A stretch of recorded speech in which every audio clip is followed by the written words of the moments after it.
apartheid regime. Don't fucking stop me! Hold on, fucking you baboon in a suit! The chef is in! Better give me a fucking Chelsea green! You donkey!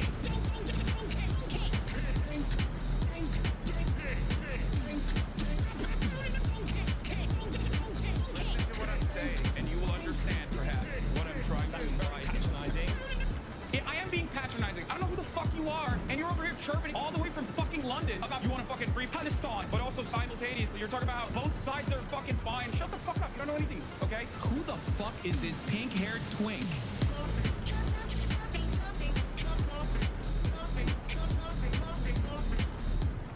Dissolve the apartheid So what would you like to Allow see happen, Palestinians- Hassan? Do you not understand the English language? What's going on, everybody? I hope everyone's having a fantastic evening, afternoon, pre-noon, no matter where you are in the world. I'm Hassan Piker, and this is the Hasanabi broadcast coming to you live from sunny California, Los Angeles, folks. We're live and alive, and I hope all the boys, girls, and MBs are having a fantastic one because today's a beautiful day. Today's a wonderful day. Today is a Monday. It's Monday News Day, ladies and gentlemen, boys, girls, and MBs. It's Monday, April 14th, 2025, 10:50 a.m. I am early. I am live. I am alive. It's 56 degrees and cloudy here in California, Los Angeles, but honestly, it's kind of it's pretty sunny.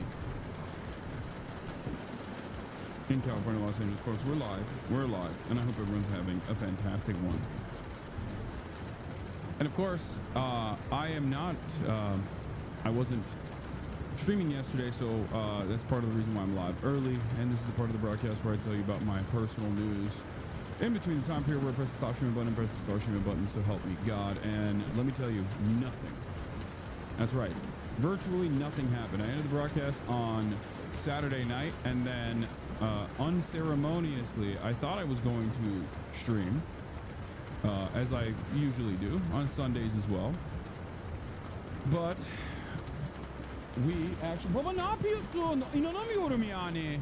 İnanamıyorum. Ay, lütfen yapma bir daha hiçbir zaman öyle bir şey.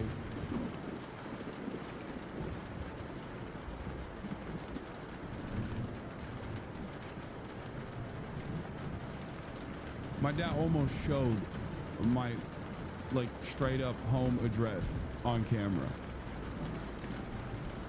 Like a packet with my home address.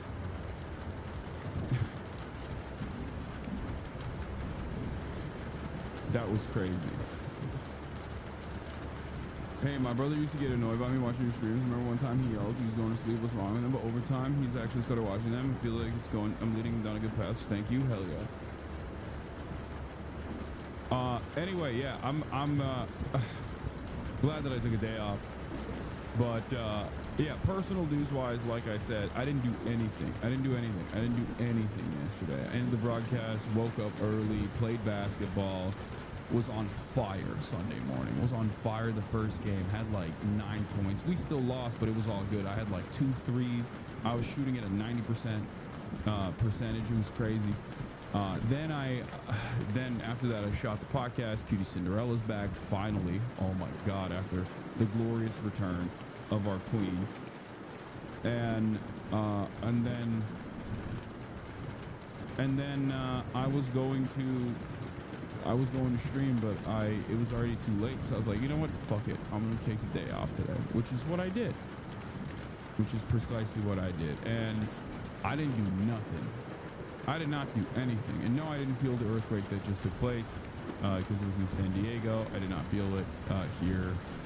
It was one of the first times where it was like I did not feel the earthquake, even though it was a 6. So, what did I do? I watched The Pit. I watched the second episode of Lazarus. I watched The Pit. That's all I did for the most part. Just watch Pit. And ate a bunch of delicious Italian sandwiches. And I'm glad that I took a day off because I feel awesome. I wasn't really on any social media all that much either. Like I wasn't monitoring anything. I wasn't like reading anything. I just literally took a day off. And I ate poorly. I dropped my diet. I ate poorly. Everything fell apart. Also found out that the main character in Lazarus, like the main villain, is Turkish, so I thought that was interesting. I believe he's a Turkish Jewish guy. the doctor, which is interesting. Very interesting character. Yeah, because he's like, he goes from Istanbul to Tel Aviv and stuff, and born in Istanbul, but no spoilers. Wait, it's not a spoiler, man. What are you talking about? It's literally in the beginning of the second episode. It's not anything that's like remotely spoiling any. Okay, everybody shut up. You'll see if you watch the second episode. It's not like a spoiler at all. John Oliver has an awful anti-China take in his new episode. I haven't really watched a lot of John Oliver, so the Bernie rally was like Paris Fashion Week for ideology merch. I wore the capitalism as voluntary shirt and saw like 8 people wearing the same one. I know. I have not watched the One Piece yet. I have not watched One Piece's new episodes yet. No, I have not. I have not watched it. I'm banking them. I'm banking them so I can watch them in a couple in a row. But yeah, that's it. I know that when I don't stream for one day and then I come back, everyone goes crazy. It's Passover this week for us Jewish chatters. Happy Passover. Thank you for the playlist, the Macy is. I'm live early. I'm ready to freaking pop off. The Utah rally was packed yesterday. Yeah, I saw 16,000 people in Utah. It's pretty crazy. Great show, great turnout. It's something. It's something. It's not nothing. I will tell you that much. All right, so 20,000. Okay, hell yeah. Even the Mormons are rocking with Bernard. That's crazy. Even the Mormons. But yeah, Mormons love Bernard. I love that. That makes me happy. What else was I going to say? Rokana posted on the HP subreddit. What the hell? Dude, I am so confused by the Rokana momentum. Rokana always never ceases to confuse me. New second thought video could be worth why neoliberalism has to go.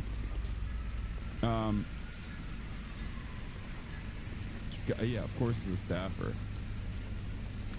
But what was I? Yeah, the Rokana cycle continues. Okay, so that's it. There's not really much going on in my life other than that. I mean, I am completely.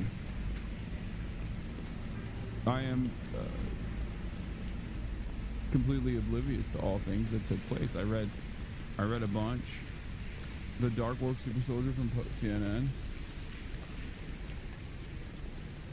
Oh, nice.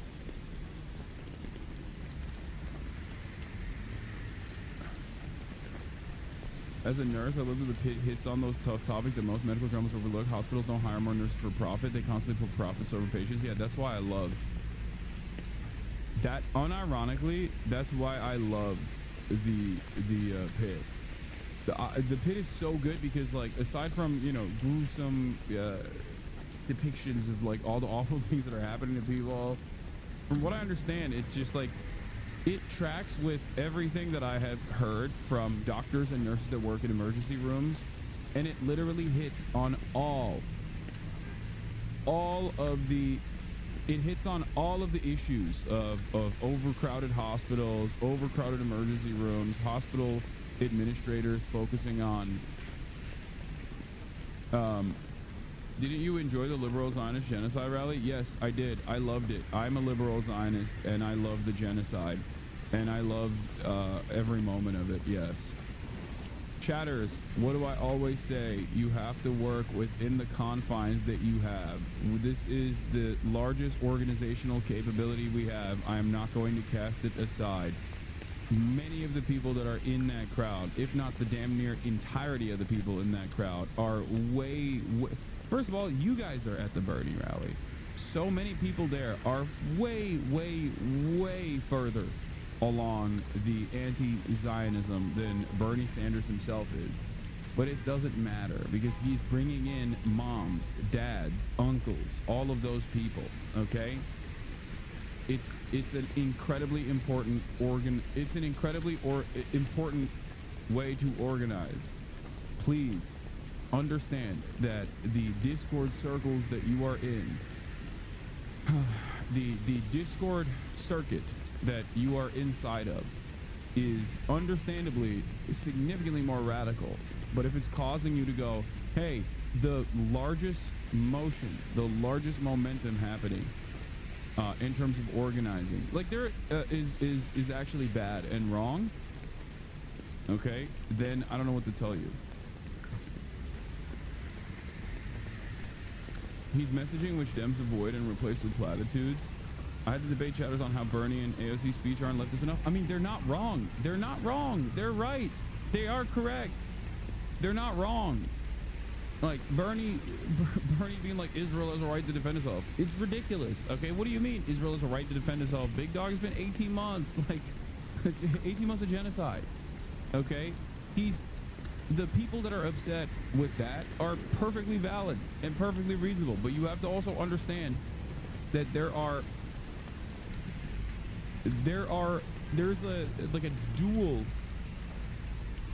dual use here, okay? That's it.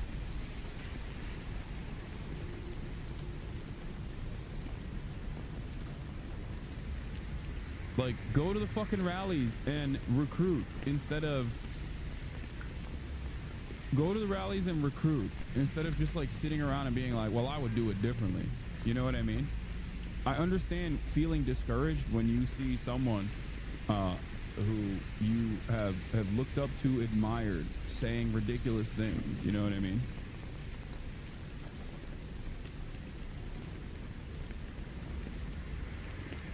But it is kind of wild to just, I don't know, cast the entire thing aside when there is no more motion. There's no motion anywhere else. Okay, this is it.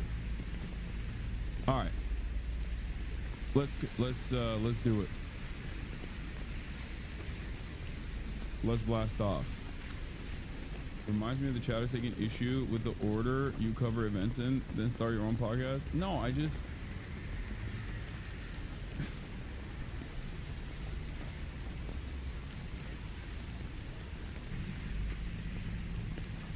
That's what in saying organizers should take advantage of these crowds to organize them further left. Yeah, like, and it's not like Bernie is against that sort of thing either. Like, the DSA was there, right? I think they should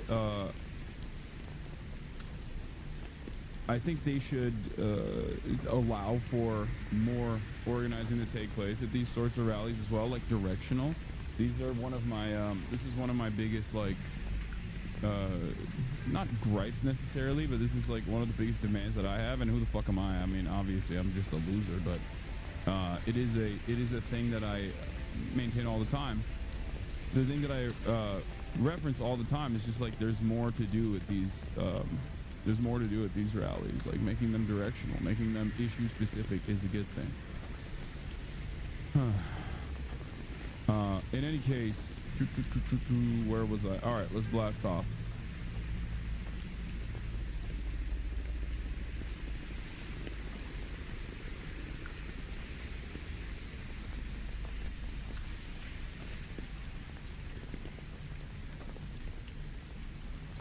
I have inside tea. The Dems were denied a table at the rally. That's funny, but also that makes sense. Did you start early today? Yes, I did. All right. Where was I?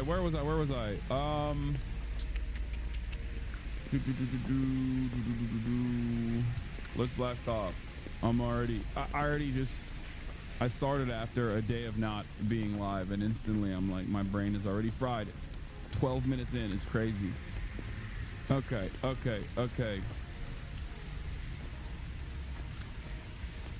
Just go viral on TikTok.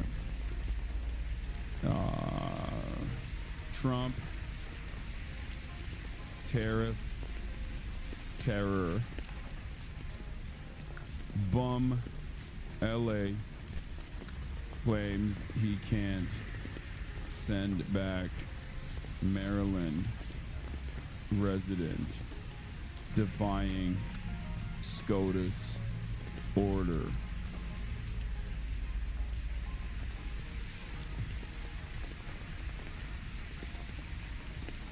So there's also that. Terrifying things are happening. I'll be honest with you. Trump told Bukele American citizens are next. I know he also said that. Trump claims U.S. citizens are next to deport.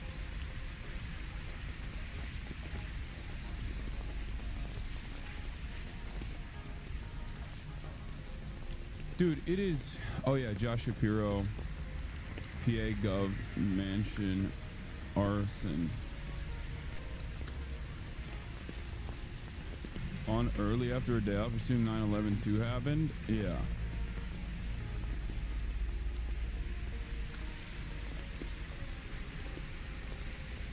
Bukele. El Salvador is our Auschwitz. Yes, in the most American way. In the most American way possible. We are outsourcing our Auschwitz. I guess Germans kind of did that too, but without like actually conquering additional territory for living room for living room purposes.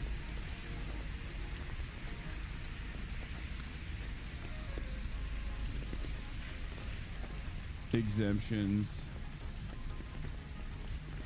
All right. Let's do it. All right, let's blast off. We need to tariff the concentration camp industry and bring those jobs back home. Yeah. Yeah. I mean, we're doing it. We're doing the damn thing. We're doing some crazy stuff. Yeah, meanwhile, ICE arrested another ICE black bagged another student protester, by the way. That also just happened. I wish Trump would deport me to a prison in El Salvador so I can show these crybaby libtards that it's not a big deal. Okay, good one, dude. Have you seen the story on the team with the Trump assassination plot just joined? Forgive me if you've already mentioned it. Wait, what? No, I don't know what you're talking about.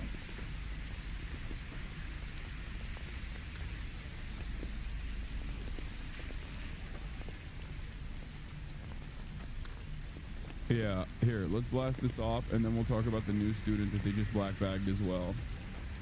Yeah, a Nazi tried to kill Trump. Wait, what? When?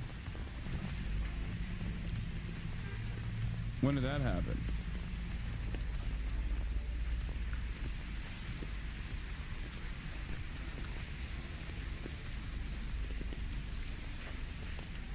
Oh, is it the kid that killed his parents? Is that the one? I briefly saw something, but I didn't. Like 2 days ago, he had a plot to do it, killed his parents first. Yeah, okay, yeah. I heard that. I didn't even pay attention to it. Like I said, dude, this is the new me. When I take a day off, I don't even look at the news. You know what I mean? It's crazy.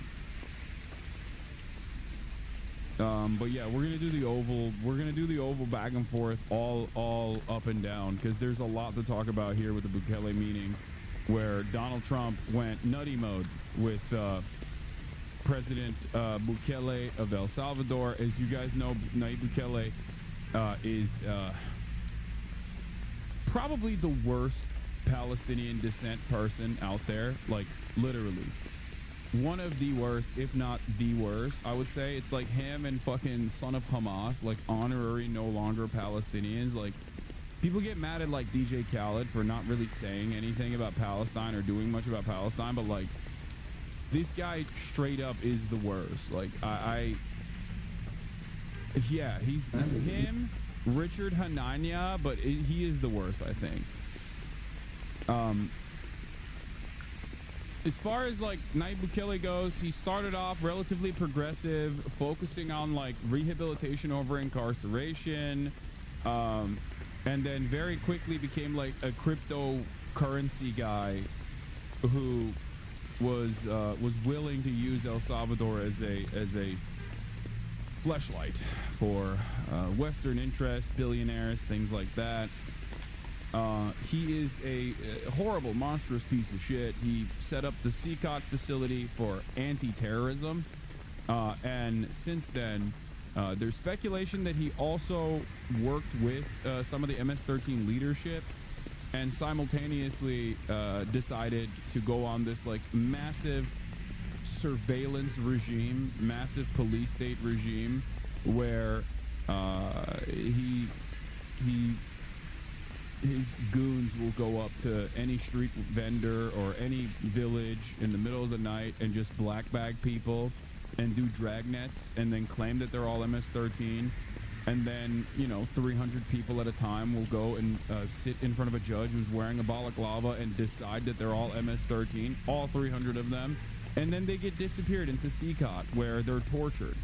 No due process, no care or consideration for human rights. It's truly terrifying. No, it's not like America. It's beyond America, okay? It's a little bit worse.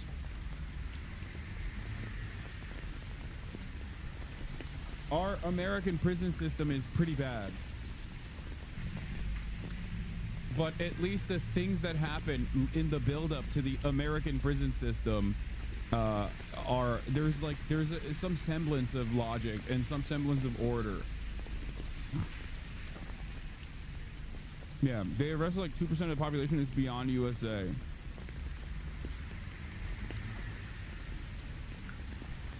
Salvi here. I still can't believe how brainwashed he's got former FMLN members to vote for him. I have friends whose parents flew home to vote for him. Yeah, a lot of the Salvadorans they like him. In Latin America, I feel like there's a which way Western man moment, and all the reactionary right wingers they like Bukele, and all of the leftist socialist adjacent the Latin American countries are not too fond of him. So FMLN is the leftist party of El Salvador. I know, but I'm saying that like he has been able to win a lot of favor amongst all Salvadorans. They're not even deporting. They're sending people to concentration camps. These people can't even just go live in another country. Yeah, that's the other side of this. It is pretty terrifying. And yeah, I mean that's the brief little background on Nayib Bukele, right? That's the brief background on Nayib Bukele. Very far right, very reactionary. Interestingly enough, Donald Trump used to shit on Bukele a lot and would claim that like Nayib Bukele was also dumping his asylum, dumping his own MS-13 gang members directly into the United States of America. But I guess they've patched that up. They've patched their relationship, seemingly, as he is using the CCOT facility as a slave labor concentration camp that we have outsourced to El Salvador. Truly horrifying stuff that's taking place here. Yeah, this is the especially horrifying part of this. Before the pool entered, this exchange was captured on the El Salvador government's live stream. Trump endorses sending homegrown U.S. prisoners to El Salvador, meaning American citizens to notorious foreign prisons.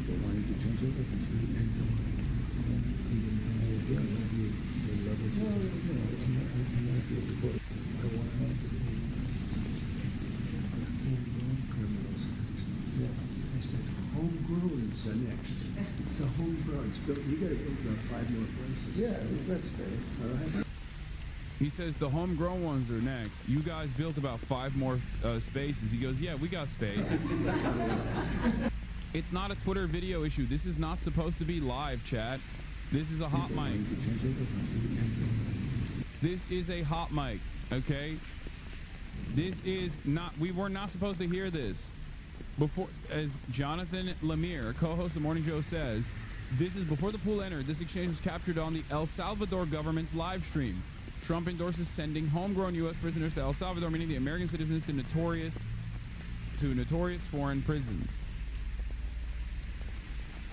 And it's not even just a hot mic. I believe this is something that the Trump administration has talked about already. It's something that Bukele has talked about already. So that's it. To be fair, he said it before. He said it shortly thereafter in the press pool too. Yeah. It's not something that they're hiding. Here's a question. Are you deporting Are you considered deporting American citizens to El Salvador? Trump says, yeah, that includes them. You think they're a special type of people or something? Open to deporting individuals that aren't foreign aliens but are criminals to El Salvador Does that include potentially U.S.? People on Twitter are already defending it. We're so fucking cooked. Yeah. I mean, they're Nazis. There's not really anything else I can say about that. That's it.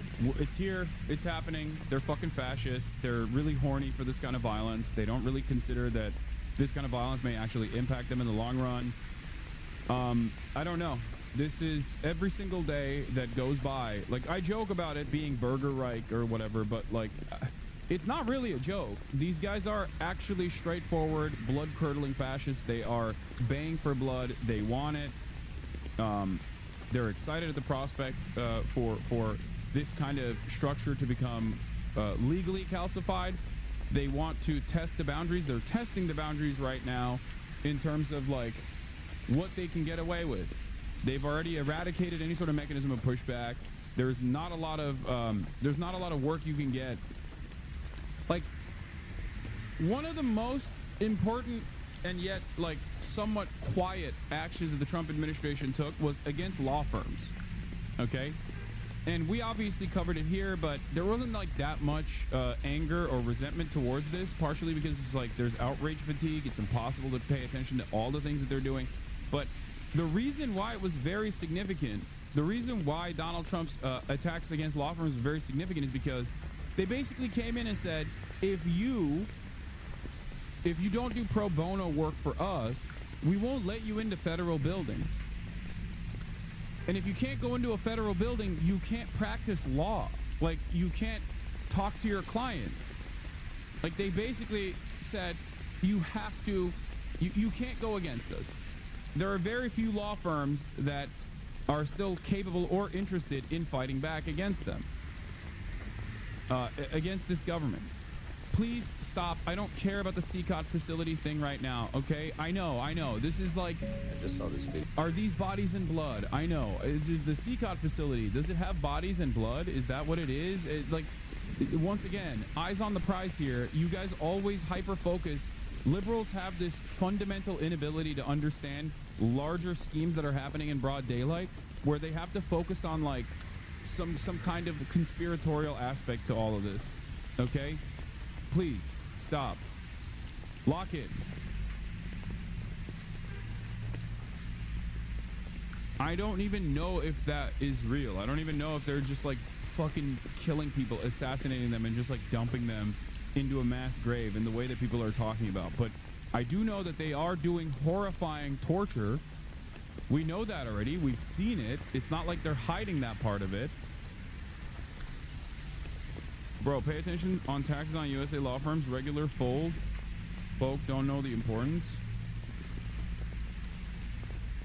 Anyway.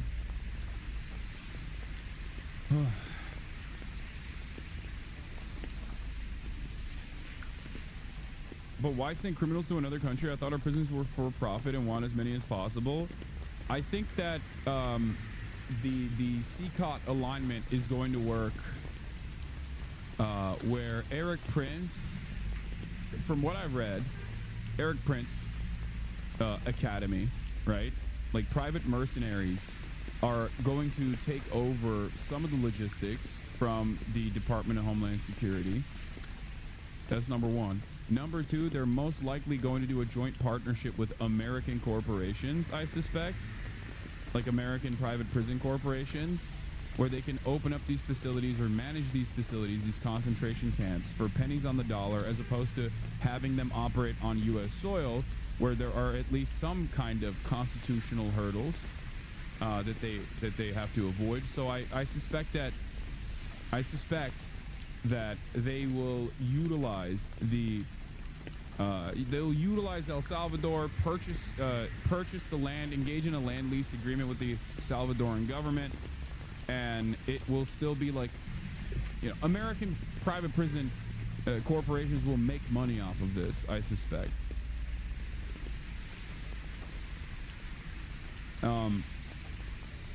By sending them to another country, it becomes foreign policy too. That's what Trump has started saying. Yeah.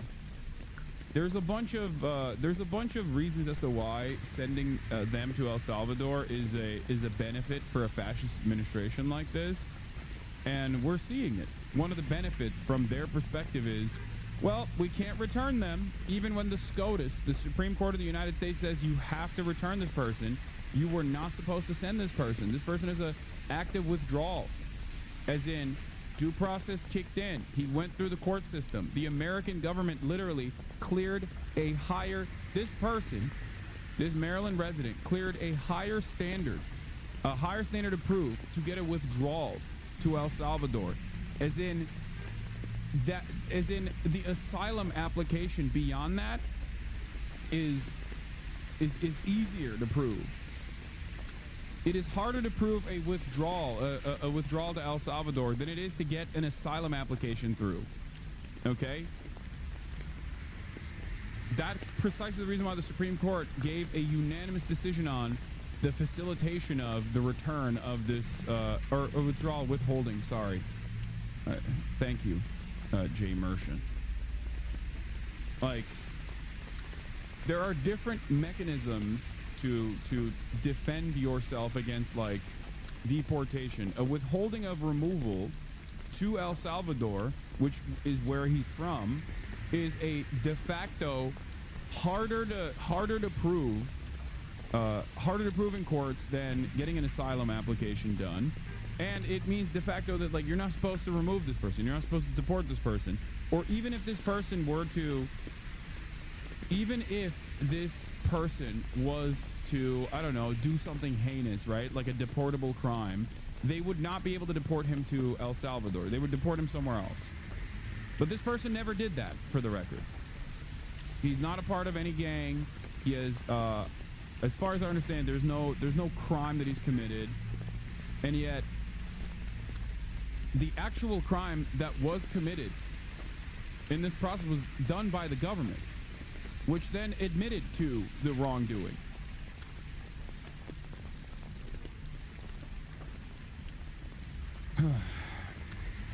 Anyway, let's continue with this, and then we'll do. Citizens fully naturalized. If they're criminals and if they hit people with baseball bats over their head that happen to be 90 years old, if they rape 87-year-old women in Coney Island, Brooklyn, yeah, that includes them. Why do you think there's a special category of person? They're as bad as anybody that comes in. We have.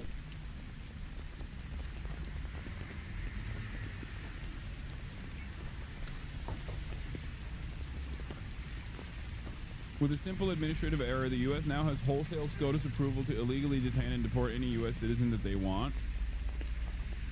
I wouldn't say that. I wouldn't go that far, but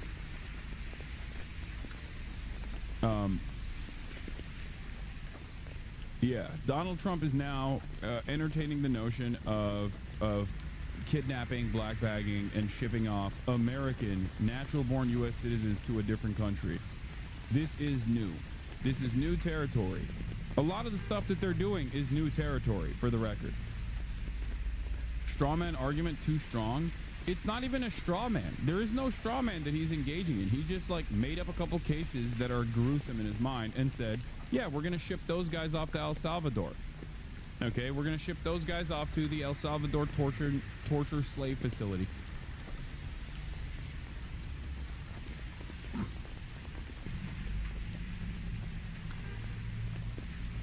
Aaron Rupar spread propaganda against Bangladesh. Why are you following him? I have no idea what the fuck you're talking about, but follow policing Aaron Rupar is pretty funny. Yeah, he just is a compiler of all these clips. Yes. I didn't even know that was a thing that he had done, but that's pretty funny. I don't agree with Aaron Rupar. I follow him because he does this. He clips stuff. That's all he's good for. You said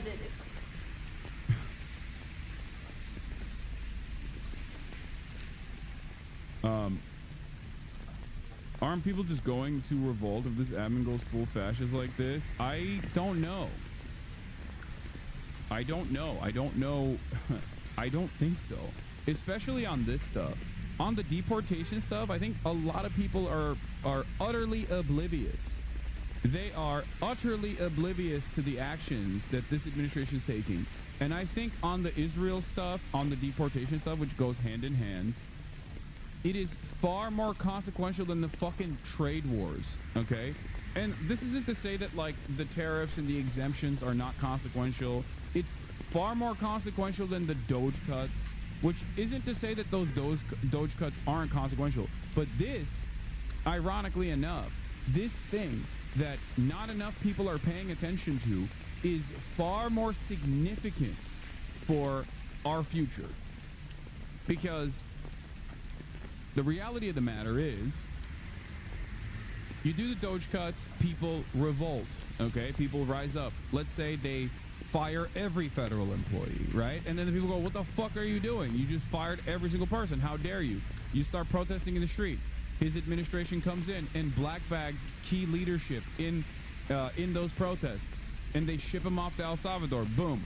All of a sudden, there's nothing. You can't do anything. There's no free speech anymore at this point. There's no due process anymore at this point. And when you get deported to the CCOD facility, you have no way of return.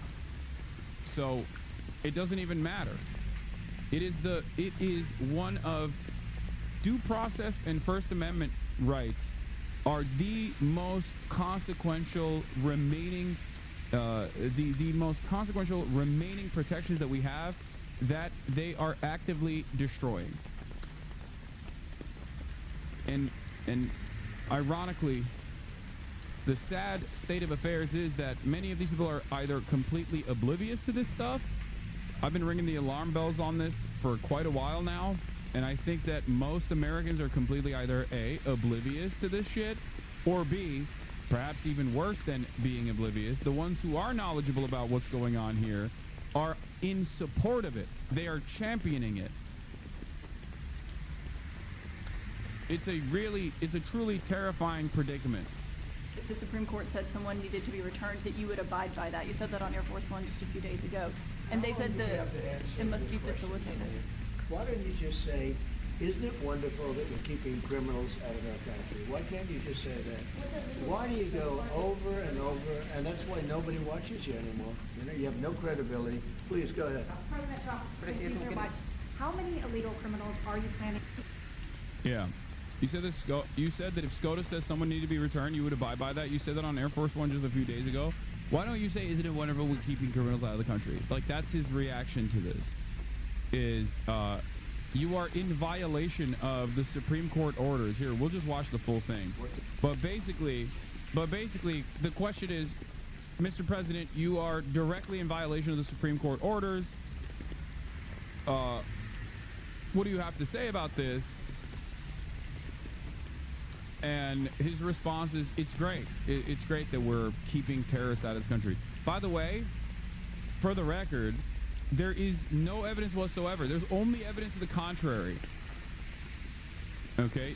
Of this wrongly deported U.S. man, this Maryland resident, Kilmar Abrego Garcia. There is no evidence whatsoever that he's in MS-13. There's only evidence to suggest that he is directly in the crosshairs of MS-13. And yet, and this is something that the federal government has also personally acknowledged. And yet they still, on the one hand, say he's MS-13, and then also on the other hand, say there's no way we can bring him back. With you, because you want to stop crime, and so do we. And it's very, very effective. And I want to just say hello to the people of El Salvador and say they have one hell of a president. Okay, and I mean that, and I know him well. I know him as a very young man, Marco, even younger than you. You know, he started pretty young. He'll always be younger. Young at heart. But I want to thank you for the great job you're doing. I appreciate it. Thank you. Well, it's an honor to be here in the Oval Office with the President and leader of the free world. We're very happy, and we're very eager to help. We know that you have a crime problem, a terrorism problem that you need help with.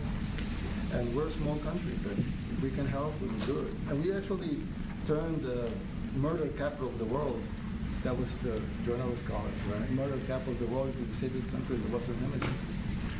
And, you know, sometimes they say that we imprison thousands.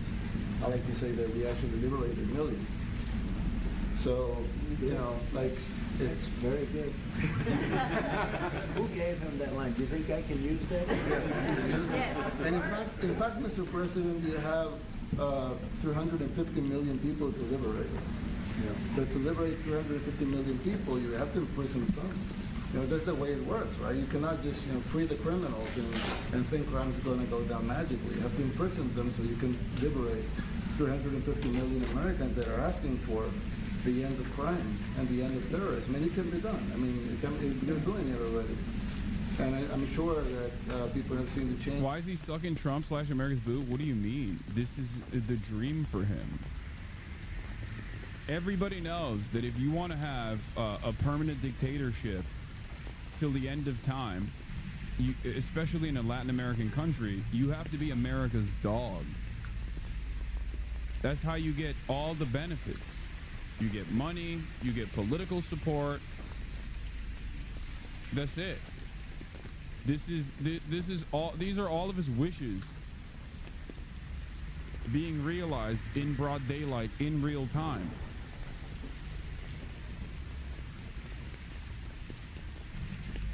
Bukele has been able to generate a lot of goodwill, partially as a consequence of how violent MS-13 was, and how much people were, you know, how much people just could not deal with the impact of MS-13's violence, and basically turned his police apparatus into a gang that is even more powerful than MS-13, partially while collaborating with MS-13, potentially collaborating with MS-13 as well. This is the suspicion that people have. In the streets, a long way to go because you're just initiating your second term, but it's clear that, you know, with the numbers. What is this? Oh my God, you guys shit on Bukele way too much. Yeah, he's authoritarian, but you guys don't shit on Xi Jinping like this. Brother, what the fuck are you talking about? What kind of industrial policy has Nayib Bukele implemented in El Salvador? Like, what do you mean? He's just like a straightforward right-wing dipshit fascist. Like, that's it. His claim to fame here is basically building slave labor prisons and holding people unjustifiably in said slave labor prisons, like no due process whatsoever. Virtually every single humanitarian organization has been writing extensively about the CICOT facility and how horrifying it is. I think the horrifying aspect of CICOT in and of itself is obvious to everyone, right? You either get put into the slammer where you have no daylight, you don't see any light whatsoever, you're in pitch black darkness, isolated from everybody else, or when you're not, when you're in general population, you're under constant surveillance and constant light where you can't even sleep. Okay, sleep deprivation is the norm in these facilities. But outside of that, you have very little opportunity to speak with the outside world, very little opportunity to speak with your lawyers, and no way to combat an unjustifiable imprisonment. You don't have to sympathize with MS-13 in this process. You have to recognize that, one, these are torture facilities, okay? And two, more importantly than the fact that these are torture facilities, the people that are being put into these torture facilities, it's because Hasan can't relate. He never went when crime was rampant. Oh, yeah. He got rid of crime. I don't know. You think you understand how bad it was? Chatters, please, for the love of Christ and all things holy, listen to my words, okay? I'm explaining why people still believe in Bukele, and I'm also telling you how fucking stupid it is to make the assumption that crime is gone now. It's done in El Salvador. It doesn't exist. When you got the government doing the fucking crime. What will it take for one of your fucking family members to get black bagged and falsely considered to be MS-13 for you to go, okay, maybe this wasn't the best idea? He imprisoned 2% of the fucking population, dude. What are we talking about? There's already plenty of evidence to show that his police force goes in. Yeah, that's why I said my family's from El Salvador. Yes, dumb fuck. That's why I said, what will it take when one of your family members gets fucking black bagged and sent to CCOT and you know that they're not a part of MS-13? Well, is that when you will comprehend what is happening? I'm not saying the situation was better in the past. I'm not saying that at all. I'm simply stating that the heavy-handed nature of these apprehensions and the lack of due process and the torturous conditions within the facilities implies that the criminal leadership has exchanged hands. It went from MS-13 to fucking Nayib Bukele.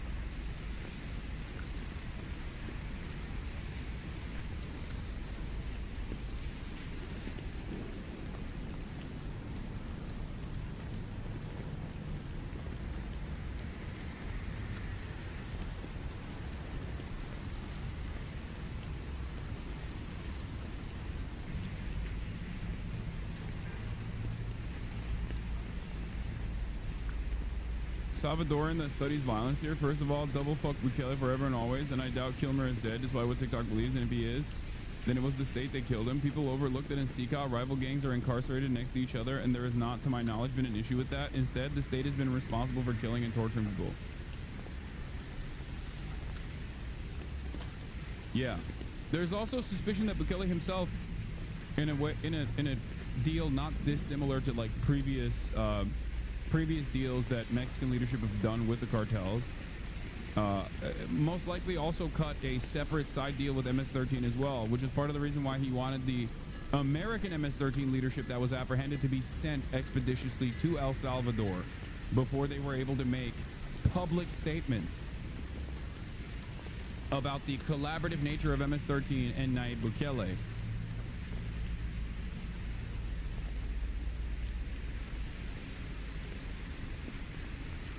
I feel like gang unity might arise because of such horrific treatment. I mean, there's not really much you can do. It's a concentration camp. Yeah. This is the size of El Salvador overlaid over Dallas, Texas. Why would we send anyone there besides nefarious reasons? Is Guantanamo, without having to talk to Cuba, it's ideal for Trump? Exactly.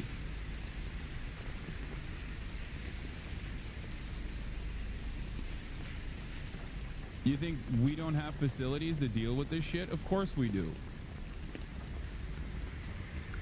It's just this way you get to wash your hands over the death camp happening on U.S. soil.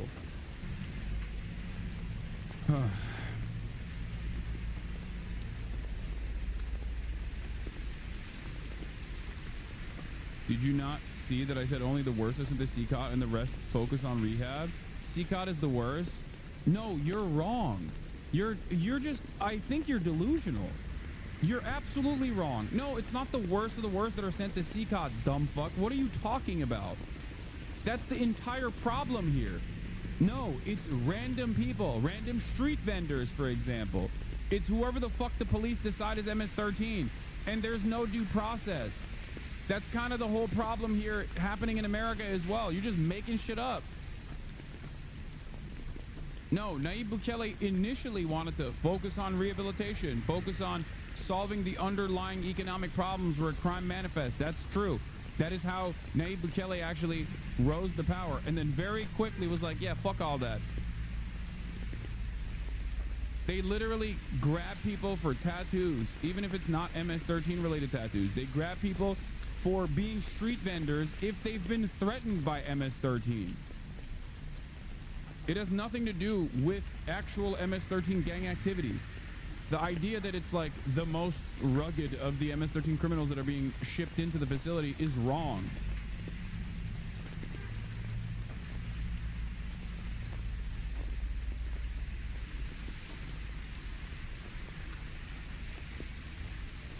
And that is just for the Salvadorans. Like, we're not even talking about the people that we've shipped over there. Okay? It's outlined in this article. El Salvador named one of the world's safest countries. At what cost? El Salvador's President Nayib Bukele declared an initial month-long state of emergency in March 2022 due to heightened gang violence and a wave of murders, according to the Human Rights United Nations High Commissioner for Human Rights. So far, the state of emergency has been renewed 30 times, the latest of which was announced by the Salvadoran Legislative Assembly on October 4th. To date, this tool has allowed 604 days without homicides and the arrest of more than 82,000 people linked to gangs. In addition, it has positioned the country among the safest in the world. The state of emergency suspended several Salvadoran rights and freedoms as per the OAS. 1. Right of assembly, freedom of association, right to be informed of the reasons for detention, inviolability of correspondence and telecommunications.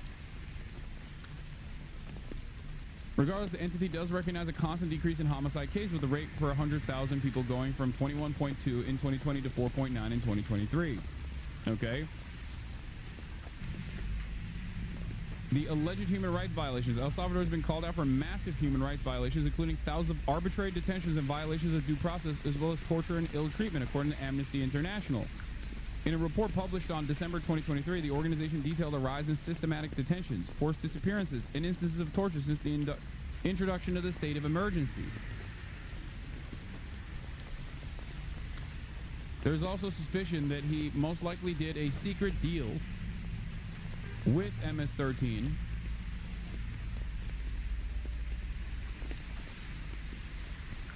The other suspicion also is that the government is not correctly clocking the murders as well. They're just not they're just not reporting the murders potentially and the disappearances to artificially lower the fucking murder rate as well. And it's been successful in terms of propaganda. It's been successful.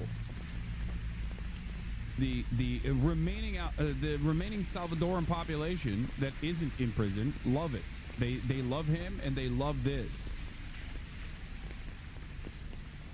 That's how terrifying the MS-13 crime situation was to begin with. Okay? They're just gonna speculate. No, there's plenty of evidence as to why there's a secret side deal that he wait, hold on 1 second. I just gotta do something here. Okay.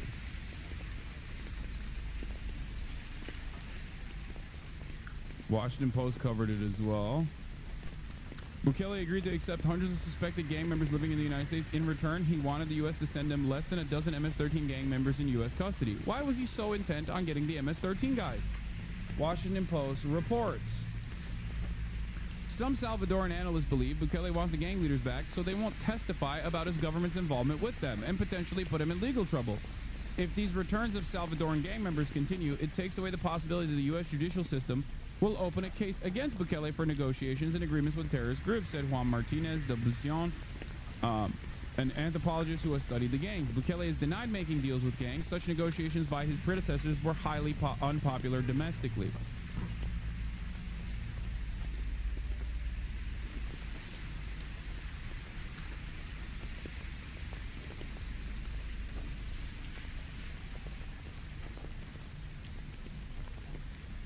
A lot of ultra-conservative people and even non-conservative people in El Salvador like Bukele. They think he's been able to put a dent in the crime that MS-13 is engaged in, and to a certain degree, it has been successful. The problem here, however, is not that the incredible torture prison scheme that he has created is horrifying in and of itself. The issue also is that they're grabbing random people off the street with no due process. Like, what the fuck are you talking about? Yeah, if you become the crime, if the government becomes the MS-13 gang, then yeah, technically there is no crime because it's a fucking police state.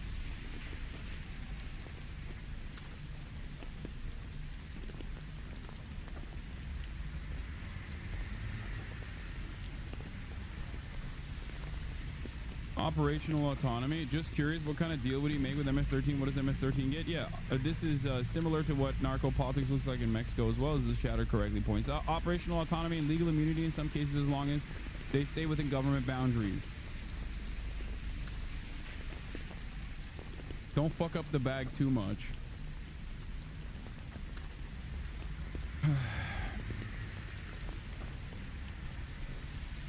Then why are his approval ratings so high? I don't know. Think about the United States of America.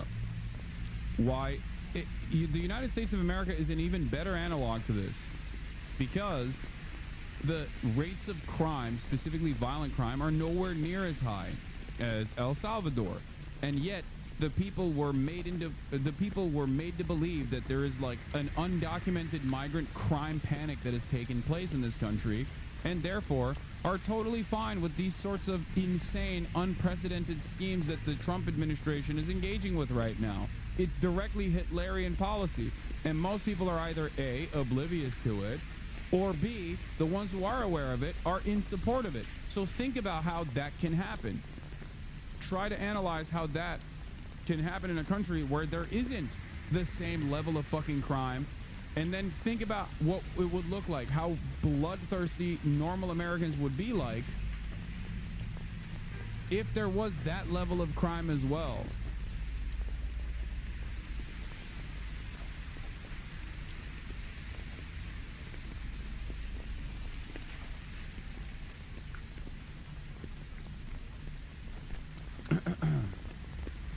The United States Department of State also recognizes the allegations in their El Salvador Human Rights Report in 2023, signaling arbitrary killings, cruel treatment by security forces, harsh and life-threatening prison conditions, and extensive gender-based violence as some of the barriers which have undermined President Bukele's security strategy. The Socorro Judicio Humanitario Foundation, which provides free legal advice to innocent Salvadorans criminalized by the state of emergency, has reported 315 deaths of incarcerated people since the establishment of the measure in 2022. The most prevalent causes of death signaled by the association are violence and lack of medical attention, although unknown causes of death have increased in 2024. These people only had the right to a hearing for the imposition of captivity measures, after which they died under the guardianship of the state. Amnesty International also explained that the widespread pattern of arbitrary arrest targets people from marginalized communities especially, which already suffer from crime and extreme poverty. The conditions that inmates experience within these prisons has also been heavily denounced by human rights organizations. As per the OAS, incarcerated individuals are stripped down to their underwear, placed in small cells where they sleep on the floor, and do not have access to clean water or food. So the torturous conditions are already fucking inhumane and unacceptable, even when they are torturing MS-13 gang members, by the way, just so you understand. But the major problem here on top of that is that it's not all MS-13 gang members. It's not all rugged criminals. It's just what the state has decided is a fucking rugged criminal.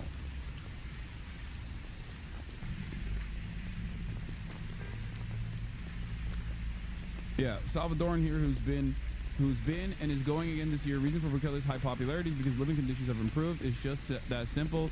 So they see the improvement and think, well, it's working, and either don't care or see it as necessary. They've fallen for the propaganda.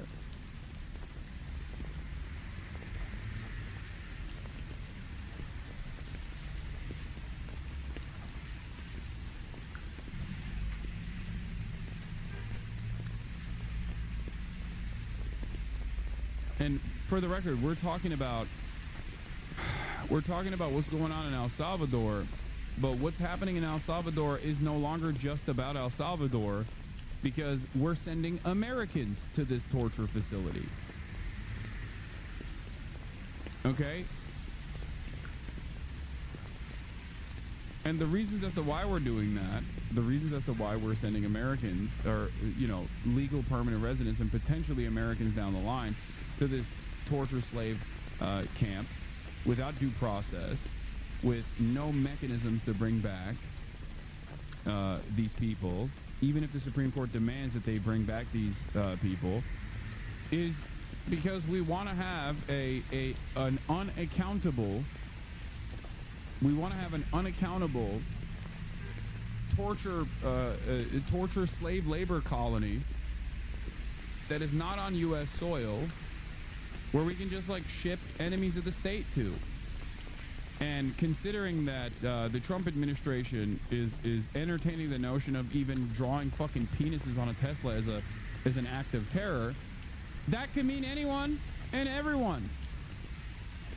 It's very weird that a lot of people refuse to recognize how this will fuck them down the line. It is shocking. The border, you know, even in Democrat-run cities, they get help from the work you're doing. So I'm really happy to be here, honored, and eager to help. Well, we had a terrible thing happen. We had an administration that allowed people to come in freely into our country from not only South America, but from... Tip, don't blow up a car. Yeah, okay, man. Blowing up a car, by the way, is a crime. It's just totally separate from a crime that can get you as an American citizen to be black bagged and shipped without due process to a fucking slave camp where you might die. Okay? What are you talking about? Like, what are we doing? What is this attitude? Just fucking kill everyone then, you know? That's the, like, this is the logical conclusion that so many dumb, mouth-breathing fascists come to, where it's just like, oh, you did a crime? Fucking die! I'm gonna kill you! Like, that's what you're saying. No reason. I've just decided you've done a crime, and therefore, I'm gonna kill you. I'm gonna shoot you dead. And it's awesome that they're doing that. Like, you have no imagination on how this could one day harm you, okay? all over the world, many from the Congo in Africa, Asia, all over the world, Europe, rough parts of Europe. And they came from prisons, and they came from mental institutions, and they came from gangs, and the gangs of Venezuela and other places. I don't do crime. And dog.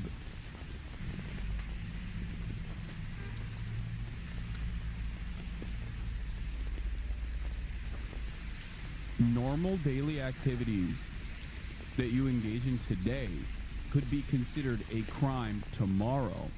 How is this difficult to understand? You are a fucking idiot.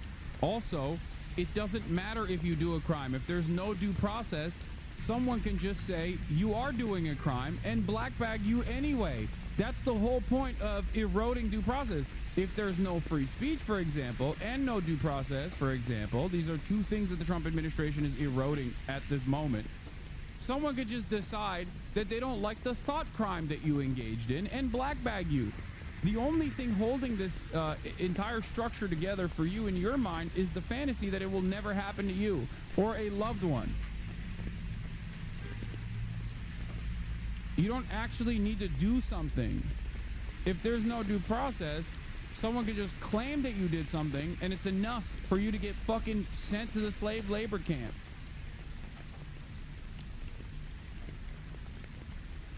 Hundreds of thousands and even millions of them came. 21 million people altogether, but many of the people that came, just a tremendous percentage of them were criminals, in some cases violent criminals. We had 11,088 known murderers. Half of them murdered more than one person. This was allowed by a man who, what he did to our country is just unbelievable. So we're straightening it out. We're getting them out. But what they did and what that party did to our country, open borders, anybody could come in. As soon as I heard that, I said, every prison's going to be emptied out into our country. That's what happened. And we're straightening it out. And we just had numbers. We had the highest recruiting numbers in the history of our country going into police departments. And a year ago, we had the lowest numbers. You couldn't hire the biggest change. Yeah. Nobody's ever the lowest to the highest. And the military said, now, okay. Marines, the Army. Okay, do you understand the point, though? Do you understand how this is dangerous for everyone, including yourself? No matter how dumb you are, even the dumbest person, I think, can be convinced that they are also under threat. Oh. Air Force, Coast Guard. Every slot is, I mean, we have the best numbers we've ever had. We call it recruitment numbers. And we've never had anything like it. We had records on at every single level. But very important, the policemen. The policemen are joining forces now that we're having a hard time with policemen because we weren't protecting our police. Yeah. And we cherish our police. The police are great, and the firemen and everybody else. But we have the highest numbers that we've ever had, the most enthusiasm. Great enthusiasm on trade and other things. We're doing great. We're taking in billions and billions of dollars. We made 2 weeks ago, I gave them a little bit of a pause because, you have to show a little flexibility. We go back to what we have to do. The markets have been very strong once they got used to it. But we were losing $2 billion a day. There's no company big like this, but this is the biggest deal ever made. Now we're making $3 billion a day. We're a great country, but we had stupid people running this country, and I can say it. But what they've done to us at the border should never and can never be forgotten. It's a sin, what they did, and you are helping us out, and we appreciate it. Actually, what you're doing with the border is remarkable. It has dropped, 95%? It's incredible.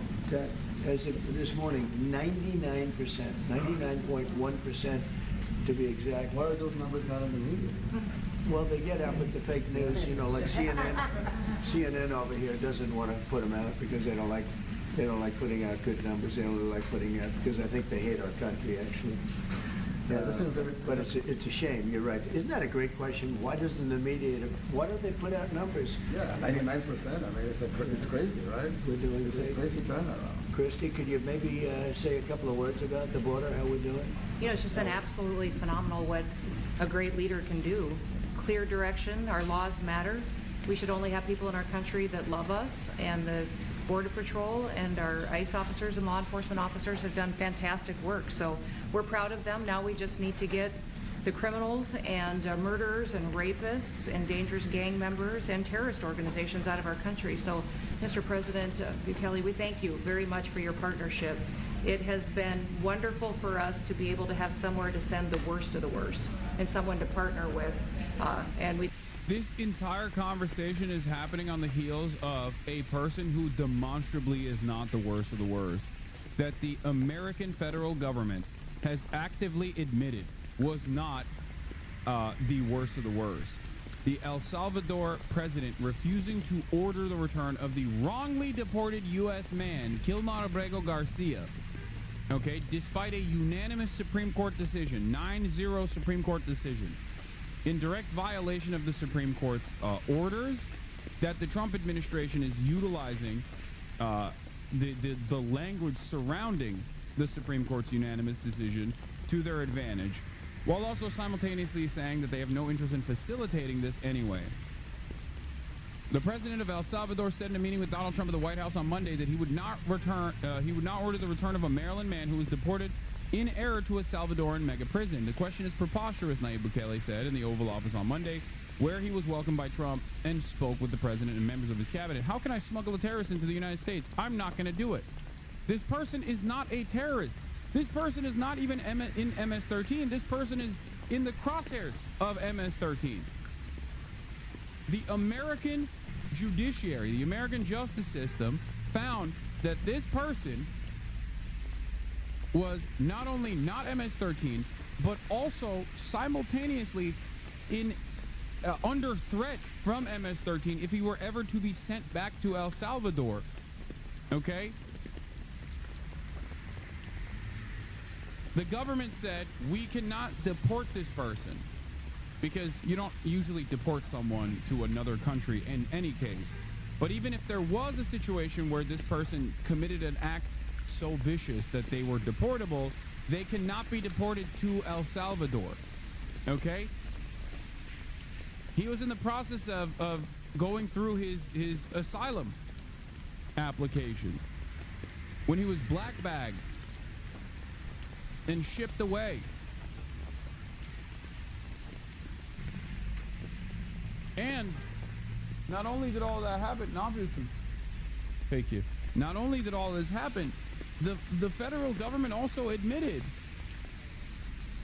They admitted that this was It was wrong. They engaged in an administrative error and falsely deported this person to El Salvador.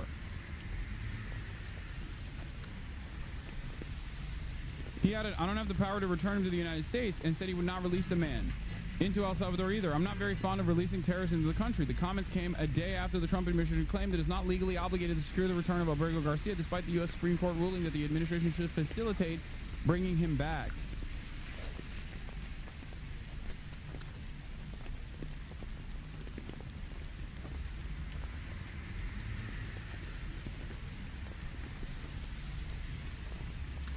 Lawyers for the Justice Department argued in court filings on Sunday that asking El Salvador to return Alberto Garcia from a notorious mega prison should be considered foreign relations and was therefore outside of the scope of the courts.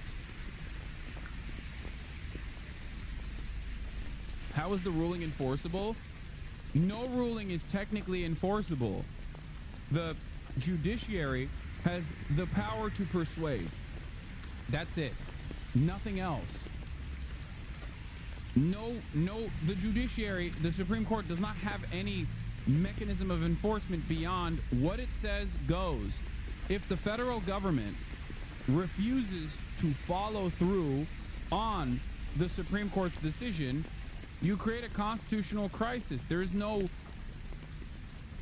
means the entirety of the judiciary is done. It's over. There's no power anymore.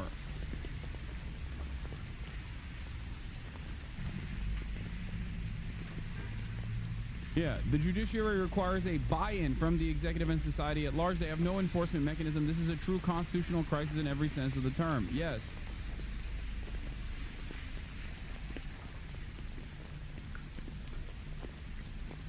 So what's happening right now with Nayib Bukele is the Trump administration basically saying, fuck you gonna do about it? We'd like to continue that partnership because it's been a powerful message of consequences. Mr. President, you wanted people to know that there was consequences if you break our laws and harm our people and endanger families. And this is a clear consequence for the worst of the worst, that we have somewhere to put them. Thank you very much. Yeah, we even had this gang member from Venezuela, from one of the ones you sent, and we interviewed him just, to get some information, etc. from them. And he said, oh, well, I got arrested 6 times, but they released me the 6 times, so I should be released again. And then I said, well, what's the last thing you do? And he said, well, I shot a cop in the leg, but I didn't kill him. I just shot him in the leg. And we're like, this guy was arrested 6 times here in the United States, 6 times. He was released 6 times, and in the he was released 5 times, and the last time he was sent to El Salvador, right? So he's not getting released. But the last time he shot a cop, actually, and he shot him in the leg. So these are, like you said, there's something broken. The liberal establishment, but they're not running things anymore in this country, and we're run by, and I don't say conservative, I don't say anything, we're run by people with great common sense. Yeah, common sense. Yeah, that's not the point, is it? That's not who we're talking about right now, is it?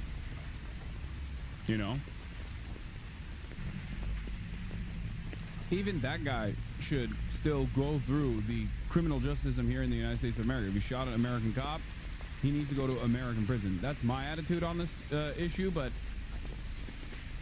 like sending him to fucking El Salvador is insane. It doesn't make any sense. Having said that, however, the overwhelming majority of people that we've sent down to the CCOP facility so far are not even convicted of any sort of wrongdoing. They're not even accused of any sort of wrongdoing. The overwhelming majority have no criminal record whatsoever. They've been grabbed off the streets for erroneous claims with this like incredibly stupid, arbitrary point system that they've designed to be like, oh, you got a tattoo and you're brown? It's over. You're going to fucking CCOT. It's not even about deporting them at this point back to their nation of origin. It's just straight up permanently jailing them in a slave camp. It is fucking insane. It's all common sense. It's not liberal conservative. It's common sense. Like, do you allow men to play in women's sports? Do you allow men to box your women and box? Because I know you have a lot of boxing. That's violence. That's abuse of a woman. It's abuse of a woman. But we have people that fight to the death because they think men should be able to play in women's sports. Why should he get fed in American prisoners with taxpayer money? They're not even citizens. Oh my God, brother. Oh my God. Oh my God. How are we having this conversation over and over and over again every single time? Okay. The American criminal justice system has a higher standard until Donald Trump. Had a higher standard, okay? The entire purpose is to make sure that justice is served. Do you understand? If an undocumented migrant shoots and kills... I doubt that. What do you mean you doubt that? Well, that's not an argument.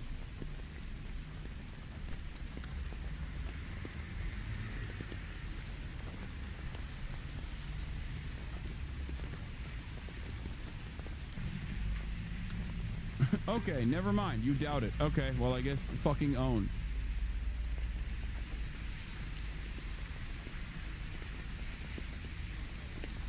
If you or one of your loved ones was wronged by an undocumented migrant or a documented migrant or a U.S. citizen, you want the American courts to at the very least go through the process and punish these people, convict them and charge them of the crimes and the wrongdoing that they engaged in. It's so fucking stupid.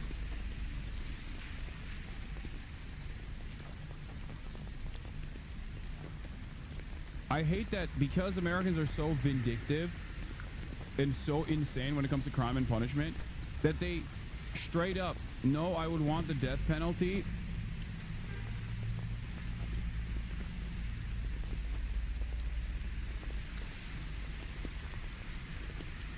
Dude, it's over, man. We are just a nation of bloodthirsty fascists, okay? Every fucking suburb has Adolf Hitler. Like, 9-month subscriber, okay? 9-month subscriber, just straight up Adolf Hitler when it comes to crime and punishment. No, I would want the death penalty. Sick.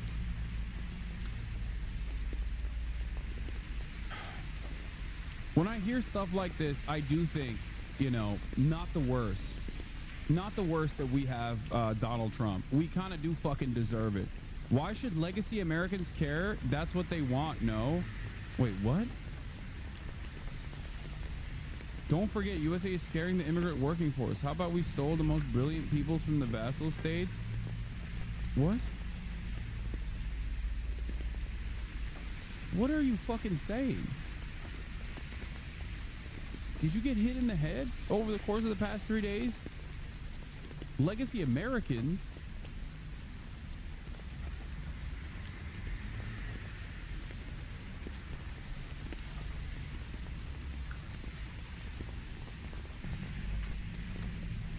Are you LARPing as a Tucker Carlson fan? Like, what the fuck's happening here?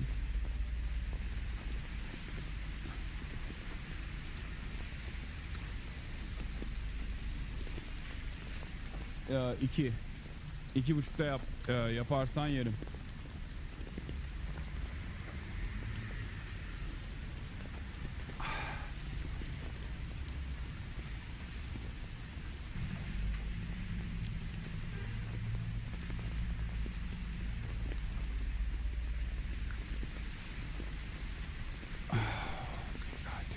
Sports, and some of those sports it wouldn't matter much, but it still matters. But some of them are very dangerous for women. Some years ago, like we said, a decade ago or so, women rights movements were pressuring so that we enacted specific laws to avoid men abusing women. And I think those laws were great because there were a lot of men abusing women. But now some of the same people are trying to backtrack on that and actually trying to make new laws allowing men to abuse women in sports. So actually, that doesn't make sense. It doesn't make sense. You know, they have weightlifting records, right? Yeah. A woman gets up and swings. She's incredible.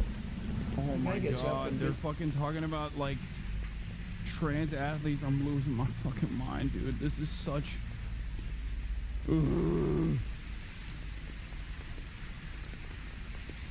this is what we deserve. This is what we deserve. We deserve the divine punishment that Donald Trump is dishing out to all Americans. We really do deserve it. We're so fucking stupid. We're such dumb hogs, dude. We're fucking championing this. We're like, this is great. This is awesome. Look at our brilliant president doing what's right, combating the real issues, you know?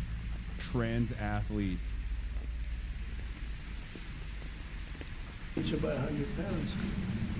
What are you going to do? A record that hadn't been broken in 18 years. You know, they put on an ounce, quarter of an ounce, eighth of an ounce for 18 years. Now they have a guy come up, ping. The whole thing is crazy.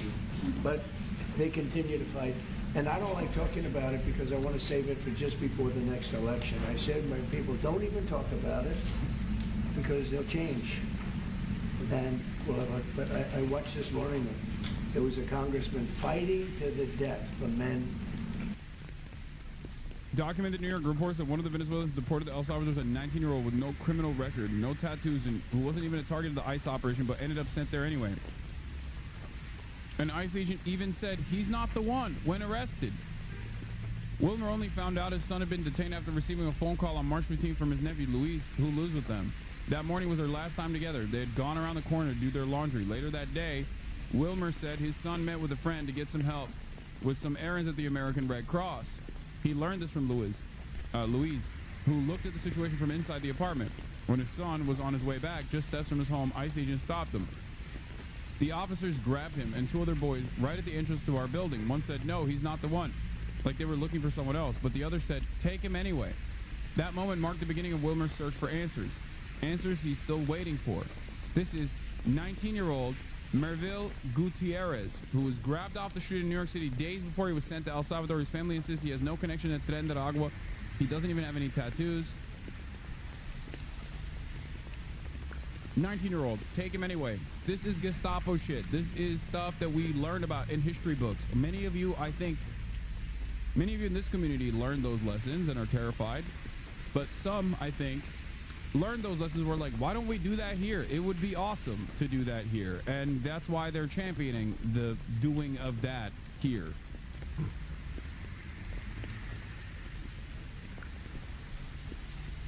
Dude, come on, man. Come on. Like, you take a week off. In the midst of all of this, you're like, here's the poop sock. Like, you think this is a good opportunity for a poop sock chatter? To play against women in sports. And you say to yourself, why? What are they doing, right? What are they doing? But your country's not too big in that. No, of course not. We're big in protecting women. Good. That's right. It's a very important form of protection. Yeah. And as you can see, most of my cabinet are women. So that's impressive. Yeah. That's why you're they're not DEI hires or anything. They're just great at what they do. Right? That's right. This is very impressive. Yeah, this is a first.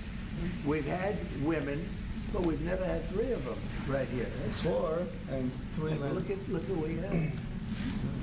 You guys feel a little bit mistreated? That's good. I like it. We've been advanced. I've been very advanced in that regard too. We have Pam, who's been so fantastic. Christy, and the most powerful woman they say anywhere. I know. They're all afraid of Susie Wells. They say, oh, she's the most powerful woman in the world, according to magazines. What do I know? But I think she probably is. Yeah, She probably is. Congratulations. And you know, Stephen, who's done such a great job. Thank you, sir. We have great people. Very famous too. But we love working with him. He really lets them have it. Right? Yeah, exactly. There's no games. No. It's very good. He knows. Do you have any questions, please? President Trump? No, let's not start with President. CNN because they're just so Mr. President. wrong. Yeah, please. Yeah, thank you, Mr. President. You repeatedly mentioned last night that Russia's attack on Ukraine was a mistake. What is the exact mistake? And had you given Putin a deadline to actually move toward a ceasefire? The mistake was letting the war happen. If Biden were competent, and if Zelensky were competent, and I don't know that he is. We had a rough session with this guy over here. He just kept asking for more and more.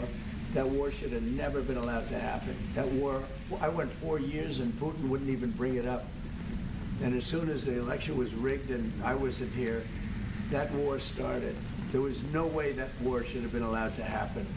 And Biden should have stopped it, and you take a look at Putin. I'm not saying anybody's an angel, but I will tell you, I went 4 years and it wasn't even a question. He would never, and I told him, don't do it. You're not going to do it. And it was the apple of his eye, but there was no way that he would have done it. All you had to do is lower oil prices. If you lowered oil prices, Biden kept the prices so high because he made it impossible to get it.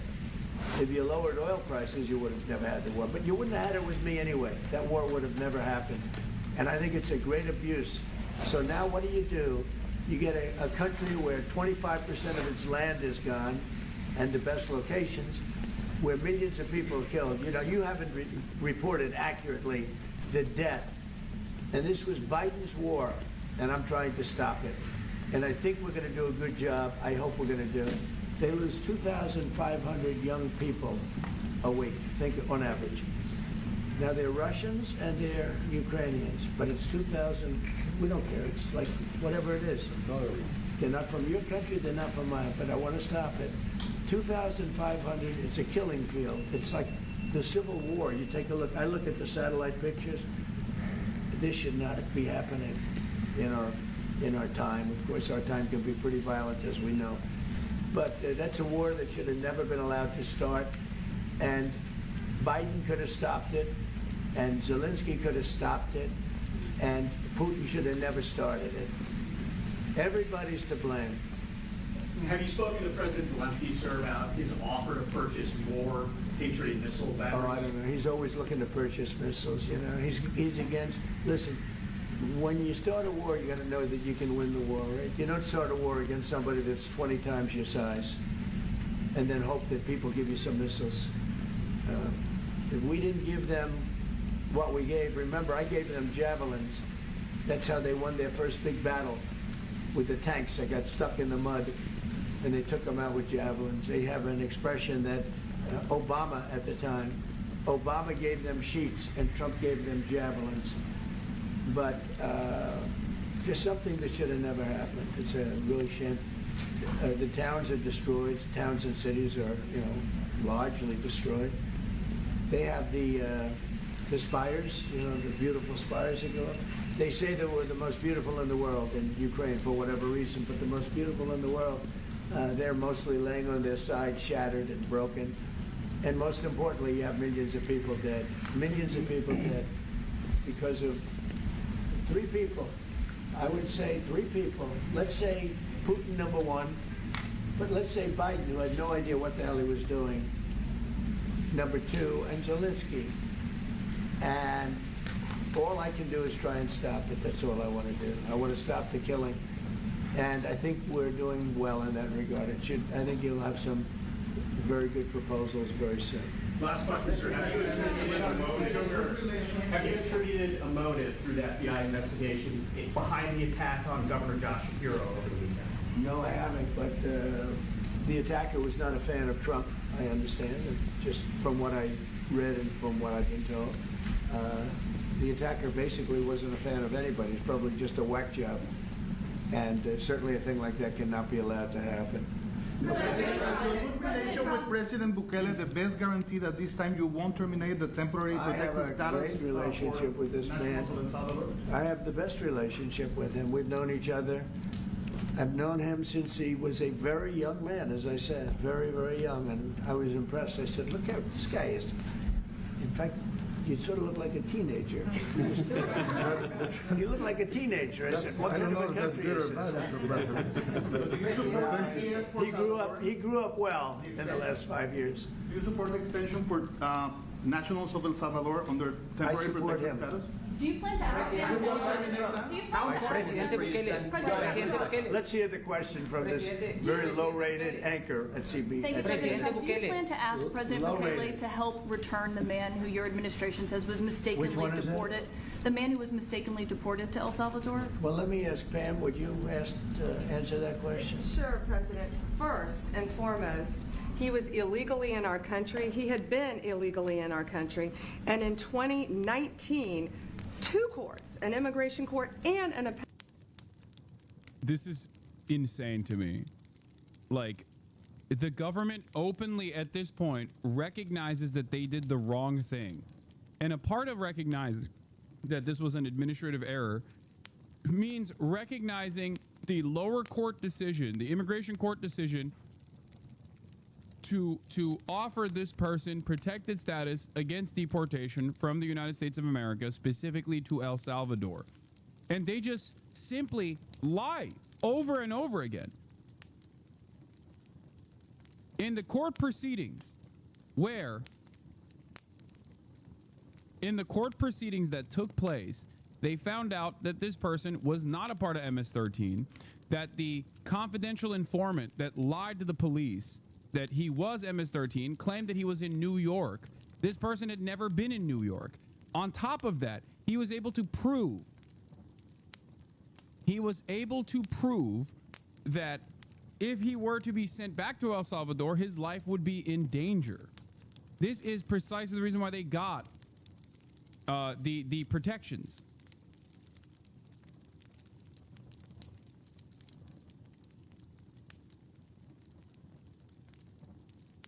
It's crazy. Why won't reporters fact check them? There is nothing you can do. There's not really much you can do in terms of fact checking. I mean, he also said that Zelensky started the war again. You know what I mean? He's just like lying about so many different things. I mean, look, here it is. The war between Russia and Ukraine is Biden's war, not mine. I just got here and for 4 years during my term had no problem in preventing it from happening. President Putin and everyone else respected your president. I had nothing to do with this war, but I'm working diligently to get the death and destruction to stop. If the 2020 presidential election was not rigged, and it was in so many ways, that horrible war would have never happened. President Zelensky, crooked Joe Biden did an absolutely horrible job in allowing this travesty to begin. There were so many ways of preventing it from ever starting, but that is the past. Now we have to stop. Now we have to get it to stop and fast. So sad.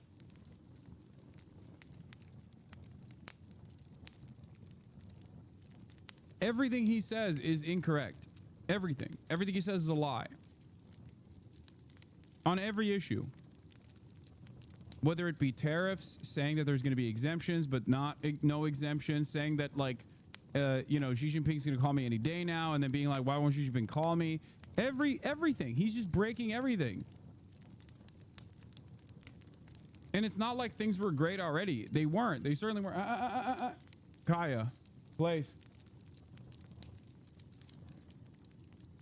Appellate Immigration Court ruled that he was a member of MS-13 and he was illegally in our country. Right now, it was additional paperwork had needed to be done. That's up to El Salvador if they want to return him. That's not up to us. The Supreme Court ruled, President, that if, as El Salvador wants to return him, this is international matters, foreign affairs, if they wanted to return him, we would facilitate it, meaning provide a plane. So will you return him? And you are doing a great job. Thank you. Thank you. Stephen Miller, wait a minute. Could you just also respond to that question? Because, you know, it's asked by CNN, and they always ask it with a slant because they're totally slanted because they don't know what's happening. That's why nobody's watching them. But would you answer that question also, please? Yes, gladly. So, as Pam mentioned, there's an illegal alien from El Salvador. So, with respect to you, your indigestion is wild. Tums, Xantex, Prilosec. I know this is annoying, but I see you struggle with it every day. You're eating tons of protein for the gains. You got to help out your digestion a bit. Please don't yell at me. What?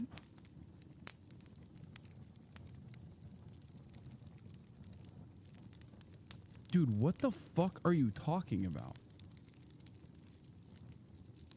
I don't have any indigestion. What the actual fuck are you talking about? You think I use any of those things? I don't know if I should permanently ban this person or give him a week off. Don't yell at me. Dude, be fucking normal, dude.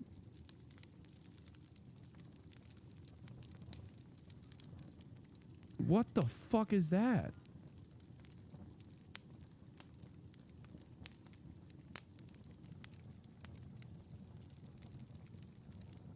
Jesus Christ, dude. I think he thinks that I'm, yeah, the Zins I'm popping are maybe Tums or something. That's what he thinks.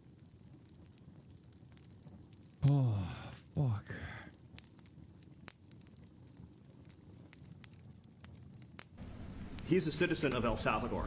So it's very arrogant even for American media to suggest that we would even tell El Salvador how to handle their own citizens as a starting point. As 2 immigration courts found that he was a member of MS-13. When President Trump declared MS-13 to be a foreign terrorist organization, that meant that he was no longer eligible under federal law, which I'm sure you know, you're very familiar with the INA, that he was no longer eligible for any form of immigration relief in the United States. That's not true. Every part of what he stated here is wrong. And I know Charlie Kirk posted this as like, oh, he really popped off on this one. He just fucking, I guess that it's cool. You can just lie about all this shit. As a starting point. As 2 immigration courts found that he was a member of MS-13. That's not true. First of all, that is straight up not true. When President Trump declared MS-13 to be a foreign terrorist organization, that meant that he was no longer eligible under federal law, which I'm sure you know, you're very familiar with the INA, that he was no longer eligible for any form of immigration relief in the United States. So he had a deportation order that was valid, which meant that under our law, he's not even allowed to be present in the United States and had to be returned because of the foreign terrorist designation. This issue was then, by a district court judge, completely inverted, and a district court judge tried to tell the administration that they had to kidnap a citizen of El Salvador and fly him back here. That issue... Oh, that's kidnapping. That's actually the kidnapping. It's not what we did. What we did was a legal enforcement that we recognized wasn't legal now. But returning that person would be the real kidnapping. Okay, kidnap him and return him then.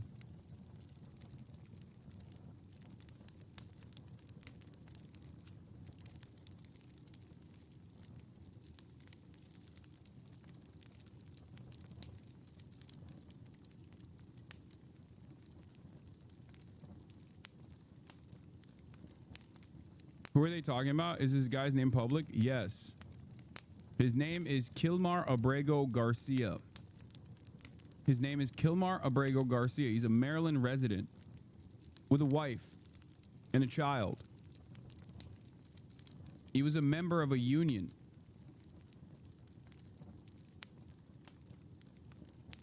It's so insane that they're acting like this is the sovereignty of El Salvador issue.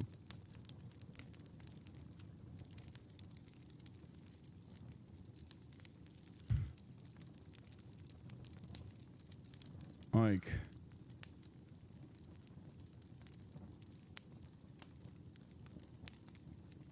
what is this?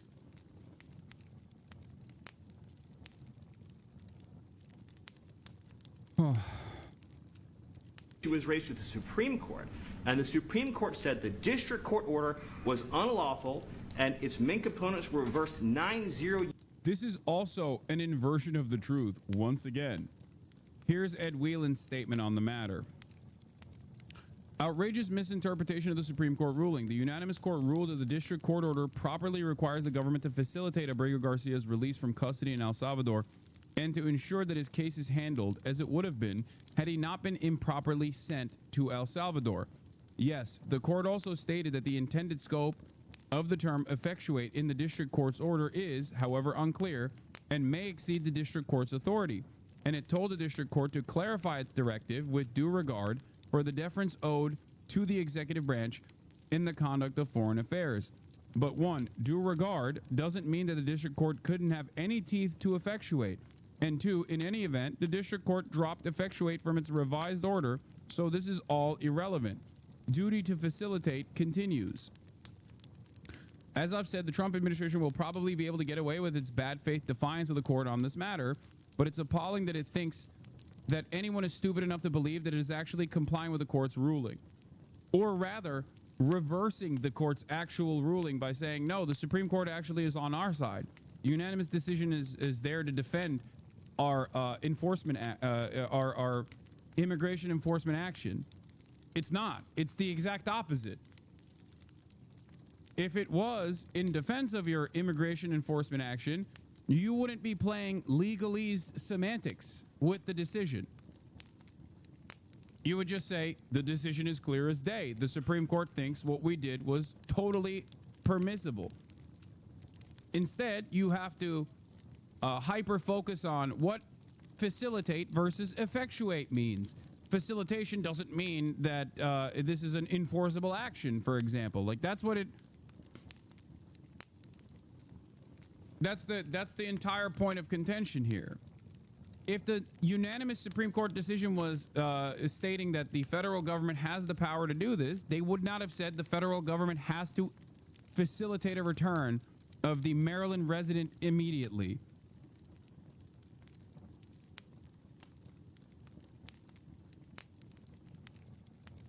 Unanimously.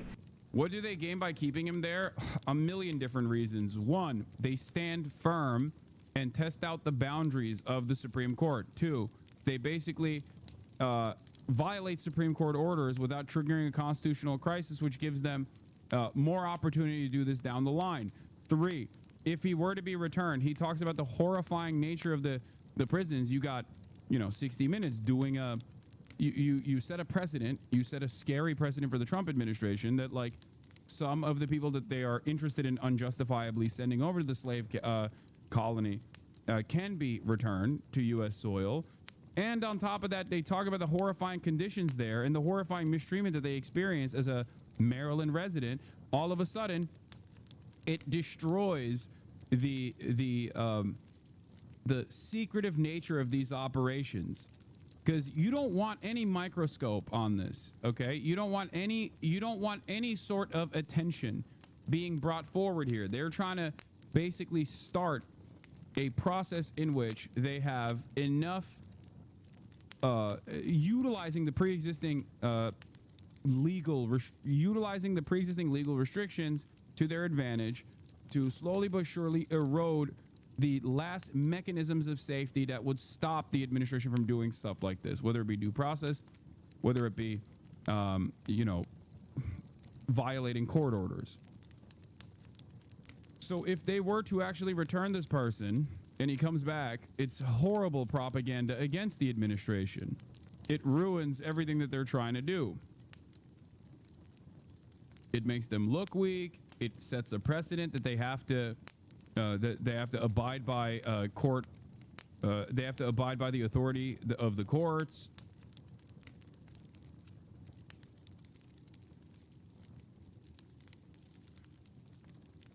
Why did they even admit they made a mistake? Also, was he really the only one? No, of course not. He's not the only person that was sent there under false pretense. He's the only one that a immigration attorney of the state accidentally admitted to the administrative error on. That attorney has also literally been fired, I think. I think they fired him, right? Like, Pam Bondi literally said, "You're done. You're out." Why would you have ever... Why did you ever admit to this? That's the problem. Virtually all of the people, with the exception of like a handful, are actually sent to El Salvador under similar conditions.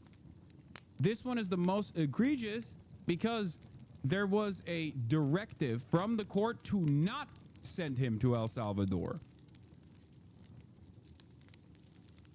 It's the tip of the iceberg.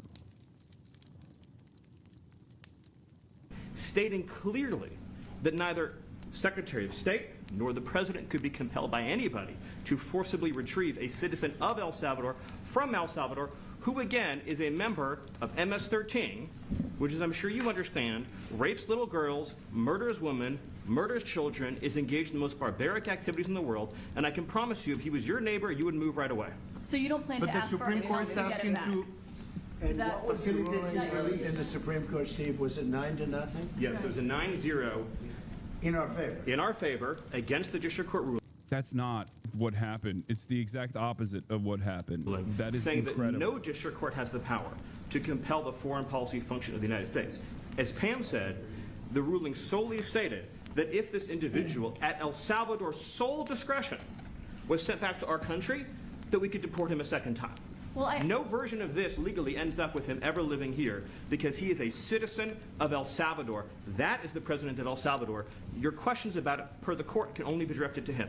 I asked ¿Usted lo President liberaría, Bukele, what is Presidente can President Bukele weigh in on this? Do you plan to return him? Well, I'm supposed to have suggested that I smuggle a terrorist into the United States, right? It's always how can I smuggle? How can I return him to the United States? Like I smuggle him into the United States, or what do I do? Of course, I'm not going to do it. It's like, I mean, But again, everyone is just saying he's a terrorist. He's not.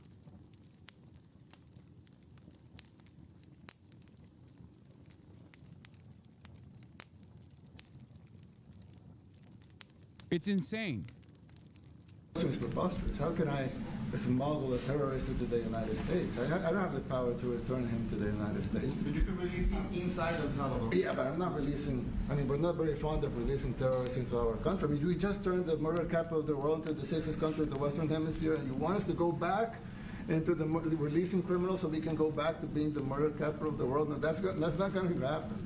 Well, they'd love to have a criminal, released into I mean, there's a fascination. They would love it. Yeah. They're sick. These are sick people. Marco, do you have something to say about Yeah, I mean, Stephen outlined it. I don't understand what the confusion is. This individual is a citizen of El Salvador. He was illegally in the United States and was returned to his country. That's where you deport people, back to their country of origin, except for Venezuela that wasn't refusing to take people back, or places like that. I can tell you this, Mr. President, no, the foreign policy of the United States is conducted by the President of the United States, not by a court. And no court in the United States has a right to conduct the foreign policy of the United States. It's that simple. End of story. And that's what the Supreme Court held, by the way, to Marco's point. The Supreme Court said exactly what Marco said, that no court has the authority to compel the foreign policy function of the United States. We won a case 9-0, and people like CNN are portraying it as a loss, as usual, because they want foreign terrorists in the country who kidnap women and children. But President Trump, his policy is foreign terrorists that are here illegally get expelled from the country, which, by the way, is a 90-10 issue. Well, Mr. President, you said that if the Supreme Court said someone needed to be returned, that you would abide by that. You said that on Air Force One just a few days ago, and they said that it must be facilitated. Why don't you just say, isn't it wonderful that we're keeping criminals out of our country? Why can't you just say that? Why do you go over and over? And that's why nobody watches you anymore. You have no credibility. Please, go ahead. President Trump, thank you very much. How many illegal criminals are you planning on exporting to El Salvador? And President Bukele, how many are you willing to take from the U.S.? As many as possible. Yeah, why won't you cover the news in a way where it suits my propaganda purposes is a crazy way to redirect the question. It's not even redirection. It's just like, why don't you just feed my ego? That's crazy. Like, doing this while he's openly defying a unanimous decision from the Supreme Court and simultaneously, without evidence, with only evidence to prove the opposite that's readily available, claiming that the guy that they're defying the Supreme Court order for is actually a terrorist, and also admitting that they want to do this to American citizens as well. How the fuck does nobody understand how terrifying this is? It's not like they're sheltering you from the truth. They're saying this is the goal. This is the purpose. This is what they are moving in the direction of. And it seems like a lot of Americans are oblivious, and the ones who are not oblivious are actively fantasizing about this.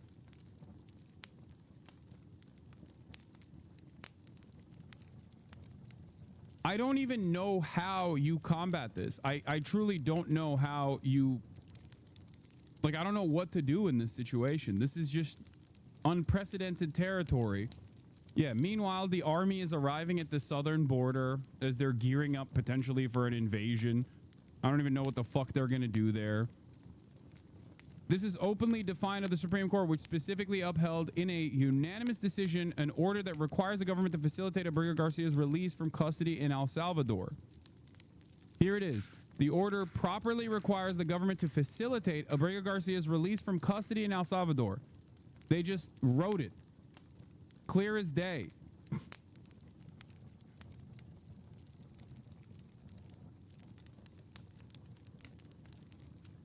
Trump administration claims SCOTUS ruling doesn't compel it to actually seek illegally deported man's release from prison, only to let him into the U.S. if he manages to get out.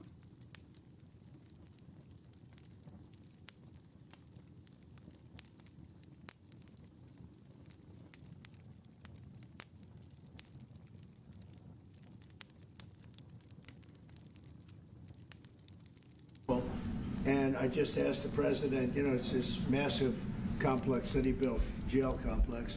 I said, can you build some more of them, please? As many as we can get out of our country that were allowed in here by incompetent Joe Biden through open borders. Open borders.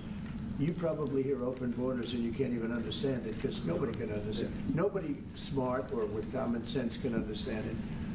So we have millions of people that should not be in this country that are dangerous. The only person that I've seen that is like actively doing something about this is Van Hollen.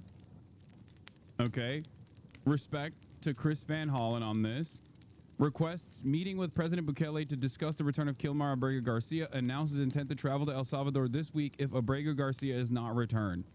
U.S. Senator Chris Van Hollen from Maryland has requested a meeting with Nayib Bukele when he's in the United States.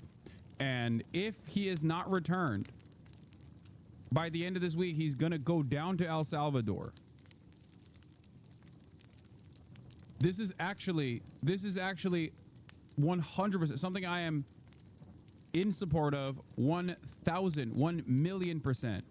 As an American senator, you have a lot of opportunity to bring attention to issues, and putting yourself directly in the crosshairs is a fantastic way to do that.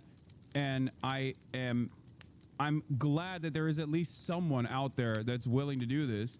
Imagine if Booker did this for Mahmoud. Yeah, he would never in a million years do that because Cory Booker is Israel's guy. Okay, that's the reality. But yes, that is the expectation from our senators. This is the right thing to do. This is the smart thing to do. I'm very happy that there's at least someone demonstrating the courage necessary.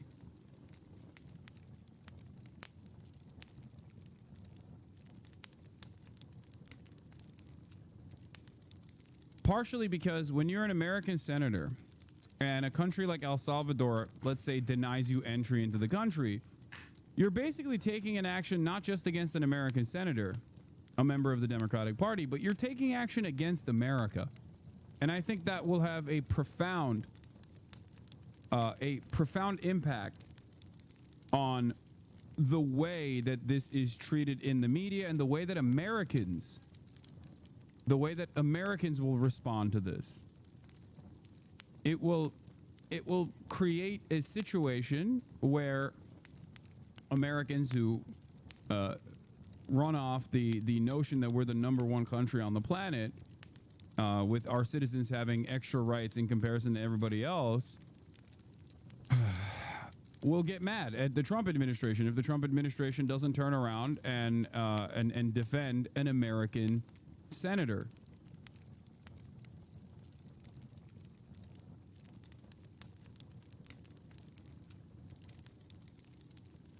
But can he actually get him out? Trump won't approve of this and won't care if they don't let him in? No, I'm saying that, let's say Senator Chris Van Hollen goes to, but this is a 2080 issue. Most Americans support that. No, they do not. No, they do not. You are crazy for just simply repeating something that Stephen Miller is saying. Americans don't know what the fuck they're in support of until it becomes an issue that is in front of their eyes. That's why I place a lot of importance on senators like this taking action against this, to put this in the forefront of American consciousness. Do you not understand?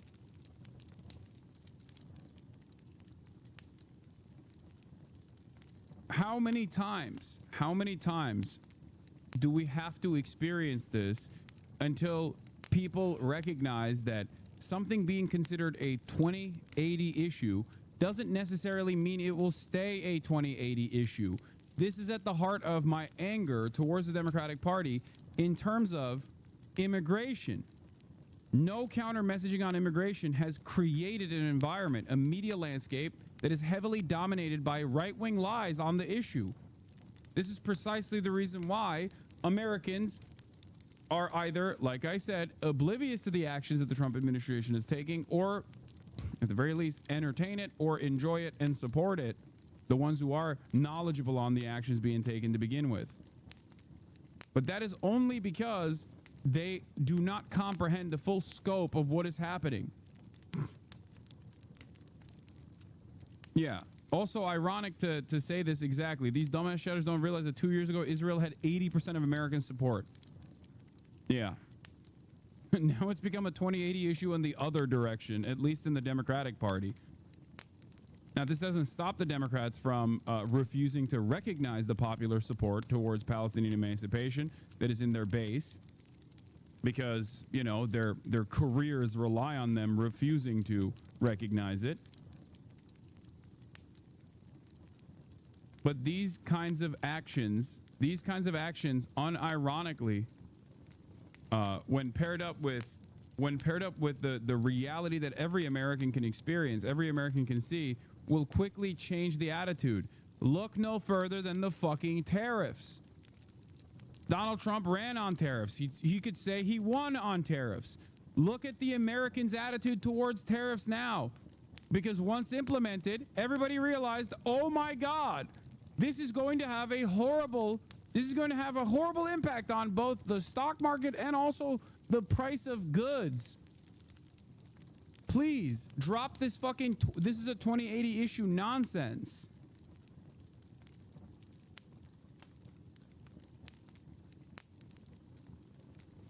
We are a particularly stupid country, okay? We're a particularly dumb and stubborn nation. Not just people, because we have people, but we have millions of people that are murderers, drug dealers. They've been allowed to come into our country by other countries that were very smart. When they heard that this very low IQ president, and by the way, I took my cognitive exam as part of my physical exam, and I got the highest mark, and one of the doctors said, "Sir, I've never seen anybody get that kind of, that was the highest mark." I hope you're happy with that, although they haven't been bugging me too much to take a cognitive, but I did do my physical and it was released. I hope you're all happy with it. I notice there's no question, so probably you are. But the cognitive, they said to me, "Sir, would you like to take a cognitive test?" I said, "Did Biden take one?" "No." "Did anybody take one?" "No, not too many people took them."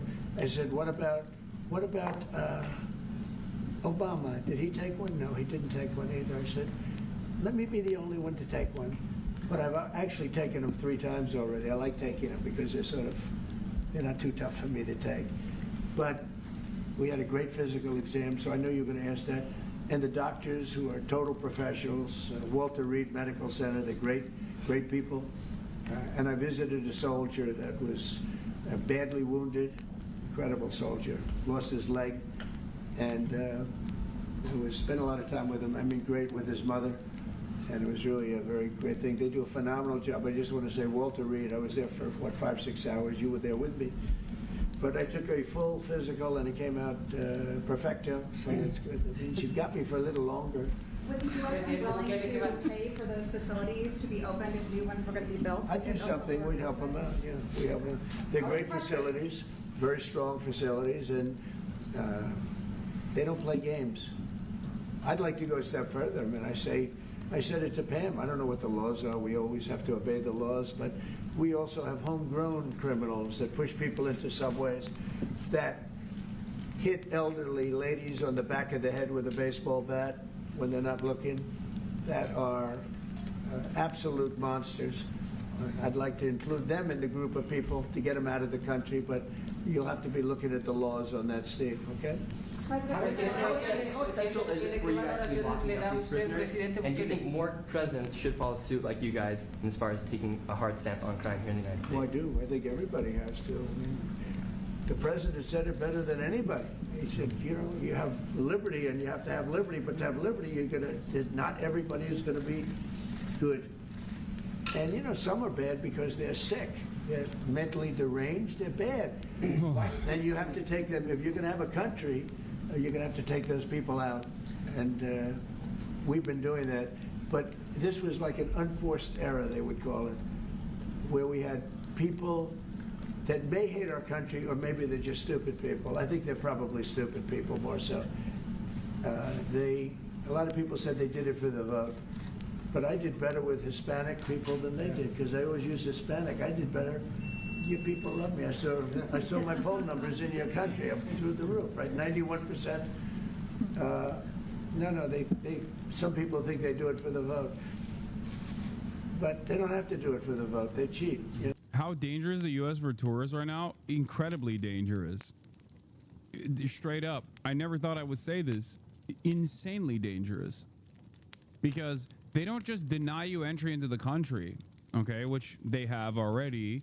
That's a saving grace. You getting denial of entry into the country saves your ass. Because we don't just deport anymore. We just send you to a slave labor prison and then actively say, we can't bring you back. Sorry, sucks to suck. Actually, do not come. If you think you have legal protections, let me tell you right now, you do not have any legal protections. And American citizens themselves will no longer have legal protections either. This has also obviously led to travel falling off of a fucking cliff here. The U.S. Is one of the world's top travel spots, pulling in over 72 million visitors last year, generating 1.3 trillion.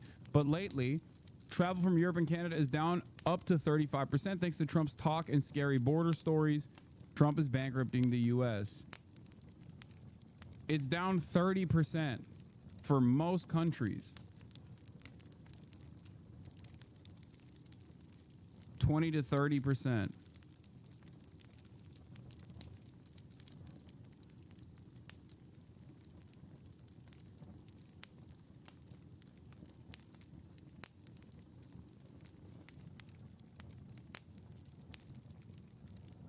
It's okay, V. Thank you for the 10 gifted subs. They're also showed up seizing mobile devices of people they suspect just to look at contacts. They're doing this to American citizens too, by the way. They did this to an immigration lawyer. They literally sat him down and tried to go through his phone, and they said they knew he was an immigration lawyer. There's also the other side of the story where they're incredibly incompetent.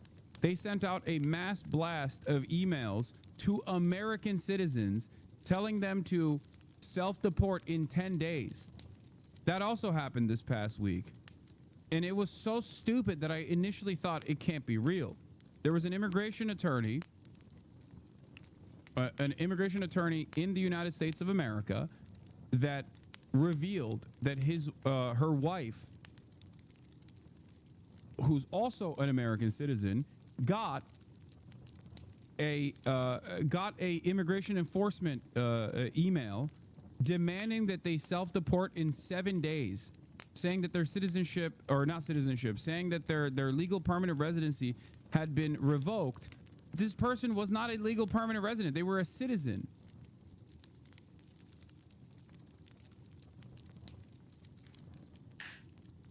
So not only is it horrifying, it's also incredibly stupid and incredibly incompetent as well.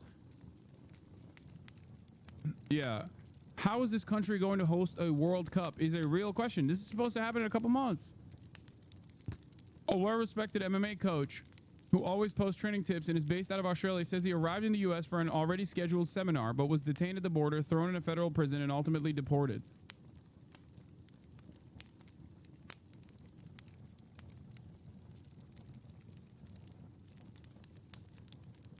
Like, why the fuck would you come here, dude?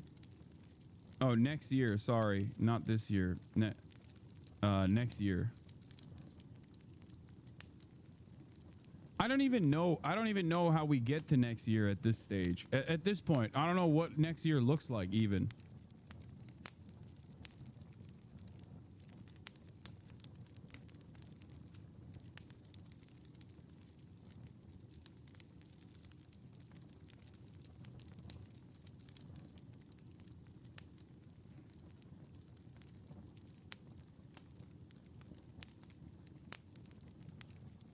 World Cup next year. Club World Cup is this summer. Yeah, there's a 2025 Cup in June and July, right? Are you afraid of being targeted by the Trump administration? Chatters, I am an American citizen. I was born here, okay? By the time the Trump administration decides to take illegal actions and enforcement against someone like myself, it's already over. I'm definitely on the list. Like, someone like myself would certainly be on the list with someone of my background, but I'm on the lower side of said list. Understand that many of you will have already been packed up by the time they fucking get to someone like myself. I hope that we will at some point dial this back dramatically.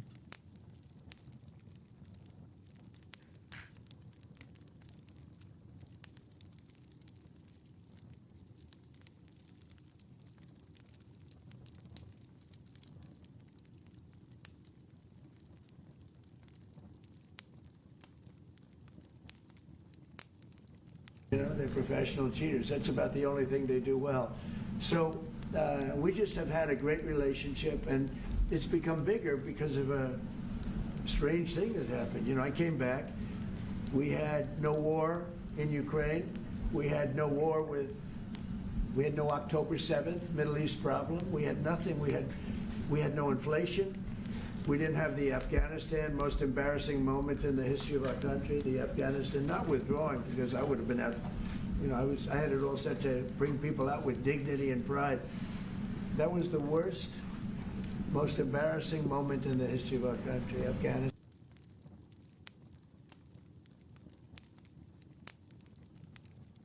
God damn it. What the hell? Little F there. Minor F. Minor F, but we're back. We're back.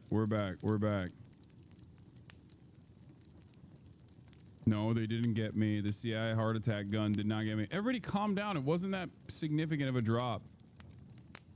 God damn, everybody loses their freaking minds anytime there's a little bit of a F. There was a blip, okay? Calm down.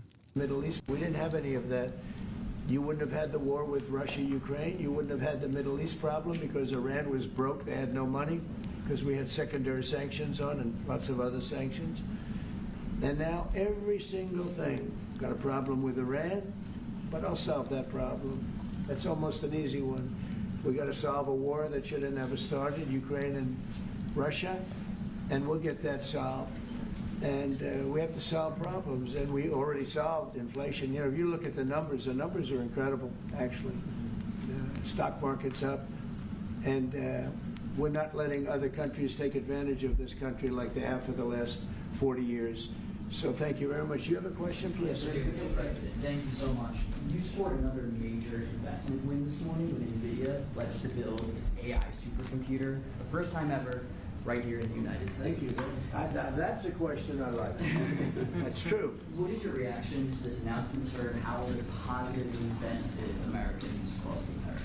Well, it's one of the biggest announcements you'll ever hear, because NVIDIA, as you know, controls that almost the entire sector, which is one of the most important sectors in the world, between chips and semiconductors and everything else. And they're the biggest.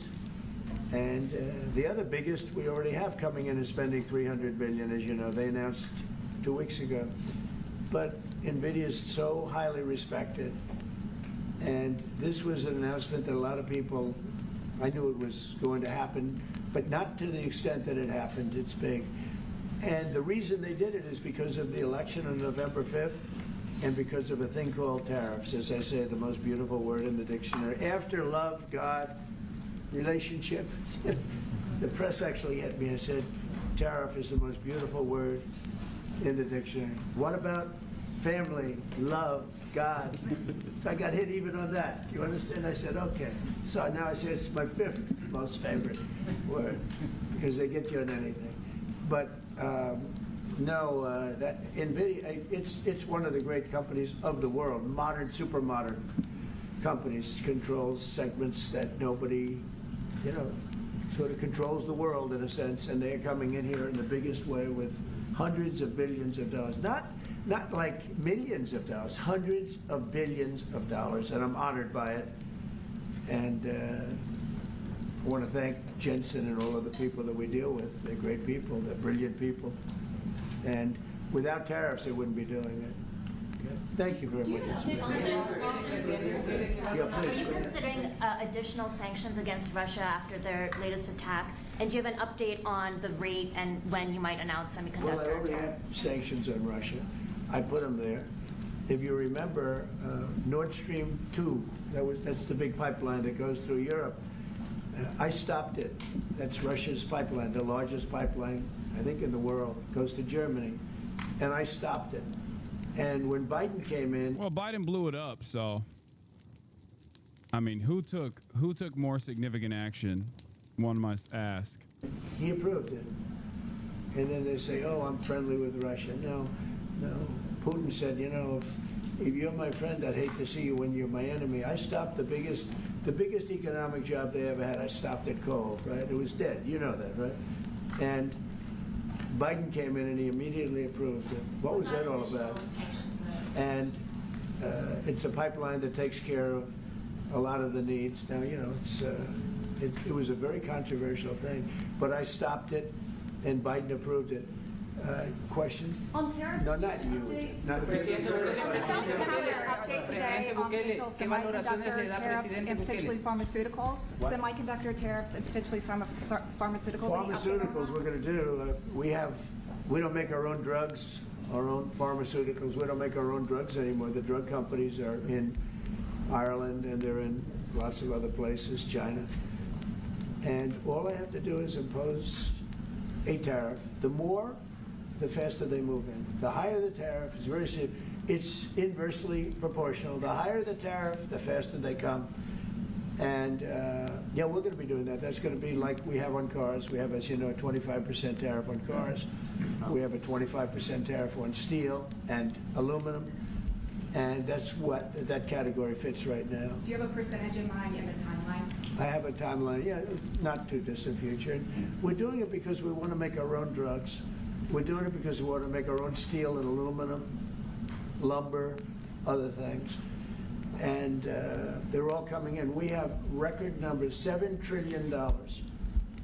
Since I announced, like a month and a half ago, since I came in, we have over $7 trillion being invested in the country.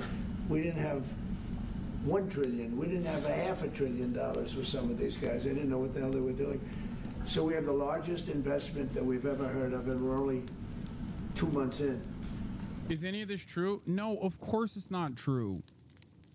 Of course, none of this is true. What has Donald Trump ever said that's correct? I mean, what he's gonna do, when he says he's gonna do something, I guess there is some veracity to that, but that's not like if he says he's gonna engage in ridiculous deportations of people, or when he says that he's gonna do this to American citizens as well, yeah, treat that as the truth. He will try. But as far as like things that he claims have happened, everything is a lie.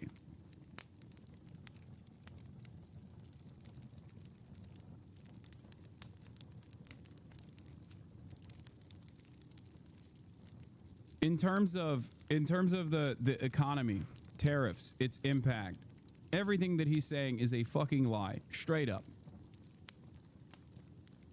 And that'll continue at levels that you've never seen before. That's what's going to happen. And even the stock market. When he says this is going to fix the trade deficit, that's a lie. When he says he's going to bring manufacturing to the United States with this action, that's a lie. It is physically impossible for him to do so. Okay? It is not possible for him to do this without severe government-funded initiatives to build a robust base of manufacturing in the United States of America. He will not be able to do any of these things. Market's up today. It's, we also had, you know, a lot of people didn't say it the way it was. We had the largest gain in the stock market in history on every single category. Yeah, after the largest cataclysmic dip of the stock market, there was a brief moment of recovery, and yet it's still incredibly unstable due to his administration going back and forth. That's the other side of this. The instability caused by Donald Trump going back and forth on the tariffs and exemptions, and then going back on the exemptions. That in and of itself does not exactly spell order, instability, and therefore causes people to go, yeah, I will invest trillions of dollars into this magical American manufacturing. Why should it? That was a nice game because we were getting a little hit because people didn't understand the power of our economic, our country economically if you use it right. Do you have something to say on that, JD? Yes, sir. I mean, look, for 40 years we have lost manufacturing capacity. Workers have seen their wages stagnate, and some of the most critical things that we need, from the pharmaceuticals, the drugs that we give to our children, the antibiotics that we give to our kids, to the weapons that we actually need to fight a war, if God forbid we had to fight a war, we don't make enough of that stuff. And so President Trump ran explicitly on changing that. Yes, as the president mentioned, it caused a little bit of disruption in the market, but I actually think over the long term, workers are going to benefit, stocks are going to go up, American businesses are going to benefit as we reinvest and reindustrialize our country. And the auto workers and the Teamsters and all of the unions, you know, not traditionally Republican, but I'm winning those unions by, we're up 40, 50 points on the Democrats. They're losing everything. They're losing everything because they just have policies that are not believable. They fight for policies that are 5% popular. He embarrassed himself a couple minutes ago. Oh, he broke the trophy, right? I saw that. The CFP National Championship trophy falls apart as J.D. Vance tries to hold it afloat.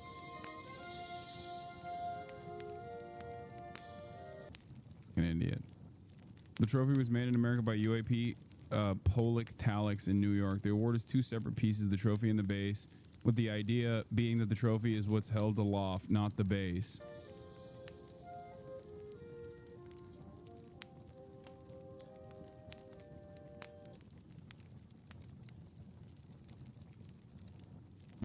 And nobody knows who the 5% are. I mean, nobody can find the 5%. But if you go back to Ohio, and by the way, we have the great championship team from Ohio coming in today, right? Very big day. And that's going to be a little bit later. And that'll be, if you want to stick around, I'll introduce you to some nice people. You'll see some very large people, right? You'll see some people that even you have not seen people like this. These are big, these are 6'7", 380 pounds with no fat. Okay, that's pretty good, right? But the team, the national championship team, is being honored today at the White House, so that'll be exciting. If you're around, you want to stay around, I'll have you up there. You can tell them all about your prison, how you have to behave. Okay. Who else? On electronics. You said yesterday that you're making a decision on Iran very quickly. What do you mean by that? Is that a decision to strike Iran? Solve their problem very quickly. Iran wants to deal with us, but they don't know how. They really don't know how. We had a meeting with them on Saturday. We have another meeting scheduled next Saturday. I said, that's a long time. You know, that's a long time. So I think they might be tapping us along. But Iran has to get rid of the concept of a nuclear weapon. They cannot have a nuclear weapon. He can't have a nuclear weapon. Nobody can have it. We can't have anybody having nuclear weapons, you know? We can't have nuclear weapons. And I think they're tapping us along because we're so used to dealing with stupid people in this country. And I had Iran perfect. You had no attacks. You would have never had October 7th in Israel. It was broke. It was stone cold broke when I was president. And I don't want to do it. I want them to be a rich, great nation. The only thing is, one thing, simple. It's really simple. They can't have a nuclear weapon. And they got to go fast because they're fairly close to having one. And they're not going to have one. And if we have to do something very harsh, we'll do it. And I'm not doing it for us. I'm doing it for the world. And these are radicalized people, and they cannot have a nuclear weapon. Does that include a potential strike on Iranian nuclear facilities? Of course it does. And just a follow-up question, a clarification. You mentioned that you're open to deporting individuals that aren't foreign aliens but are criminals to El Salvador. Does that include potentially U.S. citizens fully naturalized American? If they're criminals and if they hit people with baseball bats over their head that happen to be 90 years old, and if they rape 87-year-old women in Coney Island, Brooklyn, yeah, that includes them. What do you think? There's a special category of person? They're as bad as anybody that comes in. We have bad ones too, and I'm all for it because we can do things with the president for less money and have great security. And we have a huge prison population. We have a huge number of prisons, and then we have the private prisons, and some are operated well, I guess, and some aren't. But he does a great. This is him once again reconfirming that he's interested in sending American citizens to El Salvador in an unprecedented fashion as well. Great job with that. We have others that we're negotiating with too. But no, if it's a homegrown criminal, I have no problem. Now, we're studying the laws right now. Pam is studying. If we can do that, that's good. And I'm talking about violent people. I'm talking about really bad people. Really bad people. Every bit as bad as the ones coming in. And I made the statement when I heard about this a long time ago now, 4 years ago, when I heard that this guy was having open borders, I said every single criminal from all over the world is going to be dumped into our country. And that's what happened. The jails of the Congo were emptied out. The jails of Venezuela were emptied out. And you know what happened? He used to say the jails in El Salvador were emptied out too. I thought it was really strange when he would shit on Nayib Bukele. I remember him doing that, claiming that Bukele was doing this as well. He said it at CPAC too, which was odd because like Bukele had attended a bunch of the CPAC conferences and was getting a lot of love from American Republicans. Seemingly that that has changed. I went way down. But I now feel like he's lying. Yeah, of course he's lying. What are you talking about? These people are not opening up their prisons and dumping their prisoners into the United States. You can't do that. That's not a thing that.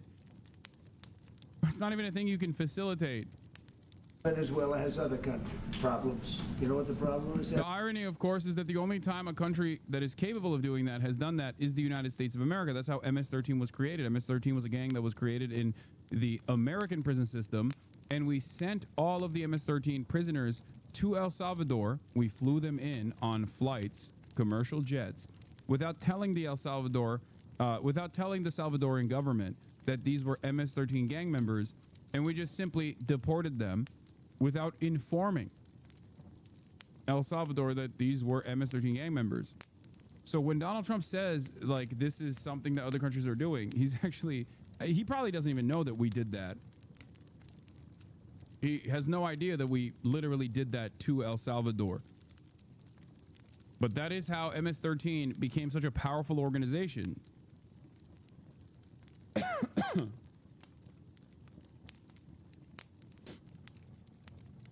That's how it happened.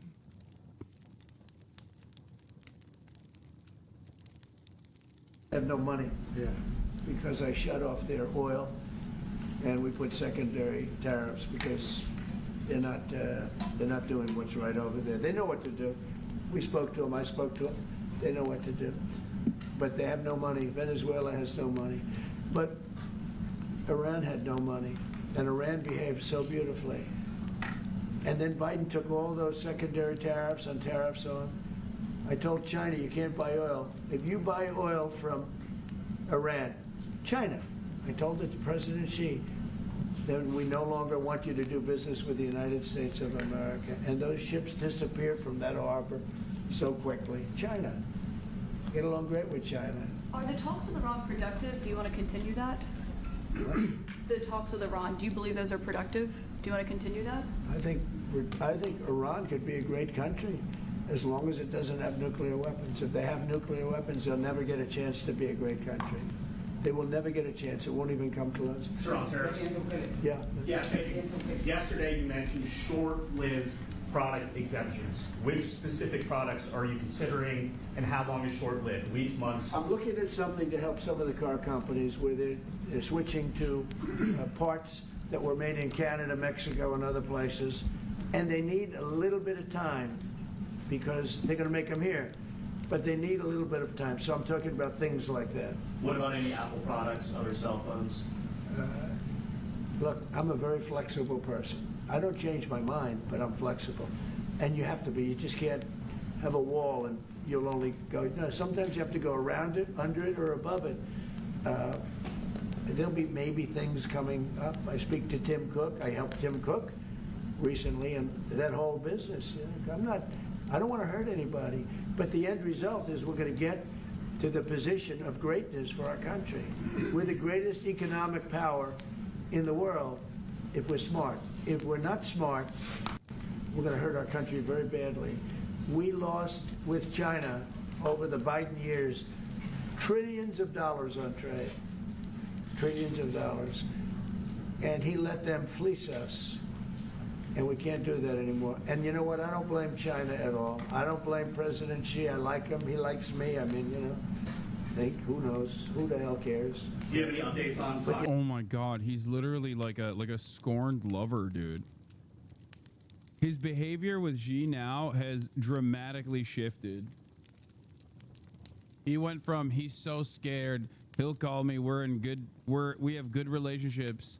We have a good relationship to please call me Xi. Xi, it would be really nice if you call me, to like, who the hell cares about him? I don't care about him. I no longer care about him. I don't love him no more.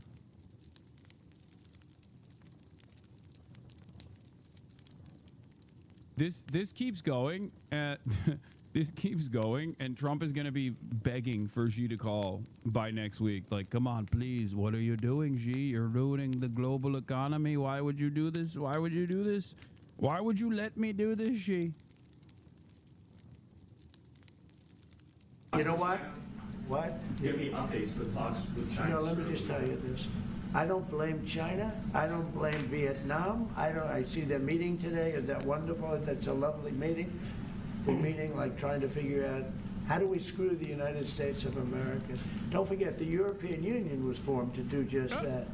The European Union was formed to hurt the United States and on trade. And they get us on NATO because they don't pay their bills. But now, since I got involved, they have been paying their bills.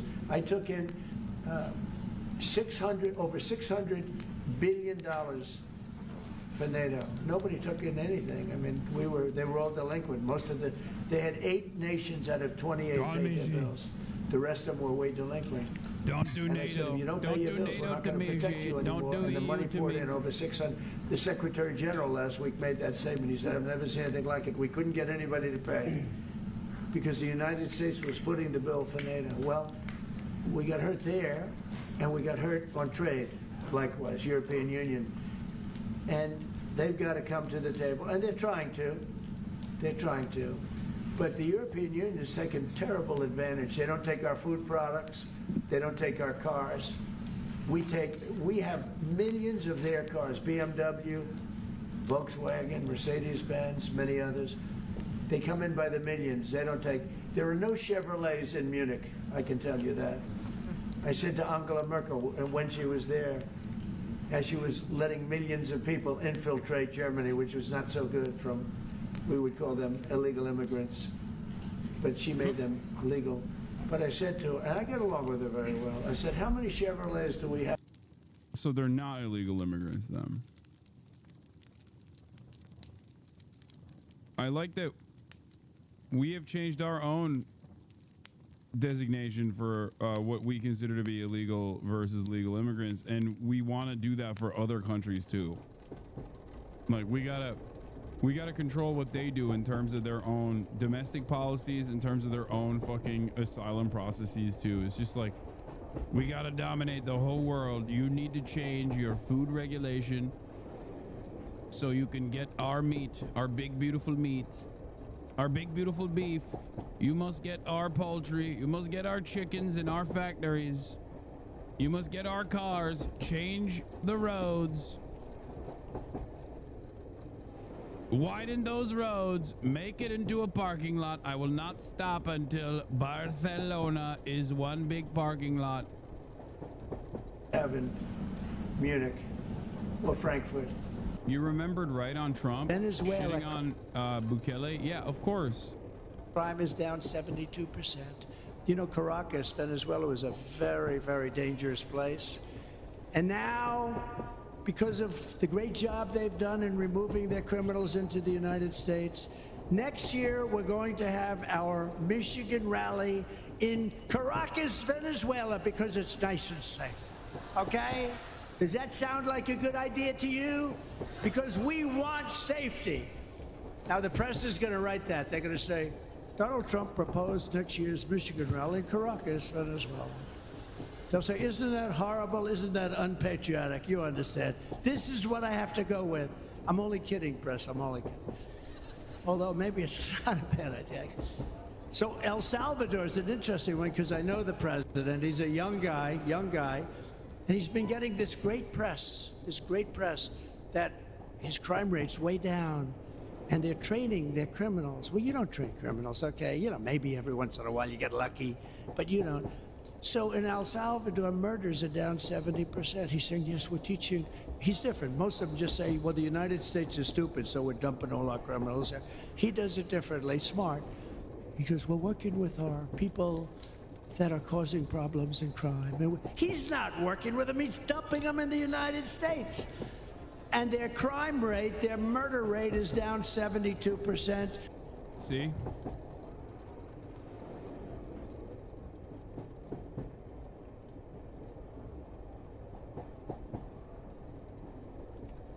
%73% and going up.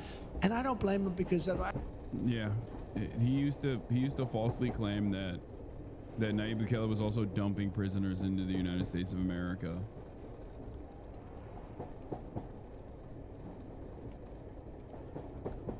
Anyway. Why? None, Donald, none. I said, you're right. And yet we take in millions and millions of cars. No, those days are over. Okay, thank you very much, everybody. Thank you, guys. So that was the convo. Here is a Wall Street Journal report on why the El Salvador President Bukele is so popular with Trump's inner circle and also so popular with like conservatives across the board. Salvadoran President Nayib Bukele has become one of the biggest right-wing icons in the world. His crackdown on El Salvador's gangs has inspired many in the U.S. conservative movement, especially members of Trump's inner circle. A lot of us in the MAGA movement believe that the good ideas we've seen in El Salvador, we can learn from. Bukele has agreed to accept U.S. detainees at El Salvador's mega prison, making him a key player in Trump's mass deportation strategy. I have great respect for him. I know him. He's very tough on crime. But concern is growing over Bukele's increasingly close relationship with Trump and many of his allies. Since taking office in 2019, Bukele has helped turn a country that was once the murder capital of the world into one of the safest in Latin America. We did the unthinkable to cleanse our society. He has jailed over 1% of the population, giving El Salvador the highest incarceration rate in the world. He also built the world's largest prison, known as Secot. But the country's transformation hasn't come without criticism. Since 2022, Bukele has ruled under emergency powers that suspend... Insane. Like, implemented martial law, and it's also more than 1%, so it was almost 2% of the population. Think about how insane that is, bro. Civil liberties, including due process. Yeah, no due process. It's crazy.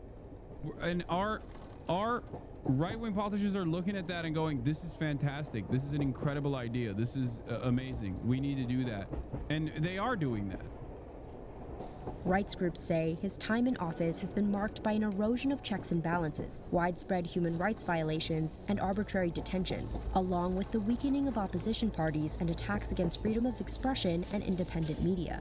Bukele's press office denied the allegations and said that before Bukele took office, there were widespread human rights abuses by the gangs on law-abiding citizens. The president addressed the concerns of rights groups in 2024, saying this. They were worried about the human rights of the killers. which, you know, they have human rights. I don't say they don't, they're humans.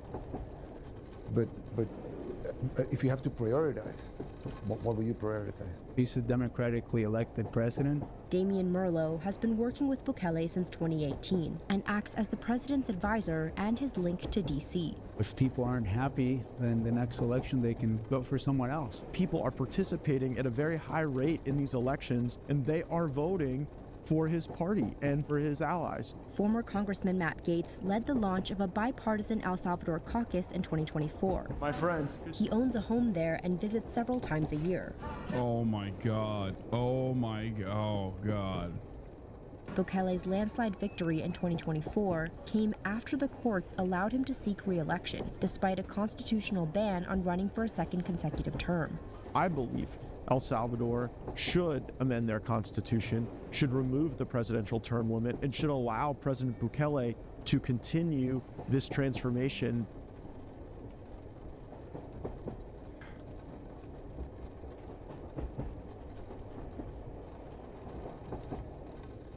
Woo!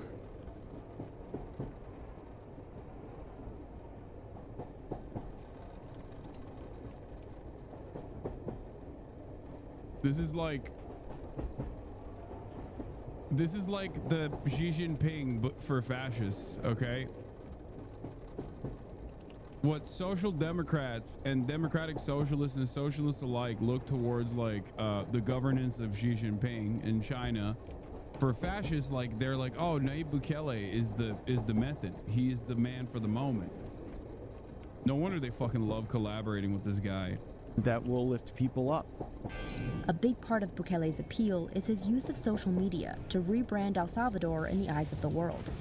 Bukele now markets the country as the land of surf, volcanoes, and coffee.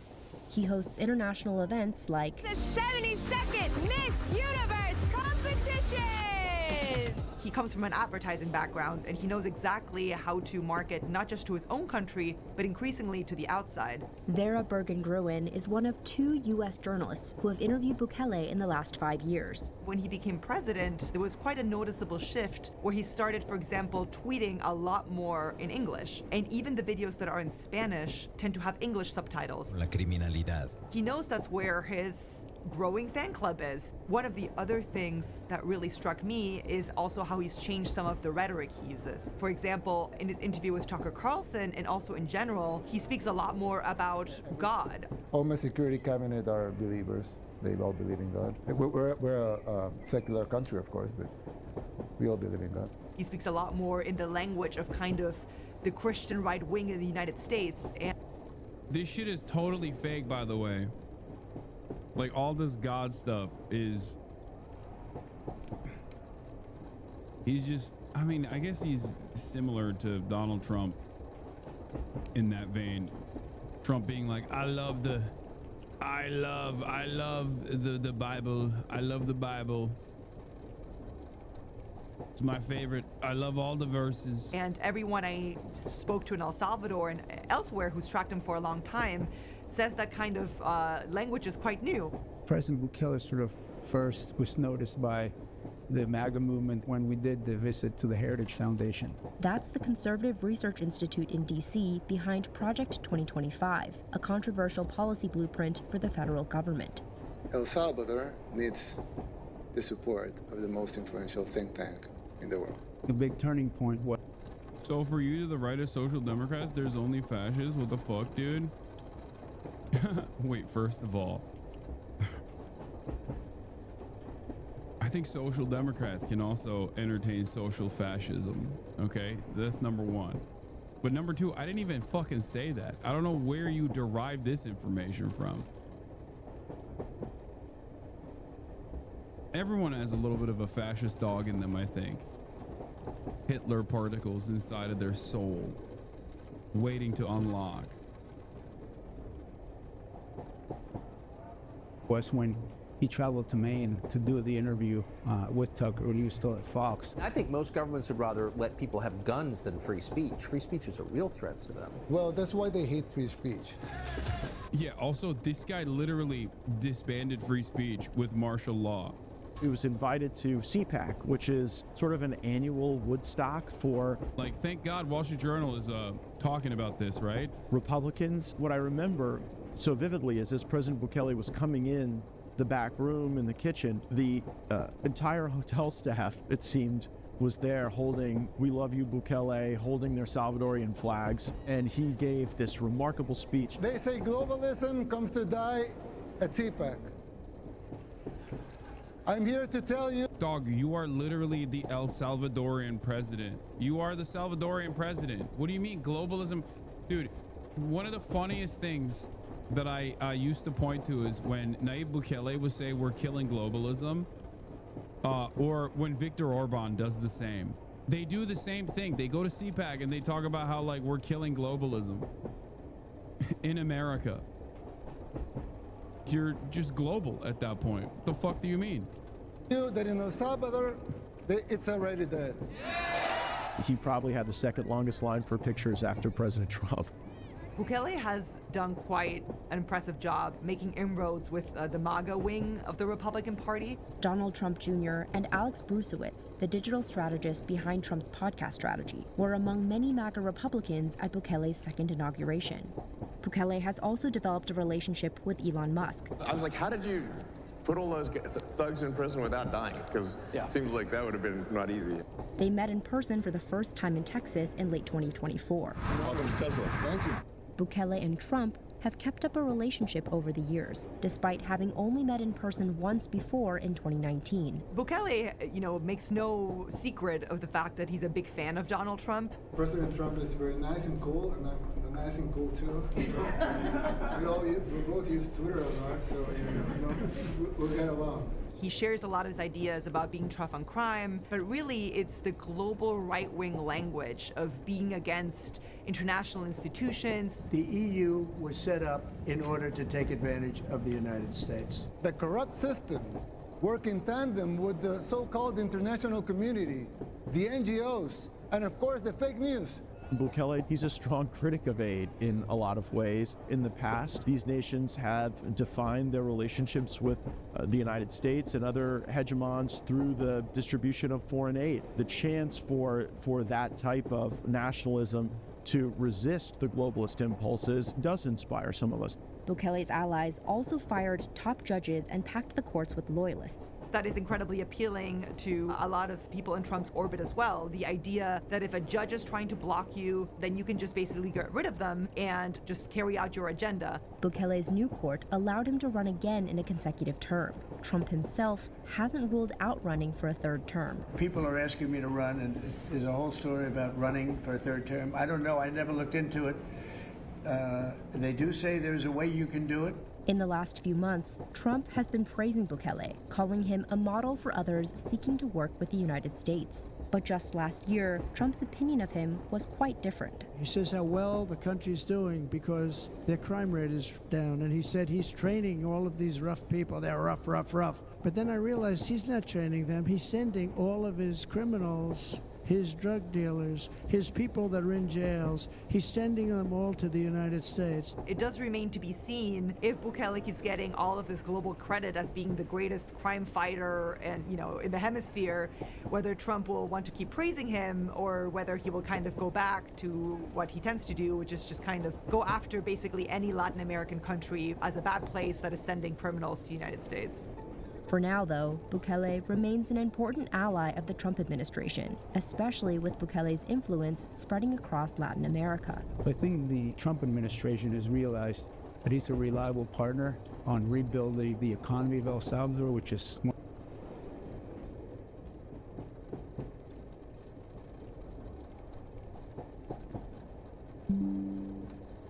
The fuck?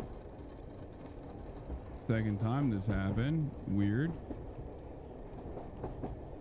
Oh, I don't know what it is. It's just like randomly keeps happening. Strange stuff.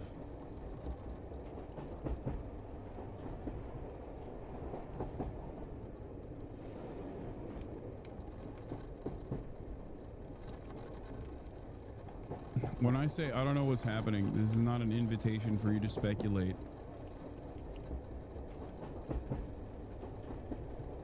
Oh my God. I'll never be able to stop people from speculating regardless, though. Yeah, check your PC temps. You're getting DDoSed. Change your passwords. It's over. They're testing the CIA kill switch.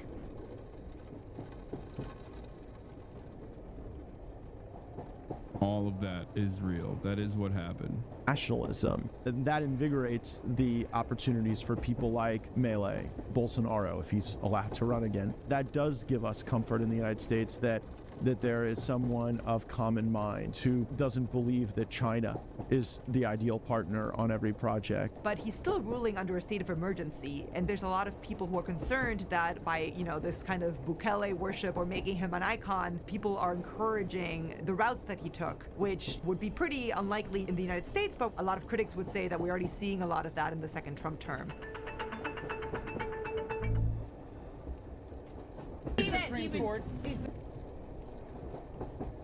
I'm going to talk about the situation in Vermont in a second as well.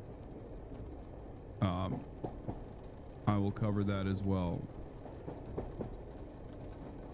Mohsen Modawi, a Palestinian-born green card holder and student at Columbia University, was apprehended at a regular immigration court date that he attended. Anyway, we'll talk about that in a second. Is the president going to ask for him to be returned to the United States or not? Like, yes or no? So first of all, it's not a question for me to answer, but I think that the assumption that underlies the question is what needs to be corrected, which is that there was no mistake that was made. He was sent. Let me ask you, what do you think would happen to him if he came back to this country? As your understanding of immigration laws, what do you think would happen? But I'm just asking. Oh, it wasn't any court date. He was about to get citizenship. Jesus Christ. It's important to know. You're asking a lot of questions. You were all asking a lot of questions about this, and you all seem to care about it a lot. So let's see if any of you have researched anything about this issue at all. Can anyone here tell me what would happen to the illegal alien from El Salvador if he came back to the United States? Does anyone here know? Does anyone want to guess? Any of you? He could be with his family. Does any of you know the answer to the question? Legally, what would happen if he came back here? Does any of you know? Any of you? He goes through the court system once again to get his asylum application processed. Yeah, and he lives with his family and continues to work at the union job that he had. He's not illegal. He's quite literally not illegal. This distinction, the saddest state of affairs here is always that these guys recognize that the distinction between someone who is a documented non-citizen and an undocumented non-citizen is simply a piece of paperwork. And these guys refuse to entertain the notion of said paperwork ever being given out to people, assuming that if you are at any point, a non-citizen, naturalized or not, you are just not a real American and you can be deported and you should be deported. That's the point. That's it. That's it. So when people say, like, why don't they come the right way? Like, this is a person who actually is going through the process. This is a person that was going through the process and went through the process and got protections against being deported. Asylum seekers are here legally. Do you understand? Asylum seekers are here legally. When people say, oh, no, don't care, they're non-citizens, like, they are here legally.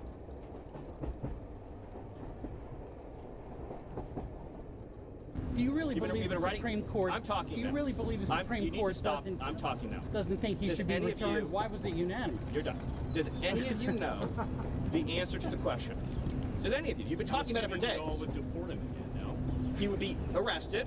Okay. He'd be put in confinement. He would be deported the second time to El Salvador again, because there's no withholding order for an alien who's a member of a foreign terrorist organization, number one. Number two is the gang that he's a member of doesn't exist in El Salvador anymore. So what you're asking for is to be deported twice. But additionally, if we chose to pretend, just pretend, that the withholding order was real, he would be deported to a different country. So, for example, he could be deported to Egypt. So I'm just trying to understand, is it your view? No, that's not how that, why would that happen? Like, this is psychotic.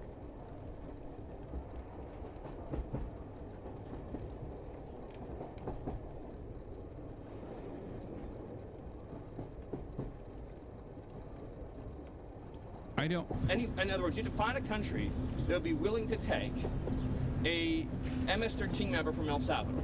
So I'm trying to understand from you all is not an MS-13 so if he came member. back and under our laws, he was then deported to Egypt, or if he had actually done something severe enough to be deported, then yes, he would not be deported to El Salvador. He would be deported to a different country. Having said that, he has done no crimes, so why would he ever be deported? The only thing that the courts have actually agreed on is that he should not be deported. He has done nothing that is deportable, and that he definitely should not be deported to El Salvador. That's what the courts have declared. And yet this administration, in direct violation of previous court orders, did deport him for no reason whatsoever, falsely claimed that he was MS-13, and also deported him to the one country that the previous court hearings had determined he should not be deported to. To Somalia, would you then be saying, great, I'm so glad that you deported him to another country? Is that what you'd all be saying? Like, do you understand our immigration laws at all? But you're no, he doesn't understand. Well, he doesn't care about what the immigration laws are, obviously. That's not a thing that he gives a shit about. The premise of your question, the gentlemen, the return guys, do you know the difference between a deportation order and a withholding order? Do you know the difference? Any of you, please. Do you? Well, we're not in the government. But you couldn't even spend 72 hours over the weekend learning the distinction, even writing and talking about it this whole time. Steven, we're not going anywhere. On the gold cards. Just raise your hand. Does any of you know the difference between a deportation order and a withholding order? Everyone, my name. Speaking of deportation orders and withholding orders, we're going to talk about another horrifying case that just took place. Mohsen Madawi, a Palestinian-born green card holder and a student at Columbia University deeply involved in the pro-Palestinian activism, who had previously been interviewed by 60 Minutes, as a matter of fact, has been arrested by HSI agents in Vermont in the middle of his appointment to become a U.S. citizen.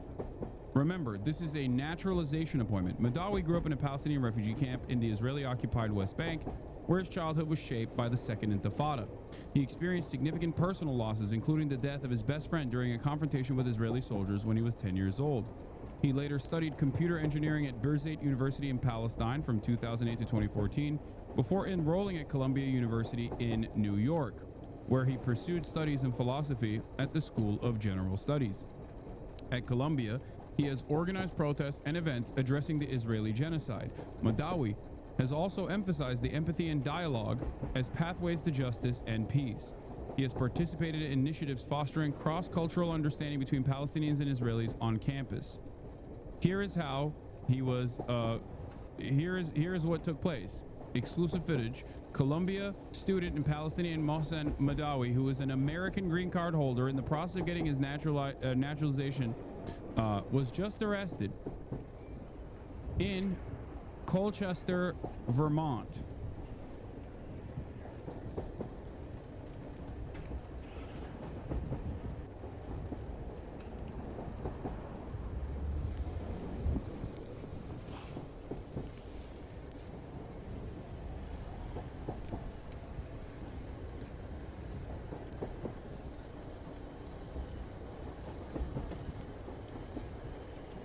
Now that we've seen Chris Van Hollen take action, strong action against this, my expectation is that Bernie Sanders does something similar here, by the way. I think he should. He absolutely should.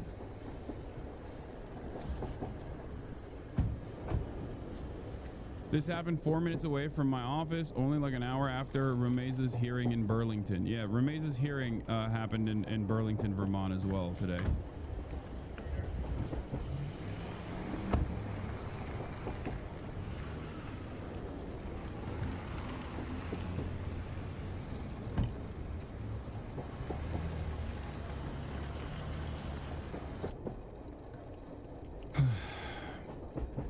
your initial... Here he is giving an interview to 60 Minutes. Let's take a look at what he had to say in this interview at 60 Minutes. What was your initial reaction when you heard about the Hamas attack on October 7th? I could not believe what my eyes were seeing, where I see Hamas members getting into settlements and so on. But also the first moment I saw that, I put my hand on my heart. And I started praying, knowing that there will be a huge level of revenge from the Israelis. And I was praying that this will not be the result, because it would be disastrous. The night of the rally, I believe someone in the crowd said something very anti-Jewish, not just anti-Israeli, but anti-Jewish. Yes, this was as a walkout on November 9th. And a person who's not affiliated with Colombia, we've never seen him, we don't know who is this guy, comes down the stairs yelling, "Death to Jews." I was shocked, and I walked directly to the person and I told him, "You don't represent us because this is not something that we agree with." And directly what I've done, I took the megaphone and I gave a speech and I said, this is why I said that these guys demonstrated phenomenal messaging discipline and showed, I think, movements for the future. Okay, that this is exactly how you're supposed to keep an airtight protest. The protest marshals were incredible. From what I saw, and to the with all the people that I talked to at these camps, these student encampments, they were incredible. They were literally perfect victims. They shouldn't be, they shouldn't have to be, but they still were. And the Biden administration still turned turned a blind eye to the insane police enforcement against these students and actively championed it. And then the Trump administration now is putting the final nail in the coffin. This is truly horrifying. We here are conscious, educated students, and we know how to separate right from wrong. And what this guy has said... This is the person that the Trump administration is working on deporting. He's a green card holder. He is a green card holder in the process of applying for citizenship. And they took him away from a court hearing to try and deport him. This is that person. It is wrong. What this guy has said is clearly anti-Semitic against Jews. Anti-Semitic. To be anti-Semitic is unjust. And the fight for the freedom of Palestine and the fight against anti-Semitism go hand... Citizenship interview, not a court hearing, sorry. I mean, they took him away from the courts though, no? Hand in hand, because injustice anywhere is a threat to justice everywhere.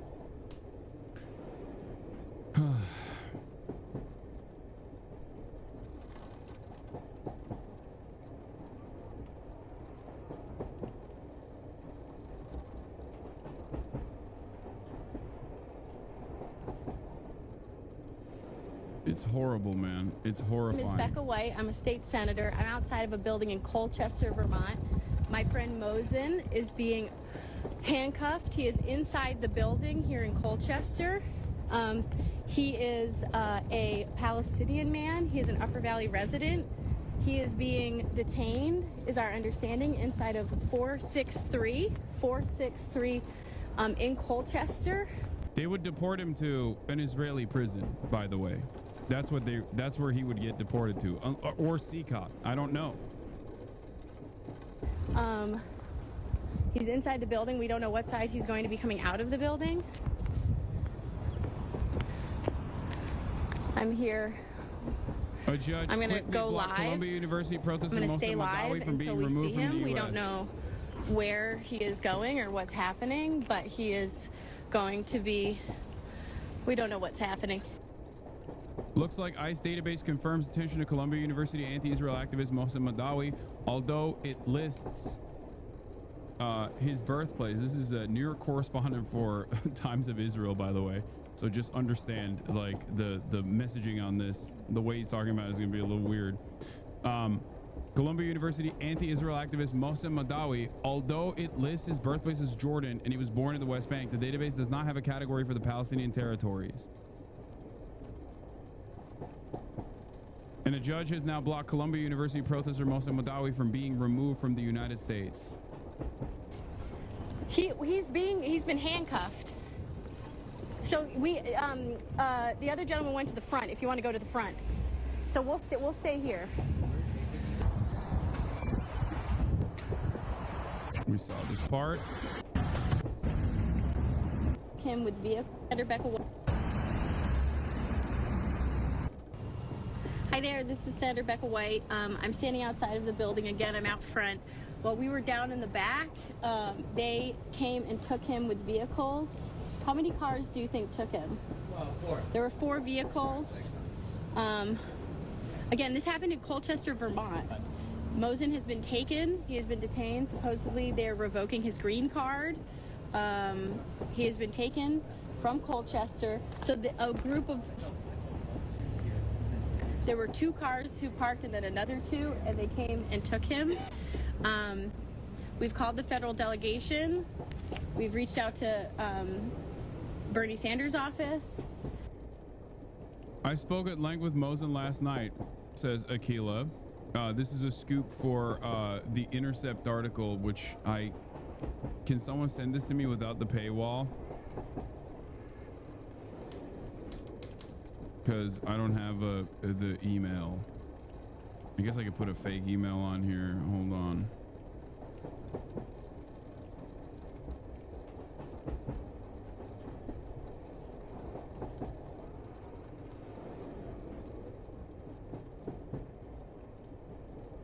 Okay, never mind. I passed it. I bypassed the paywall, which we will read in a second. But where is it? No, I got it.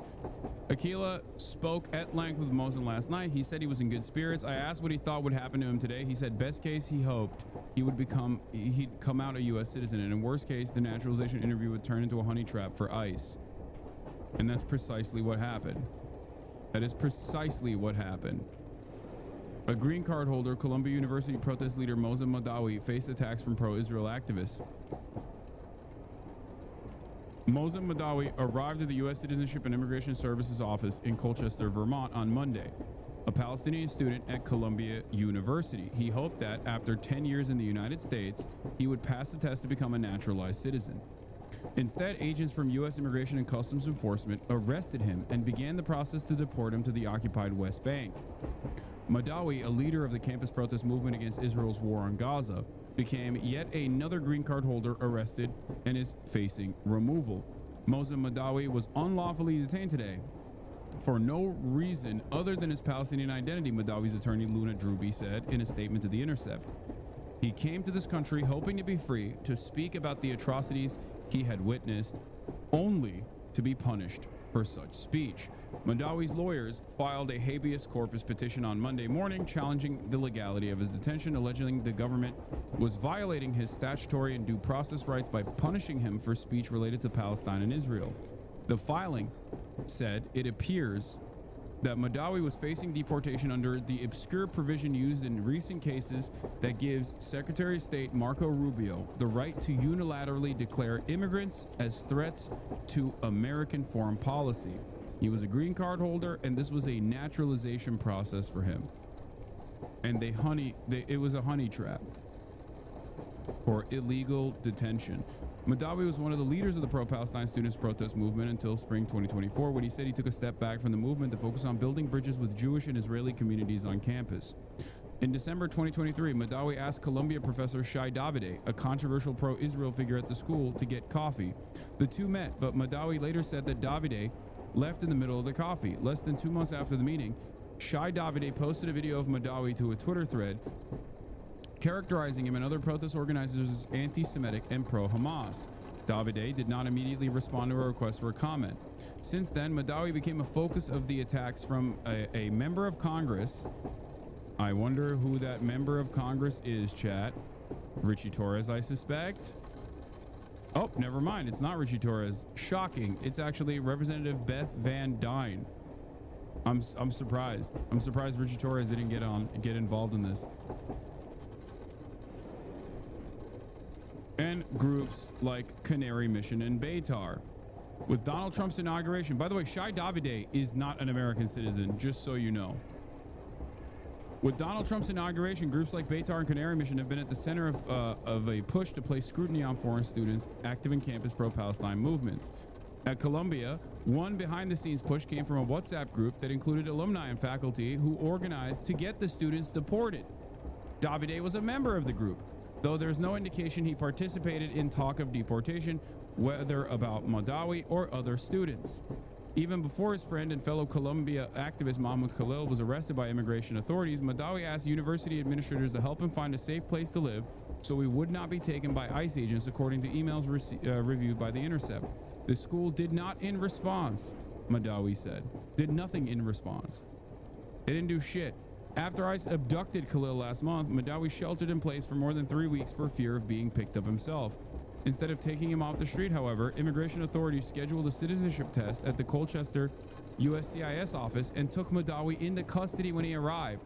They literally set him up to fucking detain him.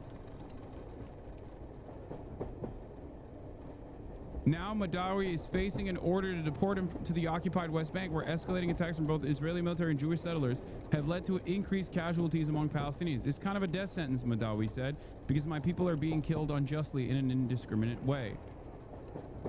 Bernie Sanders' office has also immediately released a statement. Sanders, Welch, Balint statement on Trump detaining Mohsen Madawi. Earlier today, Mohsen Madawi of White River Junction, Vermont, walked into an immigration office for what was supposed to be the final step in a citizenship process.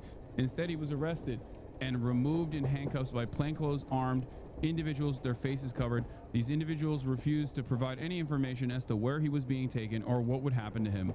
This is immoral, inhumane, and illegal. Mr. Madawi, a legal resident of the United States, must be afforded due process under the law and immediately released from detention.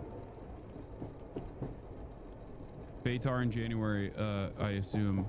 Thank you. Yeah, Columbia jihadi visa holder mode. Oh, God. This is what Beitar posted about him. For being here today in solidarity with Columbia University students and against Columbia University administration.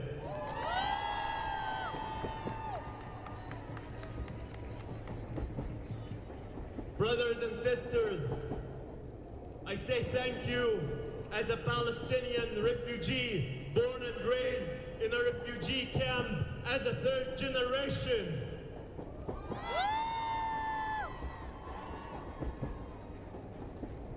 I say thank you as a child who witnessed his best friend getting killed, shot on the hands of an Israeli soldier in front of his eyes. Thank you.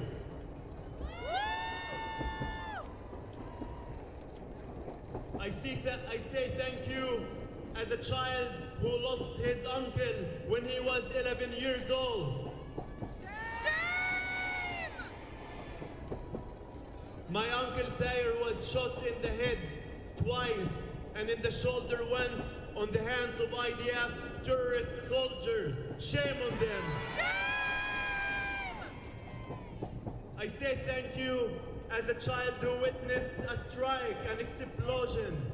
And after this explosion, I saw 7 people shattered into pieces in front of my eyes. I had to collect their body parts in my own hands, to collect fingers from the ground and peel off skin from the walls. Shame on you, Israel.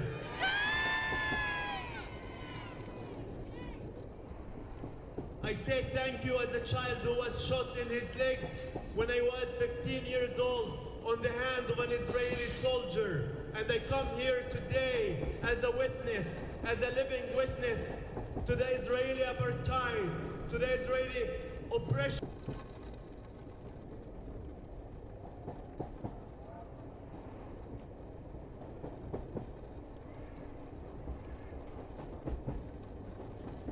Why is Beitar posting W's? Because they're fucking freaks.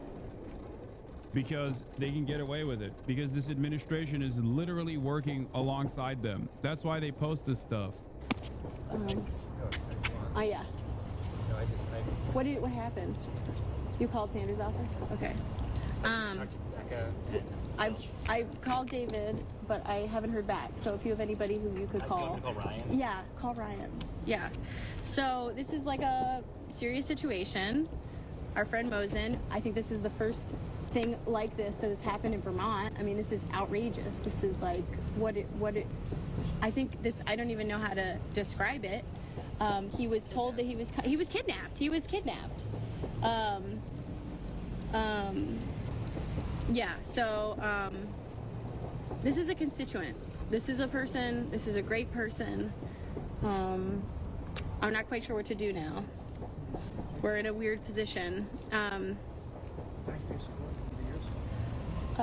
Should I post the video on Instagram? The video of him being taken on Instagram? You can post that on there. I posted it on Twitter. You posted it on Twitter? I did it for my journalist group. Okay. So yeah, you can post it. Then. We already covered this.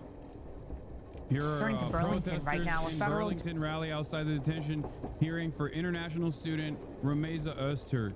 Judge is hearing arguments for the release of Rumeysa Öztürk, the Tufts University student who was detained by ICE back in March. Öztürk was briefly held in Vermont before her transfer to a detention facility in Louisiana. So her lawyers filed a petition while she was still here. That's why the case is in Burlington today. NBC5's Charlotte Hancock joins us live right now outside of the courthouse. Charlotte, what's the latest on what's happening inside?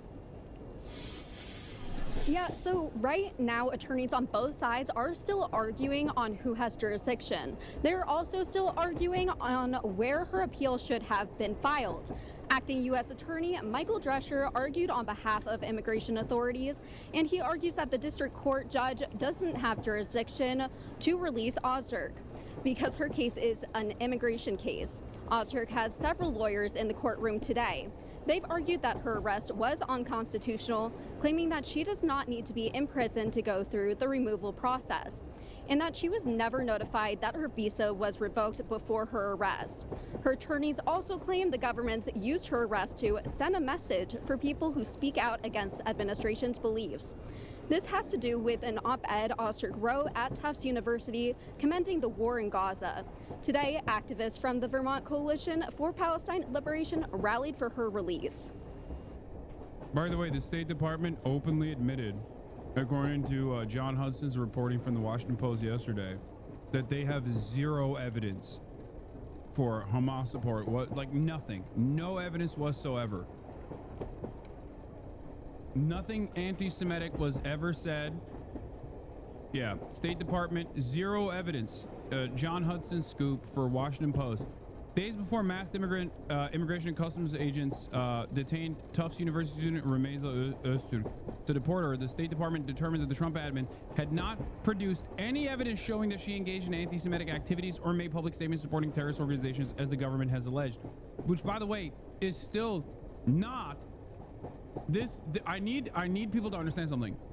Even if she had done this, which she did not do, but even if she had done this, that is not a reason for deportation. You cannot deport someone for this, okay?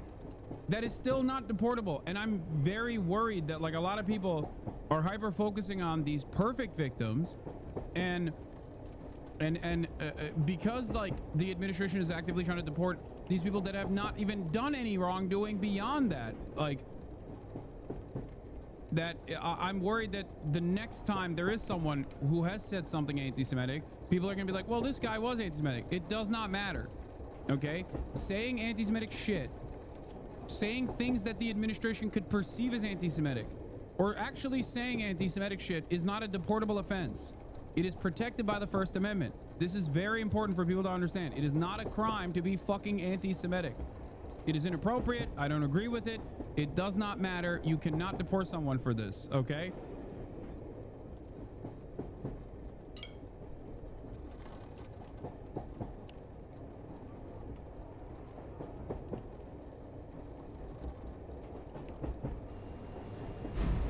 We're here today in solidarity with her, demanding her immediate release and reparations be paid to her, and all of her rights as a student, as a person in this country, be immediately reinstated, and a public apology issued by the Trump administration. Our democracy is at stake, and we will not be intimidated. We will not go back into the shadows. We will defend everybody under attack without exception. Stop doing this. Stop. Oh.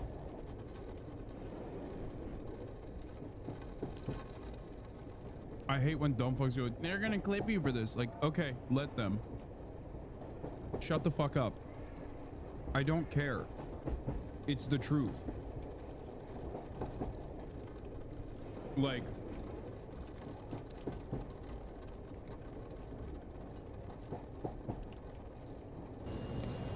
Lawyers for Osterk will continue to make their case this afternoon, and then the U.S. attorney will have an opportunity to respond. We'll continue to follow the latest and give you updates. Live in Burlington, I'm Charlotte Hancock, NBC 5 News.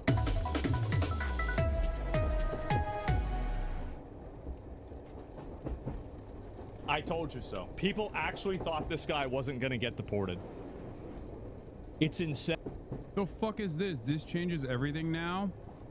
Fucking obviously. Yes, of course he's gonna get deported. Let me see if I can, I'll watch a video about this real quick. Can be deported. Here we go. Look, this is a very, very stunning move that's gonna have repercussions for sure for all That's the goal. The other international students who have been targeted by the Trump administration. That's what I want them to do. If somebody is an international student and they're coming to the country and agitating and causing political distrust, like, I don't think that we owe it to the rest of the world to be a, you know, open platform for you to come here and cause political dissent. It's ridiculous. Cause political dissent. It's ridiculous. Like, if you want to come here and complain about our politics, get the fuck out. Go back to your country. Yeah, any country would kick them out. Yeah, exactly. It's such a ridiculous premise that we need to have people that are not even citizens of this country. We're going to import them into this country and educate them so they can protest and complain in our country. Why do we have that? Why do we need this? Yeah, go complain in your own country. Exactly. Free speech warrior, by the way. But I guess now, if you are declared as a non-citizen, as a green card holder with an American wife, anyone and everyone is declared non-citizens.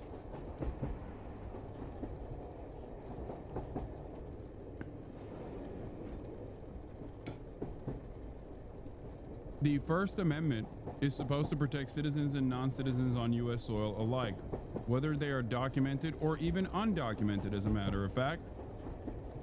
That's how it's worked. That's how it's always worked. That's how it's supposed to work. The notion that, like, oh, well, these guys are stirring up shit.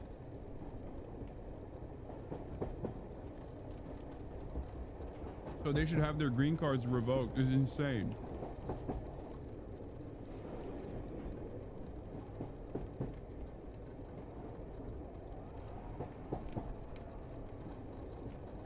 Their actions and demonstrations that they've been participating in under at campuses all across the country. I'm just looking at my notes here because, as you mentioned, I'm just running out of court right now. But it's really, really important because Judge Jamie Comins has found that Mahmoud Khalil is removable under the Secretary of State Marco Rubio's assertion that his continued presence and his actions in the United States actually compromise foreign policy and political priorities. That's very stunning because that is actually the only thing that she ruled on today. She did not rule on the other allegations that were raised by DHS that he allegedly misrepresented information on his green card application. None of that matters. It doesn't have to matter. Like, they can just deport him for whatever reason they want.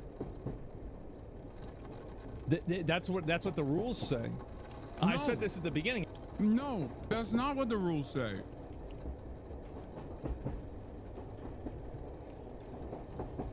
And then there's the second question, which is, even if that's what the rules said, is that appropriate? I don't think it is. The Trump administration is trying to write new rules right now, which Asmongold agrees with. Oh God, this commentary is so fucking stupid. I don't think I'm gonna watch this whole thing, man. I'll lose my goddamn mind. I don't want to fucking watch this, okay?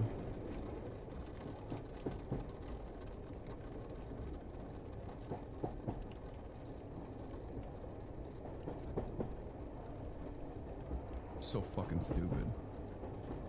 Images released by the World Health Organization show the scale of the damage to Gaza's AHLI hospital after yesterday's Israeli airstrike.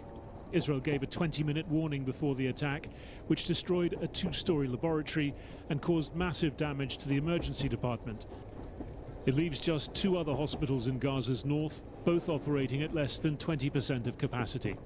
We will need weeks to restore the place, and in some parts, maybe months. There is a major problem in the radiology and laboratory departments. The damaged equipment cannot be replaced because of the blockade imposed on the Strip. Israel said without providing evidence that it had targeted a Hamas command and control center. Further south, the aftermath of another strike in Khan Yunis. Again, a warning to leave before a tented encampment for displaced people was bombed.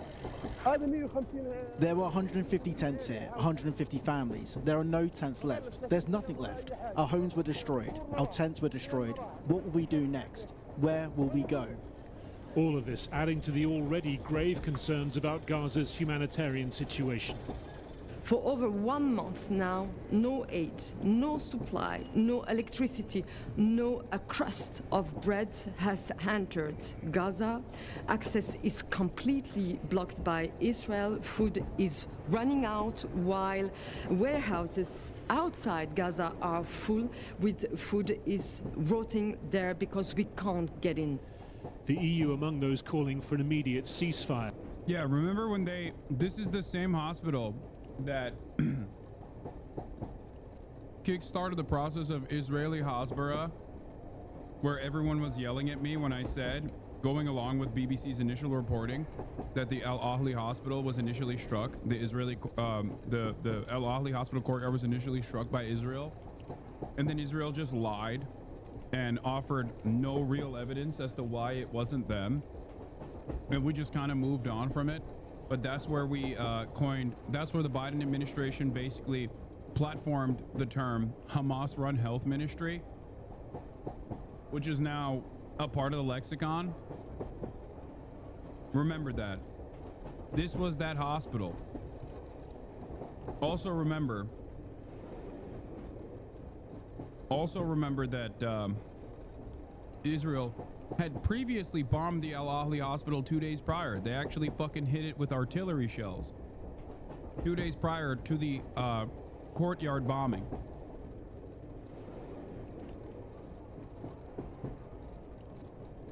No, that's not. That was from the start. They were saying Hamas run from the casualty reports. Yes, but that was when the American administration said that it was Hamas run health ministry numbers, and I do not believe them. That's what Biden said on the main stage. The latest talks in Egypt breaking up without a breakthrough. Hamas, though, reported to be reviewing an Israeli proposal for 10 Israeli hostages to be released at the beginning of a 45-day pause. Major sticking points remain, but the proposal is reported to include the resumption of humanitarian aid into Gaza. Well, the Irish trauma surgeon, Dr. Morgan McMonigal, recently got back from a 6-week humanitarian mission working in Gaza's Nasser hospital. He joins me now from Waterford. Good evening. What do you think the impact of the bombing of the Al-Ahli hospital will be? The bombing is absolutely massive. And in fact, I was lucky enough to have visited Al-Ahli hospital in Gaza City while we spent time in Nasser hospital. And it was already struggling to regain a good foothold, you know, in managing the people of the Gaza Strip, because you have to remember over 1.5 million people were internally displaced down to the south, to Khan Yunis and Rafah, and now they were, since the ceasefire started in January, they were slowly making their way back up north, and the hospitals were slowly starting to manage what we might call neglected surgical disease, conditions that people were unable to present to hospital with, like advanced cancers and diabetes and diabetic foot, as well as a lot of complex war-related tertiary and quaternary effects of the war from, you know, previous gunshot wounds and blasts. I was in Nasser Hospital the night it was hit as well. And even though amazingly and miraculously only 2 people were killed, it is absolutely amazing that nobody else was injured, but the entire ward was put out of action. Structurally, it was unsound for anybody to be in there other than construction workers. The very fact that since the blockade of aid and food and energy to desalinize the water. Where's that fucking douchebag that you guys banned immediately? He said, like it or not, I'm glad that there are, they're deporting people. Dude, the irony is, guys like this fantasize about China behaving in this way. They fantasize about North Korea behaving in this way. And when America is behaving in this way, they go, oh, I love it actually. The fuck do you mean? Foreigners are not allowed to cause disruption. Like, what are you talking about? What is the disruption? They were literally engaging in lawful activity. The fuck is wrong with you? It is not illegal to protest, citizen or non-citizen alike, but these guys were also legal permanent residents anyway.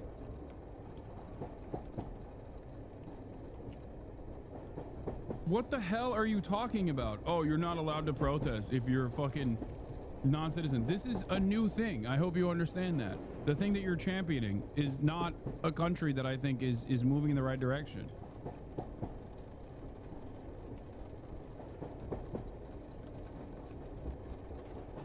Fucking moron. Medicines have been blocked since the 2nd of March, and even though NGOs did stockpile for a certain number of weeks. It's additionally crazy.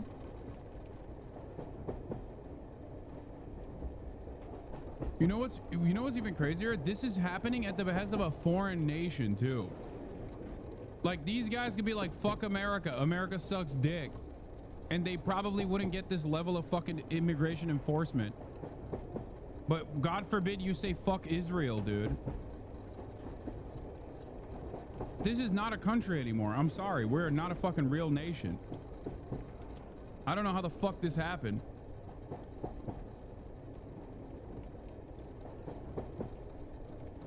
But you're an absolute baboon if you don't recognize how this will inevitably harm you.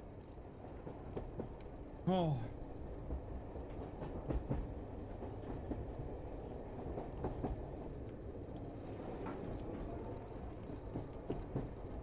We could see every single day food and supplies were getting less and less and less quality, less quantity. So what is available? I mean, what hospitals are available to people in Gaza?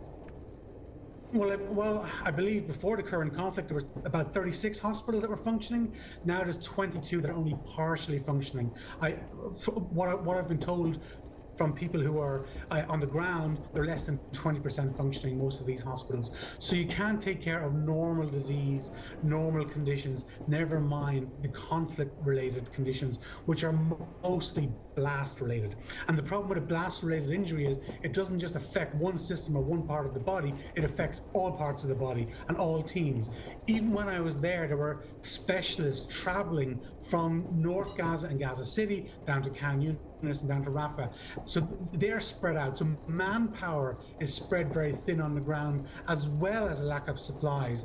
So really it is more and more suffering on the ordinary people of Gaza. Yeah. And remember, keep in mind that about 50% of the population of Gaza is under 14 years of age. Now, the Israelis say that this AHLI hospital had a Hamas sort of control center in it somehow, and that's why they bombed it. Yeah, they said in the Nasser hospital where you were working, that there was a Hamas leader using it as a base rather than being treated for wounds. What can you say about your time there in terms of what you saw?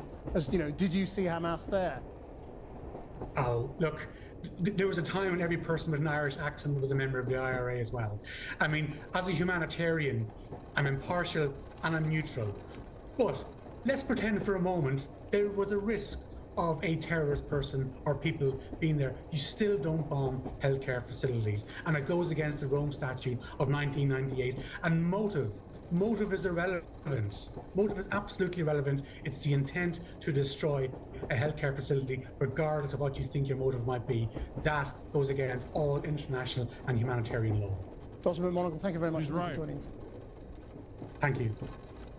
I'm now standing in the courtyard of AHLI Hospital in northern central Gaza Strip, where the Israeli fighter jets have targeted this place, resulted in massive devastation. Worth mentioning is that this is not the first time the hospital has been targeted. This is the second time. The first was on October the 17th, 2023, resulted in an Israeli massacre. At least 500 civilians have been killed in the first attack.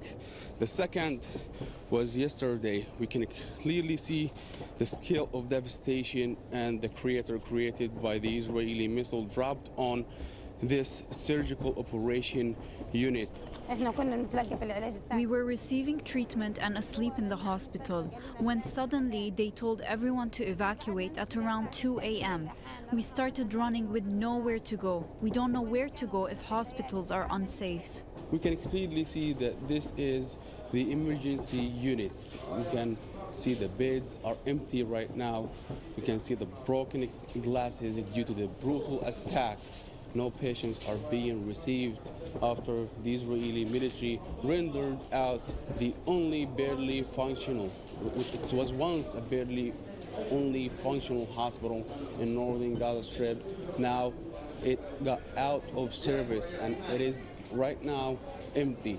We can also see the scale of devastation inflicted on the other part of the emergency unit. They struck the hospital at exactly 8 minutes past 2. There's nothing to target here, as you can see. There's an ICU unit behind me, and then there's the emergency triage area, and this is the only hospital we had in the area. The AHLI Hospital is located close to Al-Shijaiya neighborhood, which is witnessing a ground invasion by the Israeli occupation forces. The situation is getting much more catastrophic in the light of the ongoing Israeli targeting of healthcare facilities and rendering them out. If you say this is fucked up and unconscionable and correctly say that this is a genocide, the American government can just disappear you and send you to a fucking concentration camp in El Salvador, by the way. And people like Asmongold think this is appropriate.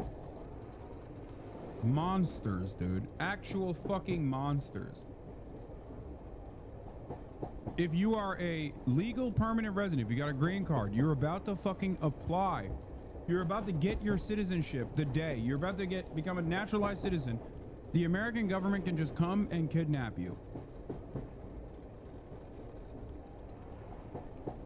Asmongold is officially in the final stage of becoming a fucking roach. Disgusting. When I hear shit like that, it's just like that is so much worse than any kind of like, oh, the titties are not big enough in video games nonsense that he engages in. Okay? Disgusting. Out of service, and people will have no other place to get medical treatment after the ongoing Israeli attacks. Ibrahim Khalili, Al Jazeera, Gaza City, Palestine. Make sure to subscribe to our channel to get the latest news from Al Jazeera.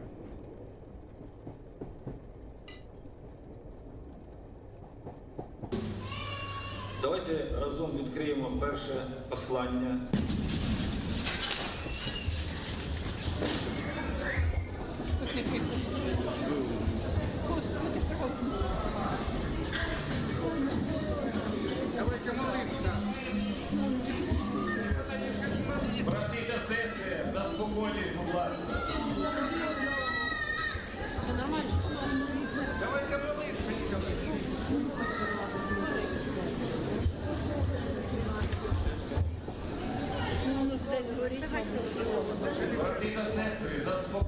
цифри.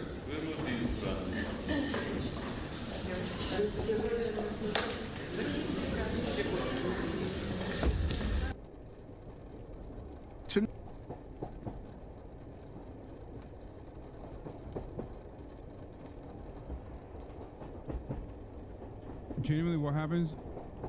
Should American fascism eventually dissipate? How we hold accountable to those reporters? I don't know, man. I don't even know how to begin to think about American fascism ending, since it seems impossible to combat. Recall the weeks of hand-wringing about some U.S. media assuming correctly that the entity dropping 99.9% of the bombs on Gaza bombed the AHLI hospital courtyard. 543 days and 150 plus attacks on medical facilities later, I can't think of a fake media scandal that has aged worse. According to the New York Times, 1,500 Hamas PIJ rockets landed in Israel in the first 3 months of the conflict and killed 12 people, but one errant PIJ rocket landed in Gaza and killed 250 plus. Some really bad luck, I guess. Nothing else to see here. Move on. Yeah, after said fake scandal, almost every outlet immediately added the pejorative qualifier, according to the Hamas-run health ministry, to discredit the increasingly gruesome and obscene body counts.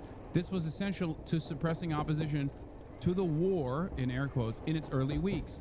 Notice how the cumulative mentions of Hamas-run health ministry skyrocket after the AHLI Arab hospital bombing.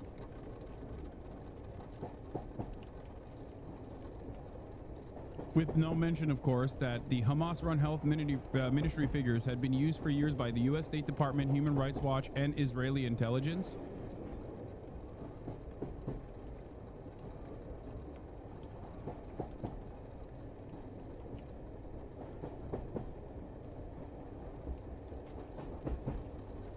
You are fucking disgusting. Go back to Istanbul if you don't like it. Your leftist views and identity politics is 98% of what's wrong. The rest is China destroying... What? Aw.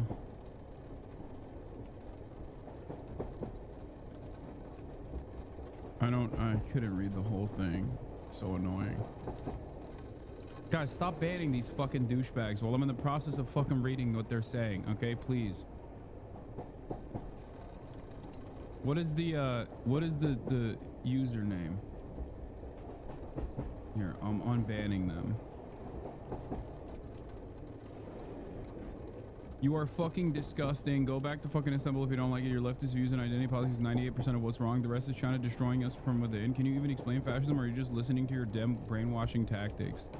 I love that this guy doesn't understand that China is not destroying the United States of America.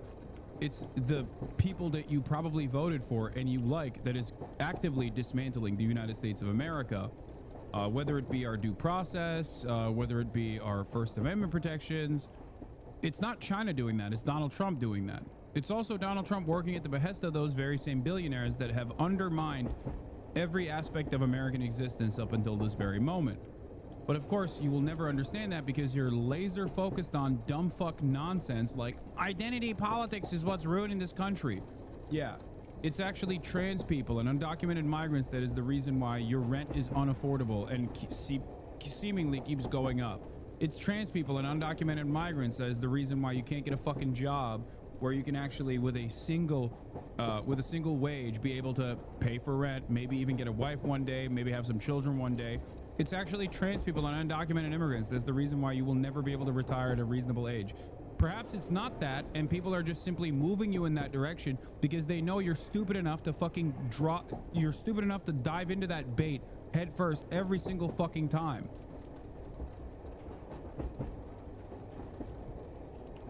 There's perhaps no funnier moment where you can be complaining about this sort of shit while also simultaneously be like, you're disgusting, go back to your own country. I'm an American citizen, by the way. Okay? So, sucks to suck, dumb fuck. But the idea where you're like, right, they've been destroying our country since the 90s when Clinton brought it into the WTO. Okay, dude. Nobody forced American capital to move to China for manufacturing. Okay? They did that. They actually designed it so that they could do that. And no, China joining the World Trade Organization happened decades after what you're talking about. What you're doing here is talking about NAFTA and mistaking NAFTA for other free trade agreements. Not that it matters. It doesn't fucking matter.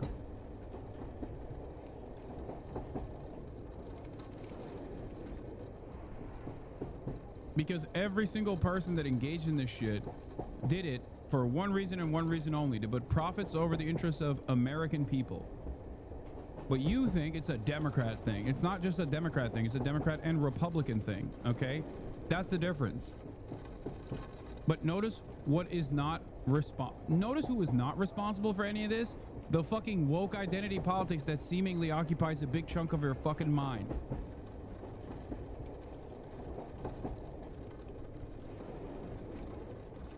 So dumb. Tonight, Scott Pelley in Ukraine with President Volodymyr Zelensky.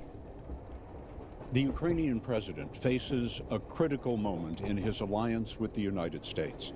In an interview this past Friday, Volodymyr Zelensky invited President Trump here to Ukraine to see how Russia's unprovoked invasion 3 years ago continues to threaten the peace of the Western world. Zelensky is navigating a sharp turnabout in Washington. The United States had been leading NATO in arming Ukraine and isolating Russia, but since taking office, President Trump has praised the Russian dictator Vladimir Putin and criticized Zelensky. This past Friday, a Trump official met Putin in Russia about the same time we sat down with Zelensky in his hometown. It had been a week since Russia killed 9 children on a playground. The story will continue in... Can you imagine this kind of coverage? I mean, I know we say this all the time, but like against Israel.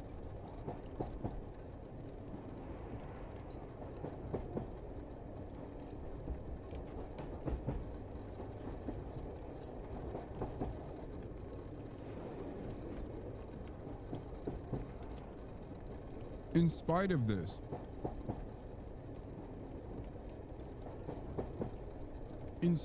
this, think about how much people have soured on Israel, regardless of the fact that the media never covers it like this. It's shocking to see 60 Minutes critically cover a foreign power lasered 9 children in a fucking in a playground. Israel does it on a daily basis, and yet I thought it was totally fucking appropriate. Or at least they dance around the issue pretty aggressively. In a moment. You seem to have a real hatred of Vladimir Putin. Putin? 100% hatred, not even 99.9%, Zelensky told us. Though this doesn't mean we shouldn't work to end the war as soon as possible and transition to diplomacy. But how else can you see a person who came here and murdered our people, murdered children? We're inside a school bomb shelter right now, the bomb shelter of a school. The bomb shelter classrooms beneath the city of Kryvyi Rih were silent. School 41 was mourning its students killed on April 4th. Swing sets, pierced by shrapnel, stood where Zelensky laid his memorial to the 9 children and 10 others cut down by a Russian missile. He asked us to look at their faces and told us that while the great powers endlessly debate war and peace, these children will never speak again. Mr. President, what does an atrocity like this tell you about the progress of the war? It means that we can't. It's wild to look at all this and then turn around and be like, I'm not hearing a thank you. I see that the Macy's thank you for posting the terms of service violations. Donald Trump just today said Zelensky was the reason why this is happening. it's ironic because, like, Zelensky was supposed to be the unifier guy, the anti-corruption guy, and the guy who was going to finally, you know, make peace with Russia. At least initially.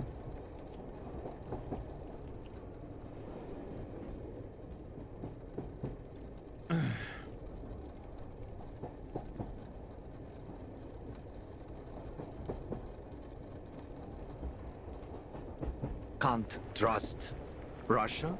We can't trust negotiations with Russia. Russia strikes Ukrainian cities daily. 1,700 attacks on schools, 600 children dead, 780 hospitals and clinics attacked, 13,000 civilians killed, and up to 100,000 Ukrainian soldiers dead. This wasn't TOS. All for Vladimir Putin's vanity war to expand Russia to NATO's doorstep. Наші люди платили найбільшу ціну. Okay, the framing on that's Our a little people weird. have paid the highest price possible, Zelensky told us. There is no higher price. We have given all our money, all we have in terms of finances, but... To expand Russia to NATO's doorstep. Okay, well,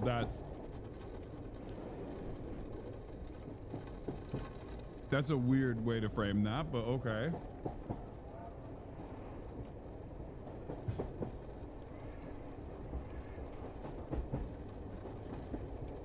They unfollowed, by the way. Oh, because it's the only string you dumbasses have to stand on. You complain about all the deportations that are worried about making your own streets safe. And then he fucking unfollowed. Oh, God. Pathetic.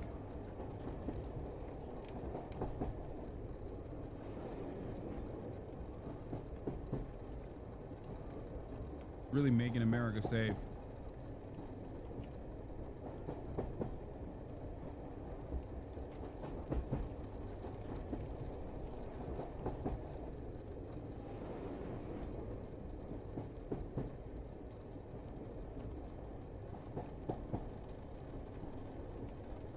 Most important, we gave the lives of our people.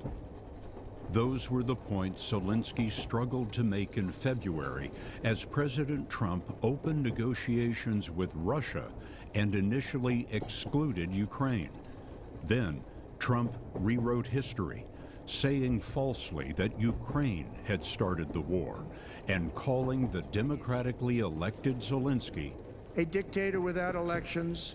Zelensky better move fast or he's not going to have a country left. Gotta move fast, because that war is going in the wrong direction.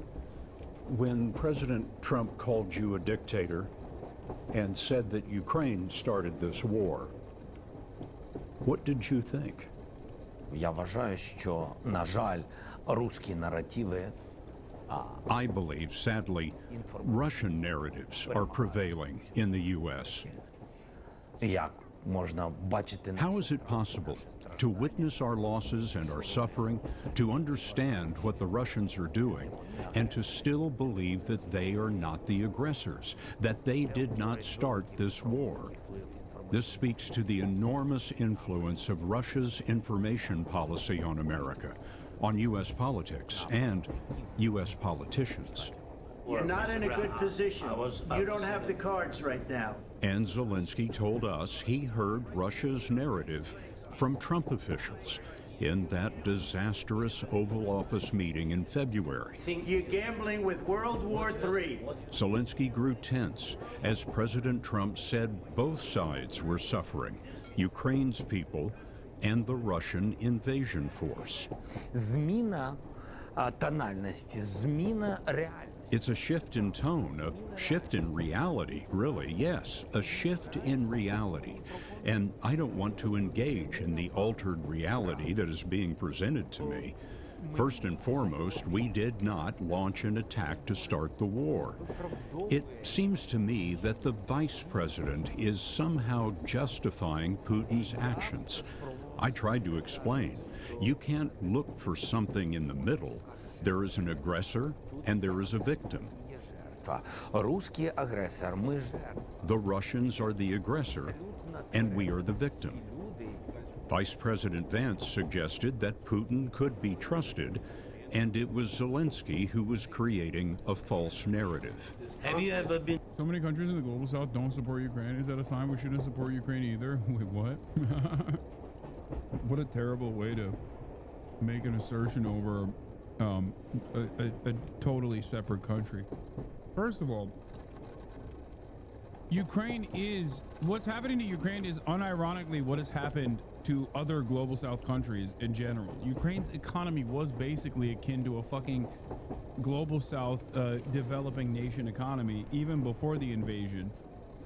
Is this mega communism? Yeah, make up your own goddamn mind. What do you mean? I've talked about this before, the reasons as to why a lot of countries outside of the sphere of American influence actually look to Russia as the good side in this conflict is because they see this action as Russia penetrating through the global hegemonic superpower status that America has. So anyone and everyone that fucking fights back against that, they see as a good thing. Okay, that's it.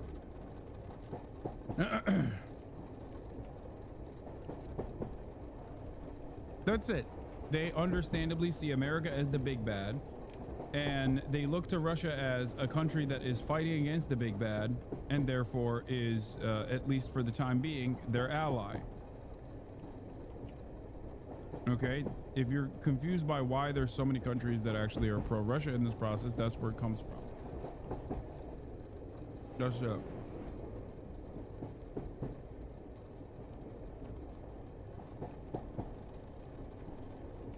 In terms of Russian action in Ukraine,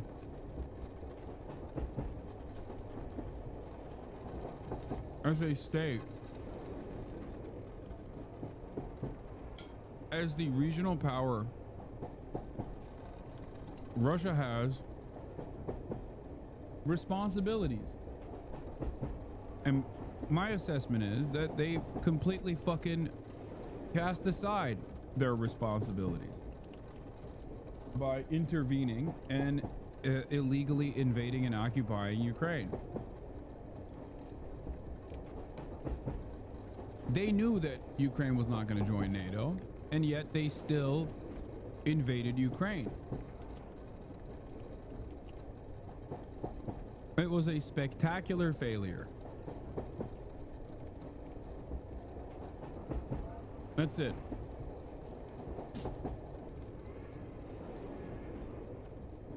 Now Donald Trump is doing everything in his power to at least pack this up, because in his mind he thinks like intervention in Ukraine that predated the invasion is all lib shit. He thinks personally that this is just like liberal nonsense. But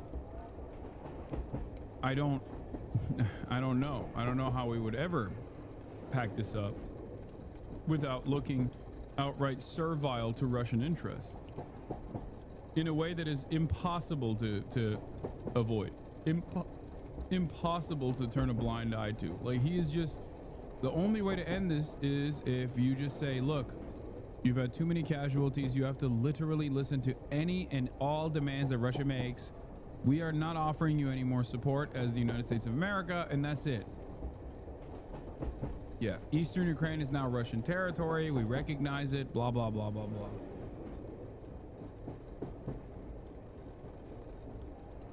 And some analysts do think that that is what's going to happen.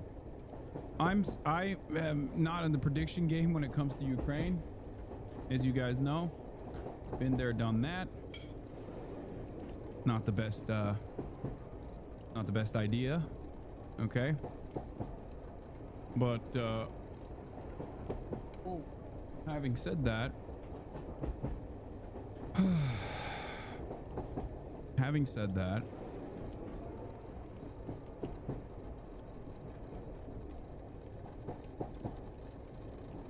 I don't think that Vladimir Putin is going to behave in a reasonable manner here. He has not so far, and I don't think there's any reason for him to behave in a reasonable manner, because he understands that, like, Trump also has internal pressure to end this, and And he understands the resentment that Trump has towards Zelensky. So he's using that to his advantage. That's why even after all of this shit, even after all of the ceasefire negotiations and yada, yada, yada, what did Vladimir Putin do? He kept fucking pummeling. He keeps blowing up different parts of Ukraine because seemingly he's the one who wants to delay the ceasefire process. Ironically enough, it was initially Zelensky that wanted to delay it because that was incredibly fucking stupid, for the record.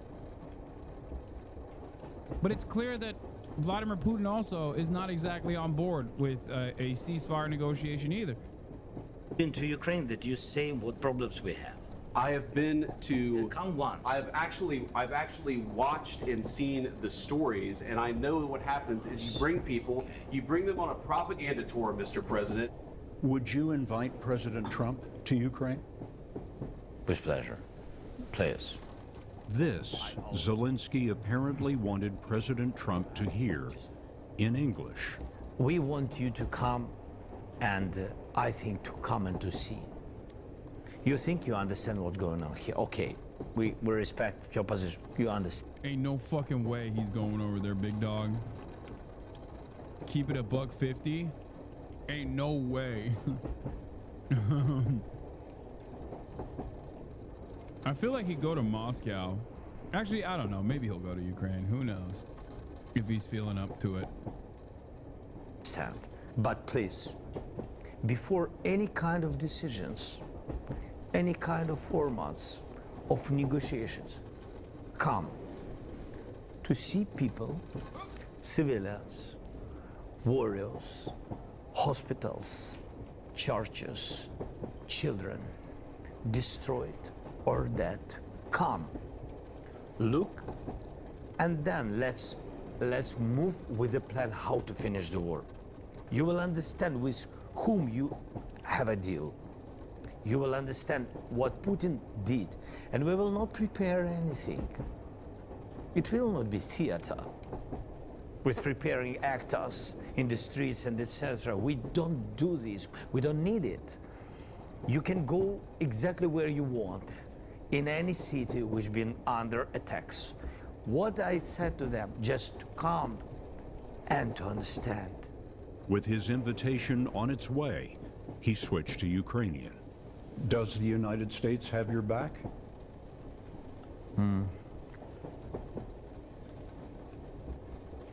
Навіть в моїй цій паузі є проблема. Тому що я Even in this pause of mine, there's a problem. Because I want to answer truthfully and quickly that the United States is our strategic, strong partner. Ця пауза це But the pause is doubt. I don't doubt that the people of America are with us, but in a long war, many details are forgotten. Але в Європі всі бояться, що Сполучені Штати можуть. In Europe, everyone fears that the United States may drift away from Europe. Can you do without the United States? Я думаю, що No. I think without the United States, we will suffer great losses. Russia can't have been sure that Ukraine would never join NATO, given that NATO kept breaking promises by expanding eastwards. Last thing Putin wants is for him to die. Ukraine to join, and all Russians know him as the person who allowed NATO back into Russia in a corner, not defending the invasion, just the point that Ukraine never joining NATO. Yeah, no, Ukraine was never joining NATO. If Russia, I'm sorry, and for the record, I think Vladimir Putin knew that as well. I think he just wanted to leave a mark, like on his way out before he dies. I think he wanted to be the guy who took back parts of Russian Empire territory. I think even NATO in and of itself is just like part of the equation. I think it was a legacy move. Because if you want to stop Ukraine from joining NATO, the best possible thing you can do is what the Russians were doing in terms of trade negotiations, which is to have decent relations with trade partners in Europe and keep focusing on that.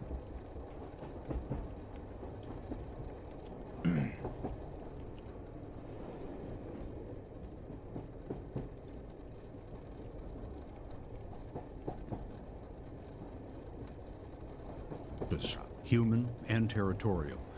So I wouldn't like to consider that.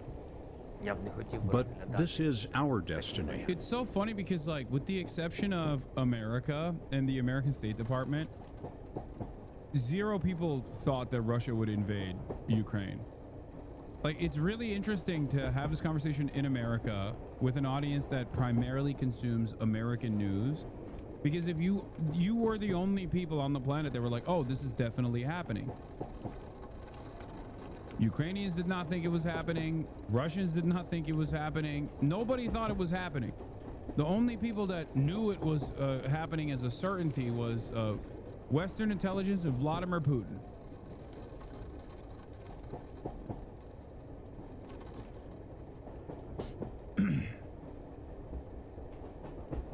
Putin and the libs, yeah. What did they know? So, you know, there are a lot. I mean, Zelensky certainly didn't think it was happening. You're right on that. Leading diplomats that have met Putin before and during the war always said he pulls out maps of Katerina the Great. He definitely wants to be in the history books. I mean, I think he likes, he's a Duginist, he's a follower of Duginist thought. Like, I don't think that's lib shit to assume. I think that there is a validity to that, you know.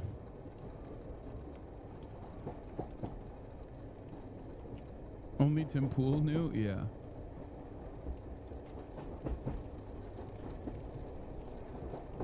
We saw them doing drills by Ukraine's border. Yeah, they did that every year. That's the difference. They did that every year and then scaled it back.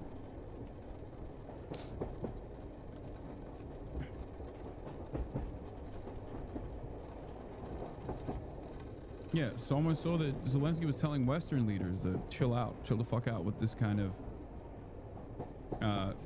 statement. Look, I've talked to Ukrainians who have very interesting points of view on this. I don't even want to bring it up, but as a Ukrainian, it was pretty obvious they will invade. I moved from Ukraine years before that, specifically because my family who are from the East were always thinking it's only a matter of when. I mean, yeah, if you moved from the East, then you most likely were already in an area where there was constant back and forth. At least you were close in proximity to, I assume, the back and forth that was happening inside of Ukrainian borders already in violation of the Minsk agreements.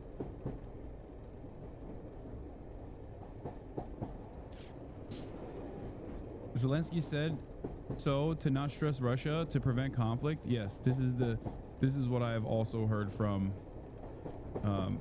Ukrainians in general, to be like the unique position that some Ukrainians have where they're like, oh no, Aya, what's happening?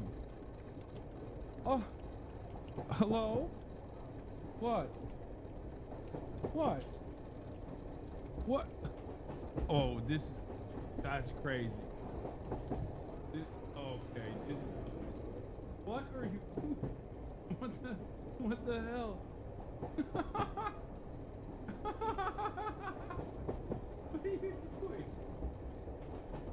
What is happening?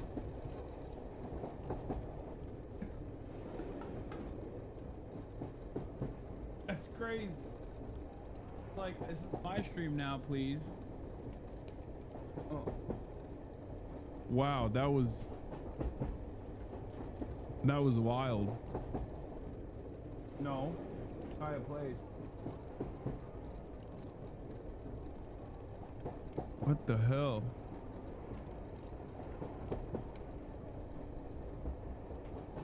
Our land, our life, one way or another, we will end this war. The U.S. has donated about $175 billion in aid. Roughly $100 billion of that was military, most of which was spent in the U.S. on manufacturing American weapons. What would you say that the American people have gotten for that money? We have always believed that this is our shared struggle, that Ukraine is defending our shared values, that we are defending Europe as a whole. I can only thank the people of the United States of America for their support, their strong support. But the people dying right now, with all due respect to the U.S. and Europe, the ones dying right now are Ukrainians. This is why I say every country, Ukrainians as well, have their own version of cranks and insane takes, the litany of insane takes. And one of the most insane takes that I have seen in this process was the position of Ukrainians that also think that this war was directly a consequence of the Biden administration. They hate Biden. They don't like Trump either. They like Zelensky, but they also think Biden goaded Russia into invading by falsely claiming that Russia would invade. Like basically threatening, basically forcing Russia's hand to invade. Because otherwise he would look like a weak and feckless, powerless leader. I think it's a bit of a crank take. I just think it's funny that is what I've... So Russia is the victim? No, they hate Russia. Also what makes it interesting is that they're not exactly fond of Vladimir Putin either. That by giving us weapons, other countries are protecting their own people. But in the Trump administration, U.S. aid has all but stopped. Last month, the White House announced partial ceasefire. Russia shipped trains full of tanks for many months to that border before the invasion. Yeah, but they've done that before. That's the point. I don't even agree with that take, for the record. My take on it is I think Vladimir Putin wanted to have a long-lasting legacy. The NATO fears are marketing. When you do an unjustifiable action like this as a state, you have a multifaceted front of propaganda. For the people that are hopped up on hyper-nationalist sentiment, you tell them Ukrainians and Russians are one people. There's no such thing as Ukraine, right? For people who care about geopolitical conflict or whatever, you tell them, well, you know, NATO is a real concern. For people who still believe that Russia is a anti-Nazi nation, you say, oh, we're denazifying Ukraine. All of these are bullshit answers. Some of these have more validity than others. It's the same dynamic in America. When America invades a country, liberals want to hear about democratization. For the Republicans, when you're invading a country, invading a foreign nation like a Muslim nation, you just go, yeah, they're barbaric monsters that need to be fucking killed. Okay? But for the liberals, they need an extra oomph. That's why you have to say, oh, we're liberating women. Do you understand?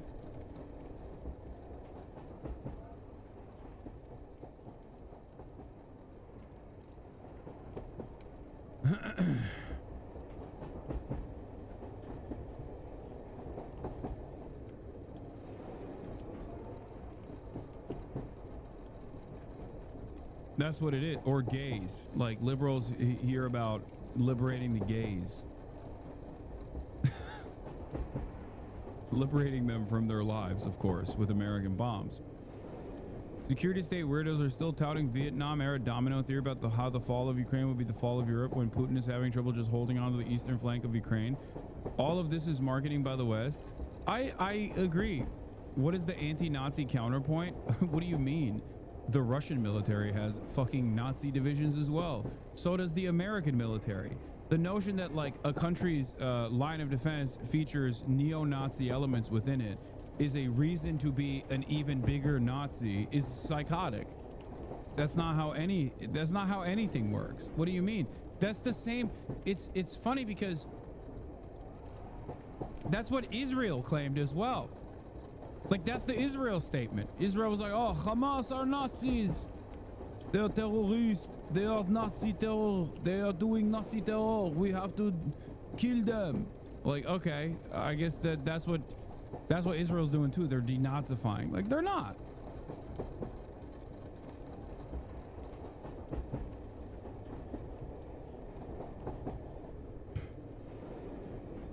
That's why I say it's fucking bullshit. The denazification narrative is just fucking bullshit. Especially because you know what happens when you invade a country that already has a nascent neo-Nazi movement? It's not surprising, but those neo-Nazi movements become the emancipators, the great liberators. They get way more power than they ever would have beforehand. When a larger irredentist power invades your nation, a nation that is built around the national identity of not being Russian, okay? Yeah, of course the fucking neo-Nazis are going to be the best game in town all of a sudden. You've just basically proven all of their anger and resentment. There's no denazification of sorts. It's only a Nazification once that happens. Fires, but they haven't happened. And now Trump says he is losing patience with Putin. Putin can't be trusted. I told that to President Trump many times. So when you ask why the ceasefire isn't working, this is why. Putin never wanted an end to the war. Putin never wanted us to be independent. Putin wants to destroy us completely, our sovereignty and our people. Putin's troops occupy about 20% of Ukraine. Did you see Peter Korotov on Chapo? I did. It was a great interview. 600-mile front is largely frozen. World War I... That goes against the argument, though. If your strongest defenses are Nazis, your country is already Nazified. No. That's not how this works. Especially not how it works when you have like internal conflict against neo-Nazi movements that are growing, that are born out of paramilitary groups initially, or like football hooligans that become paramilitary security groups that then find themselves within the ranks of your internal security or your military. That's how Azov came to be.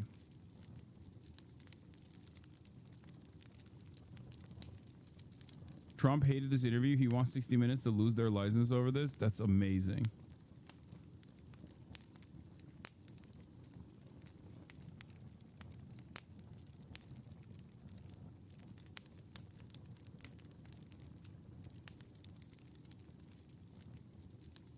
The best option to denazify our country is to fucking delete Twitter. True.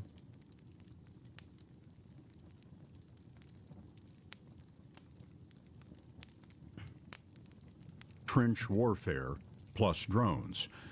It's estimated that as many as 200,000 Russian troops have been killed. Zelensky is Jewish. Why would neo-Nazis elect them?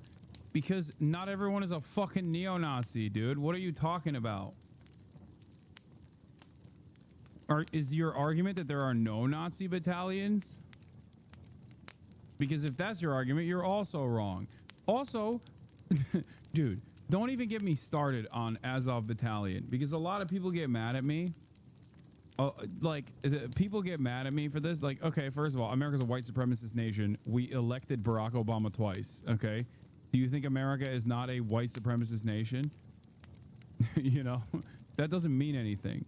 And secondly, the Azov Battalion stuff is even funnier because don't they have like a fucking rabbi or something in the battalion as well? I saw a photo of a dude from Azov Battalion with a fucking, I don't know, this probably was fake, but like the Azov Battalion and other like neo-Nazi elements within Ukrainian, the Ukrainian forces are also very pro-NATO and also very pro-Israel too simultaneously. It's like weird as fuck.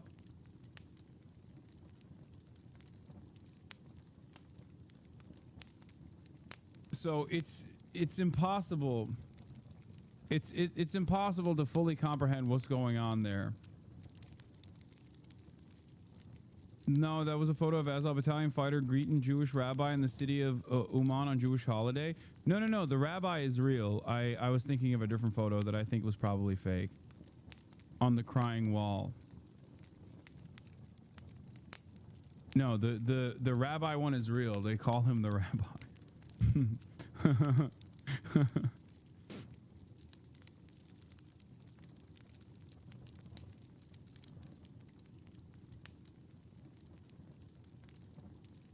Yeah, I'd say the 2019 parliamentary election showed pretty much no popularity for the far-right parties. They got less than 1% representation there, maybe on paramilitary forces, but sending Nazis to die is not the worst idea ever. No, the irony, of course, is that there's different factions within Ukrainian politics, some of which have been completely eroded. Like the pro-Russian factions have either A, been eroded due to Russia's actions, or B, been eroded by force. But then there's also... then you got the liberals, you got the pro-NATO liberals, then you got the fucking nationalists, like hyper-nationalists, ultra-nationalists. I think that I suspect that the nationalists would probably be more popular than they ever have been, and maybe even more popular than Zelensky. I don't know. I haven't looked at the latest polls.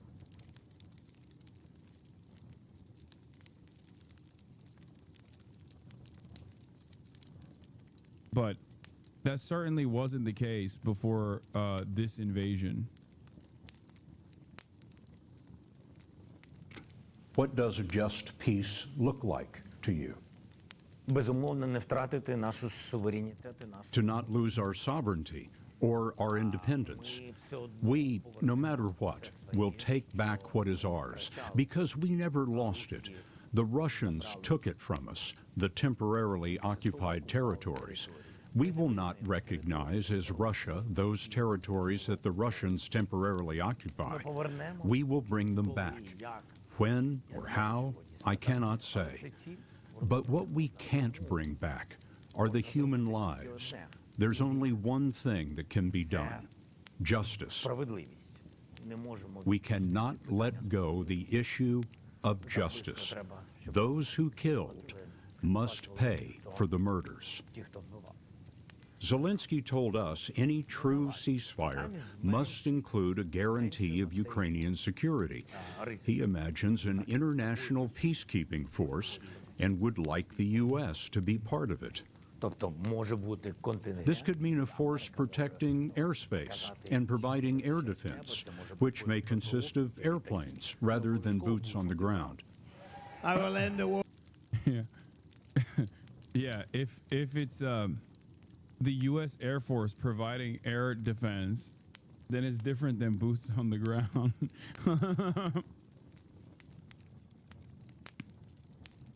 Yeah. Boots on the air, very different than boots on the ground. War in Ukraine immediately. I will get it done while I'm president-elect. During his presidential campaign, Trump boasted he would end the war before Inauguration Day. Instead, today, Palm Sunday, Russian missiles struck the Ukrainian city of Sumy. At least 32 civilians are dead, including another 2 children. In your view, what is at stake in this moment? Show, there's dead bodies on the ground, you fucking weirdo. Security. The security of the world is at stake. If we do not stand firm, he will advance further. It is not just idle speculation. The threat is real. Putin's ultimate goal is to revive the Russian Empire and reclaim territories currently under NATO protection. And the United States, being part of NATO, means it will be involved in any potential conflict. Considering all of this, I believe it. I'm not even kidding when I say this. If Russia had that kind of power, okay, if they magically were able to, boom, immediately overtake Ukraine, permanently militarily occupy Ukraine, and then move their forces into Poland, I'm not kidding when I say this. I think America wouldn't do anything until it reached like Germany. Okay? I think at that point, America would be entertaining two options. It's like, do we care about the Baltic states? Do we care about Eastern Europe?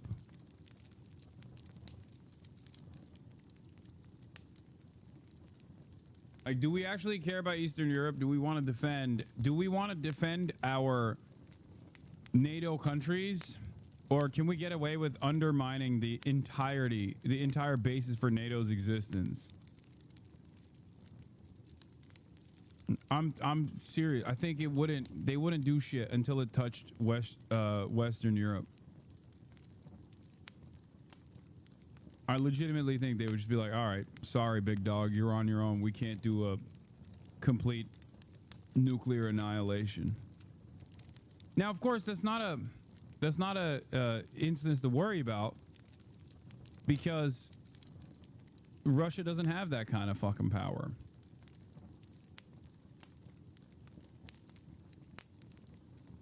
Russia does not have enough power to even go beyond the positions that they've dug themselves into in eastern Ukraine. The U.S. would defend Central and Northern Europe. I include Poland in that, but those countries are strong enough to defend themselves. Bad terrain, etc. No way the Russians could do that. Yeah, no, I think that the thing that's stopping all of this from happening is that Russia doesn't have that kind of power. I agree on that. They can't take Ukraine.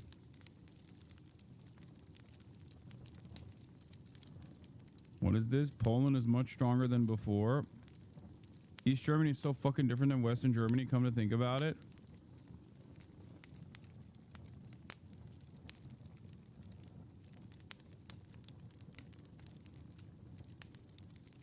Anyway, that's not happening regardless. I'm just simply saying that.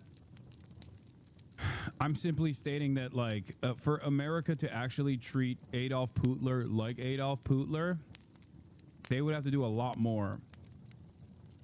They would have to do a lot more than fucking Ukraine. I still believe that they would. If Russia had the power, which they don't, but if they had the power, I still believe that they would just like they're not. I don't see America going to war to defend, you know, fucking Lithuania. You know what I mean? Like, we are a very selfish country, chatters. Do you understand? Like, when I say we're a very selfish country, this is kind of what I mean. It's like, oh no, Estonia falling into the hands of Russia.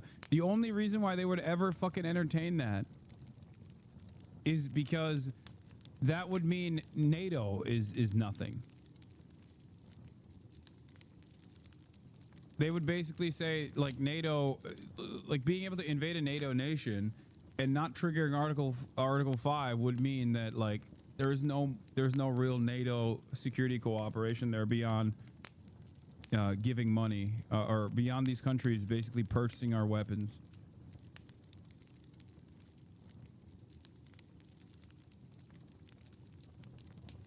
It depends if the Balkans say thank you. Yeah, they would have, like, the leadership of fucking Estonia in the White House being like, have you said thank you? Have you said thank you? My Egyptian dad used to joke and say, whoever uses America as cover is naked. Yeah.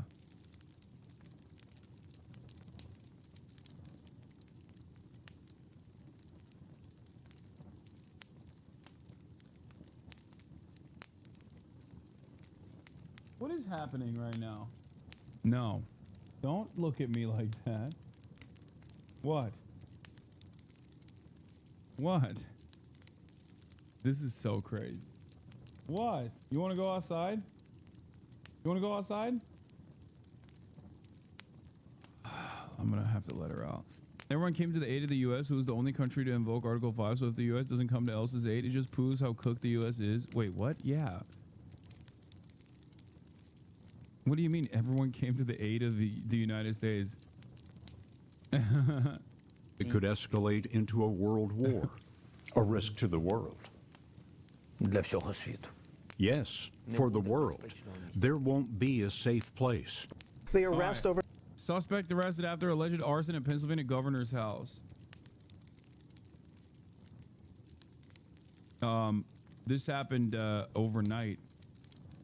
100% would trigger Serbia as a Russian proxy state to try and take Balkan as well. Putin is extremely upset that Yugoslavia never wanted to be a part of the Soviets. Yeah, where's your butler / dog sitter? My dad? I don't know. He's probably sleeping. Overnight, the suspect charged with setting fire to the home of Pennsylvania Governor Josh Shapiro, who was there with his family at the time. Our chief investigative correspondent, Aaron Katersky, is in Harrisburg, Pennsylvania, with the latest. Good morning to you, Aaron. And good morning to you, Robin. You can see the yellow tape, the boarded up windows. That's the spot where police say the arsonist broke glass and hurled a Molotov cocktail while the governor and his family were asleep inside. This morning, an arrest after police say an arsonist tried to kill Pennsylvania Governor Josh Shapiro by setting fire to his official residence. The fire blackened damage evident, part of the mansion left uninhabitable. This type of violence is not okay. This kind of violence is becoming far too common in our society. And I don't give a damn if it's coming from one particular side or the other. The governor and his family were gathered Saturday evening with 24 others celebrating the first night of Passover. Shapiro sharing this photo of his Seder plate. At 2 a.m., that very room was engulfed in fire. The governor's residence burning a large fire in the dining room on the first floor. They can see fire out the windows. The governor and his family were asleep inside, police rushing in to rouse them. State troopers assigned to our detail woke us up and told us we had an emergency and needed to leave immediately. Authorities now charging 38-year-old Cody Balmer of Harrisburg with aggravated arson, attempted murder, and terrorism. He clearly had a plan. He was very methodical in his approach, without a lot of hurry. This is the part of the fence the suspect breached to make his way inside the governor's residence, where he set the fire with an incendiary device. Investigators cut away this part of the fence so they could do DNA testing. No one was injured, but the attack left the governor, who has 4 children. I don't understand who the fuck has smoke for Josh Shapiro of all fucking people. You know what I mean? He's just out of his mind, right? Like this dude. Shaken. Lori and I are overwhelmed by the prayers. Like, also, I did find out that he also had a hammer, and he had a plan to kill him with a hammer, which I think is I guess becoming like the fashionable weapon to try and assassinate Democrats and Democratic leadership in general. Very strange choice. David DePipe also famously had a hammer as well, and wanted to kill Nancy Pelosi with a hammer, and tried to kill Paul Pelosi with a hammer. His mom already came out and said he went off his medication. The cops refused to help when she called them. Yeah, I saw that too.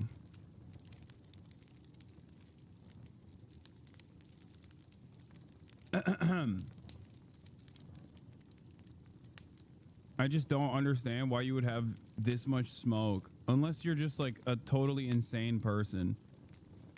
He admitted that he would have used a hammer to kill him. Didn't even try to say he used a hammer to break in or something. Yeah. No, I saw it. Nah, there's plenty of people who would have this kind of smoke. For Josh Shapiro? Wait, are you being for real or not? I can't tell. No, the hammer thing is real.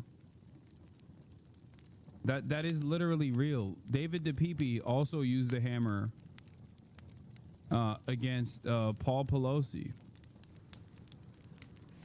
And the messages of support that we've received from all across Pennsylvania and all across the United States.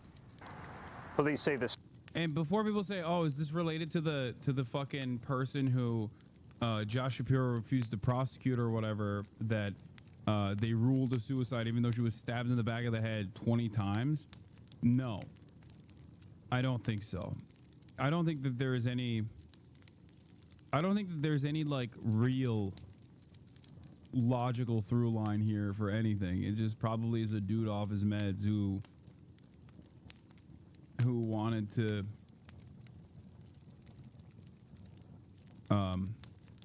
who wanted to make a name for himself, maybe, or just like for no real reason. Suspect confessed and told them he would have. Wait, you blame the one northern? Okay. Let's kill him. Let's kill this guy. Let's beat him to death with hammers. That's the reason why you think. Okay, stop. Don't even joke about this. Okay. Suspect in arson at Pennsylvania Governor Josh Shapiro's residence has been denied bail. A man who allegedly scaled an iron security fence in the middle of the night, eluded police and set fire to the Pennsylvania governor's mansion was denied bail on Monday as he faced charges including attempted homicide, terrorism, and arson. Cody Balmer spoke with a public defender at times as he appeared in court late Monday afternoon after being released from a hospital where he was taken after an unrelated medical event. Balmer, 38, told the police he had planned to beat Governor Josh Shapiro with a small sledgehammer if he encountered him after breaking into the building, according to court documents. A motive for the attack, including whether it had anything to do with Shapiro's politics or religious beliefs, wasn't immediately clear. A man who allegedly scaled an iron security fence in the middle of the night eluded police and set fire to the PA governor's mansion and was in police custody at a hospital after an unrelated medical event, state police said on Monday. By the way, this is another ultimate, like, we had him on our radar moment where they didn't just have him on their radar. They literally had him in custody, it seems. Cody Balmer told police he had planned to beat Governor Josh Shapiro with a small sledgehammer if he encountered him after breaking into the building. Again, insane to just like admit that that is your intent. Your intent was to literally use a sledgehammer that you brought with you. No plausible deniability whatsoever. Just straight up, he was like, hey, by the way, this hammer, I wasn't using this hammer to break in. I was using this hammer to break his skull if I were to find him. Let the record show that I had intent to murder the governor of the state, which is crazy. All right. He was being treated at a hospital, which police say was not connected to this incident or the arrest. A motive for the attack, including whether it had anything to do with Shapiro. Balmer's mother told the Associated Press on Monday that she had tried in recent days to get him assistance for his mental health issues, but nobody would help. She said her son had bipolar disorder and schizophrenia. The AP was not able to verify that information. Why did they say that? He wasn't taking his medicine, and that's all I want to say, Christy Balmer said, speaking at the family home in Harrisburg. The fire caused significant damage and forced Shapiro and his family and guests, including other relatives, to evacuate the building early Sunday. The residence, built in 1968, did not have sprinklers. Harrisburg Fire Chief Brian Enterline said that's crazy. That the governor's mansion did not have fire code? How the fuck does that happen?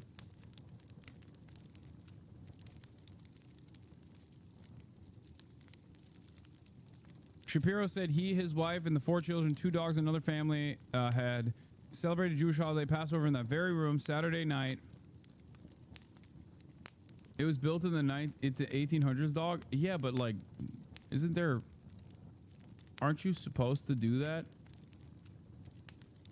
Like, aren't you supposed to have some kind of fucking fire code, regardless? Like, even if there are no sprinklers. Anyway, they were awakened by state troopers pounding on their door.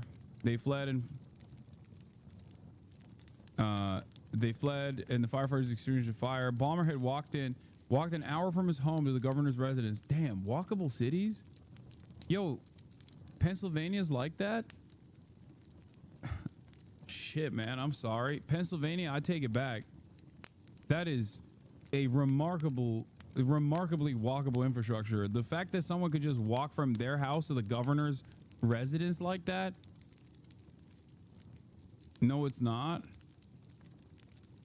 PA is not like that, Lamau. I mean, maybe the place where they were at, where the governor's mansion is. Our cities are much older than cars, so yeah, they're very walkable. Yeah, I mean, I know Philadelphia is walkable.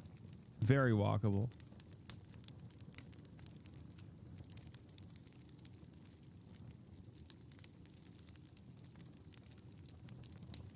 It is in the big old cities. The chatters are dumb suburbanites. I'm from PA. He was on the side of a highway the whole time, guaranteed. Some parts of PA are walkable, like Pittsburgh or Harrisburg.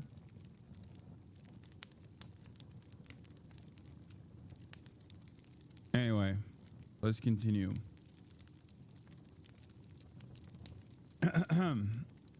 He admitted to harboring hatred towards Governor Shapiro in a police interview. Wow.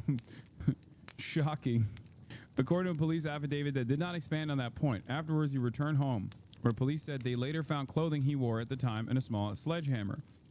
Ballmer turned himself in at the state police headquarters after confessing to a woman he had formerly had a relationship with and asking her to call the police, which she did, the affidavit said. Authorities did not say whether he has a lawyer. He's expected to be arraigned once he is released from the hospital. Shapiro says he's unbowed. Hours after the fire, emotional Shapiro, who's viewed as a potential White House contender. Oh, God. Okay. When we were in the state dining room last night, we told the story of Passover, the exodus of Jews from slavery in Egypt and freedom. I refuse to be trapped by the bondage that someone attempts to put on me by attacking us as they did here last night. I refuse to let anyone who had evil intentions like that stop me from doing the work that I love.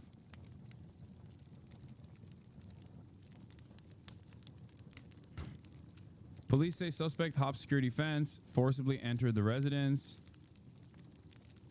Ballmer had faced criminal charges over the past decade, including a simple assault, theft, and forgery. According to online court records, he had also financial problems in recent years, including a lender filing for foreclosure on a modest Harrisburg house he owned in 2022 over missed mortgage payments. Court records show a deed transfer shows Ballmer sold the house for $60,000 last September to settle the debt. He's the father of at least 3 children, with 2 women filing court complaints seeking child custody agreements in 2012 and 2023. Fire badly damaged a large room. President Donald Trump told reporters Monday that Ballmer did not appear to be a fan of his either. Trump. The attacker basically wasn't a fan of anybody, he said. And certainly, a thing like that cannot be allowed to happen. Okay, I don't even know what the situation is, but I could see him being, wait, he's a radical centrist? The guy who arsoned the Pennsylvania governor's mansion was brainwashed by the most toxic political force in America, centrism. Oh my God. Oh my God. Oh no. Oh no. Oh yes. Oh no, but also, oh yes. Oh my God. Oh, we are such a fucked country, bro. No, no, you can't have a Yang ganger doing arson. What is going on, bro? That's 2020. Yeah, it's been years, but it's funny that he was a both sides have really bad ideas kind of guy. Oh my God. You guys say pre-watched, but if you were to ask me, I would have thought this guy was like a fucking, I would have thought this dude was like, you know, maybe like an anarchist or something. Like, no disrespect. Like, who has deep and severe mental issues. I would have never thought it would be a Yang ganger with deep and severe mental issues. That is, wow. Especially because of his target. Like, who the fuck has this level of smoke for Josh Shapiro? You know what I mean?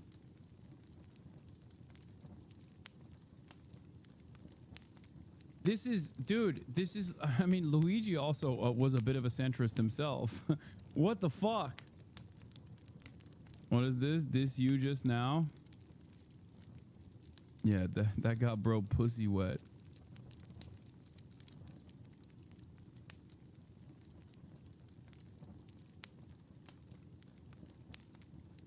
Saying an arsonist may be an anarchist is the most obvious guess you could make. Yeah, that was what I initially thought. Especially because, like, I feel like if you're in the game of doing like a political assassination, right? Like, making Josh Shapiro your target seems very much like making Josh Shapiro your target of political assassination seems to me like you're not in the business of like, you're not in the business of serious big stuff, right?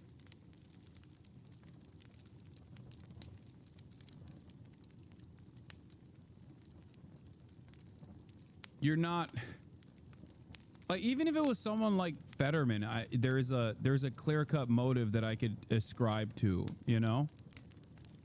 Whereas like Josh Shapiro personally is just like a wild choice.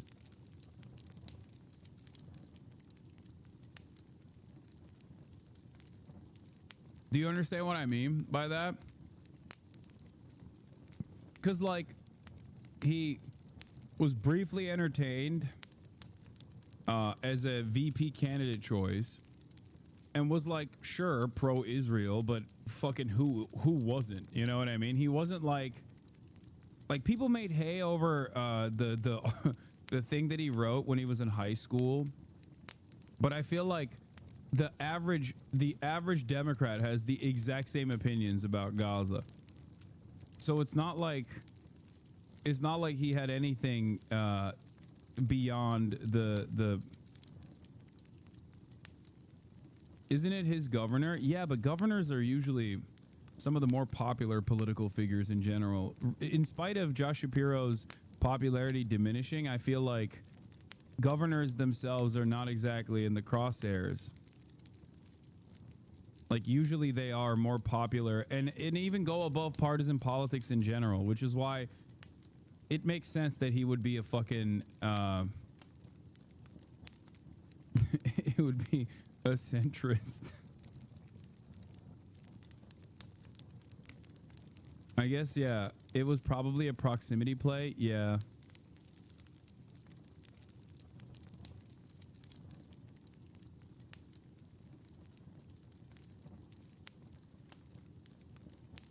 They've been targeted. See Gretch? Yes.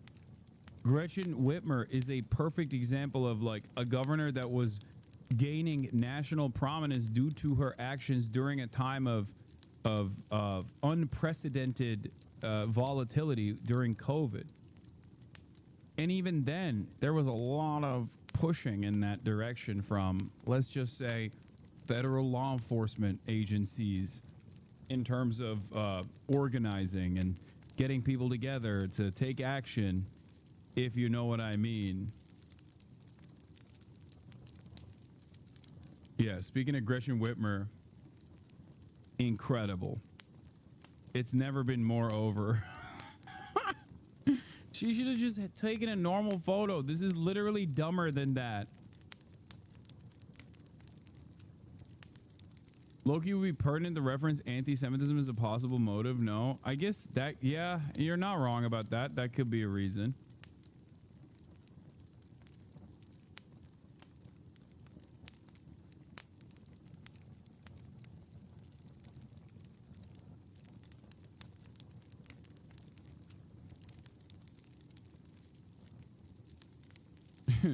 She was actually reading. Yeah, no, definitely. Hence the Greenblatt interview on CBS. Oh, I didn't even see this. Let's see what ADL CEO Jonathan Greenblatt had to say. Based on what you know, he's gonna be like, this is the same thing that Mahmoud Khalil did. This is pro-Hamas activity. They came after Shapiro because the person was, and I say this with no evidence whatsoever, but who needs evidence? He was Hamas. No. Would you call this a hate crime? Well, Major, it's certainly a case of domestic terrorism.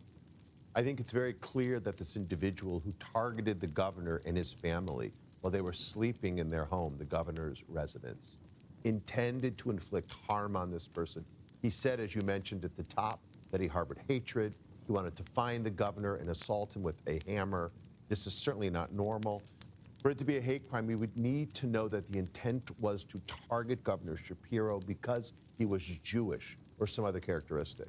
I'm not sure that that's entirely clear, but what is clear is that attacking an elected official, attacking someone because of their politics, is demented, and it's domestic terrorism, plain and simple. And for what you and the ADL have been going through the last couple of years, does this raise a kind of sufficient level of anxiety to make you fear whether or not it is, under the actual definition of the law, a hate crime? It's something troublingly adjacent? Oh, absolutely, Major. He's waiting. Dude, he's waiting to see if he's a registered Republican or not. That's why he's like, well, I don't know. We got to check if he voted for the Great White Hope or not. Because if he's a Trump supporter, then I can't really go against the big guy. You know what I mean? Let me tell you, if I catch him on the Columbia Students Registry, I'll tell you what I really think. I'll tell you what I think must be done. Okay? But if he's like, I don't know, has voted in the past for Donald Trump or something, I'm going to have to moderate my position. You feel me? Oh, Jesus. Let's keep in mind that this happened on the first night of Passover. The governor had hosted some 80 people at the residence celebrating the Jewish festival when we remember that we were once slaves, were brought out of Egypt. And so it's a time that's sensitive for Jews, and it's a time when throughout history there have been attacks on Jewish communities because of their faith. Right here in the United States, just a few years ago, the shooting in Poway, California, where a man burst into a synagogue with an automatic weapon. Thankfully, he didn't, load it correctly and it misfired. Only one person was killed, but many more could have been. And that was 6 months to the day of the attack at the Tree of Life Synagogue in Pennsylvania, when Governor Shapiro was the Attorney General and prosecuted that case. So look, Jewish people are feeling on edge. We've seen a historic rise of anti-Semitic incidents. Frankly, Major, next week we're revealing the 2024 data. It's not a pretty picture. Oh, brother. Oh, brother. I'm surprised that he didn't somehow tie this back to Columbia protests. What? Bro, this is so painful listening to you not even address the blatant anti-Semitic elephant in the room here. Burning a prominent Jewish family's house down on Passover. It's so fucking obviously anti-Semitism. Maybe you really are an anti-Semite. No, I think that there is a very high likelihood. I literally said, as far as motives go, anti-Semitism could be one of the major factors. What are you talking about? What?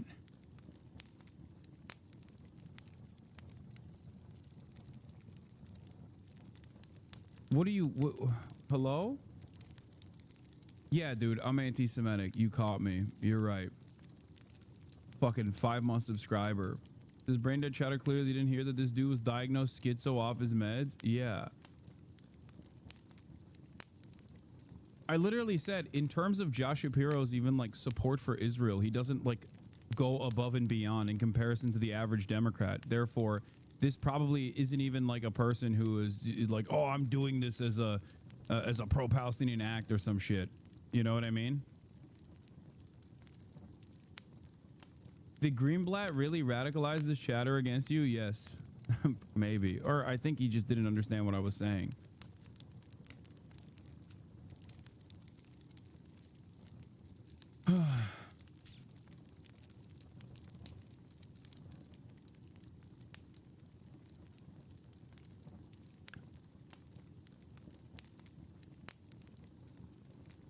So there's a reason why this resonates. There's a reason why everyone is on edge. Why would they go after Shapiro and PA when Fetterman's their senator, if that's the case? Yeah, no, that's what I mean.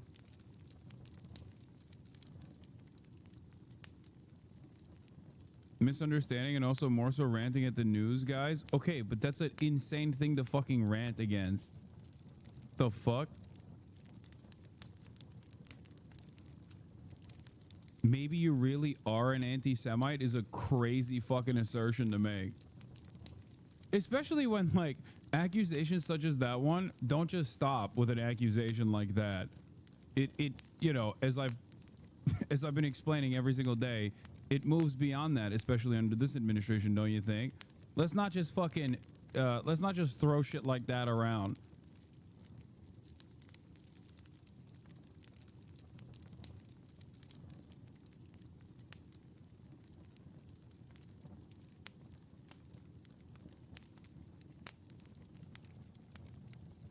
Anyway.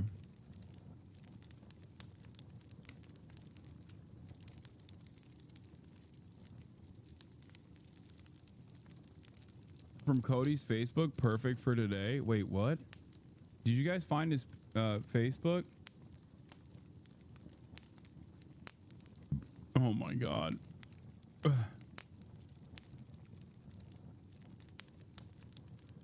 I don't know what the motivating factor is here. But as far as Josh Shapiro goes, like, he's a centrist Democrat, collaborated with Republicans at times, and not like, I mean, yeah, he's pro-Israel, but not in a way where it's like above and beyond. Maybe he only went after him because he was walking distance, ban on incoming walkable cities. Yeah. Also, luckily, nobody died. You know what I mean?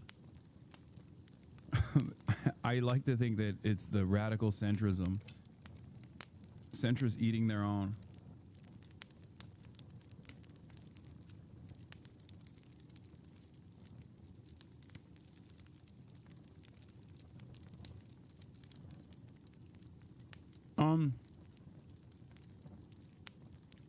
I wouldn't even think that it would be a right-winger that would go after Josh Shapiro. That's why I said, like, it could be motivated by anti-Semitism.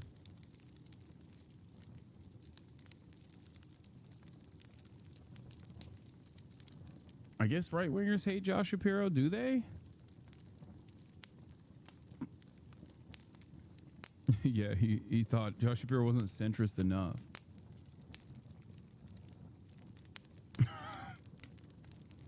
Dude specifically hated Shapiro, looks nutty enough.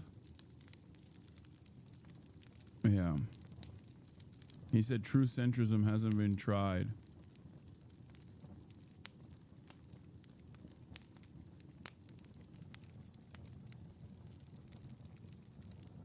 He was a general anti-establishment normie during those Yang posts, post to BLM and green anarchist stuff.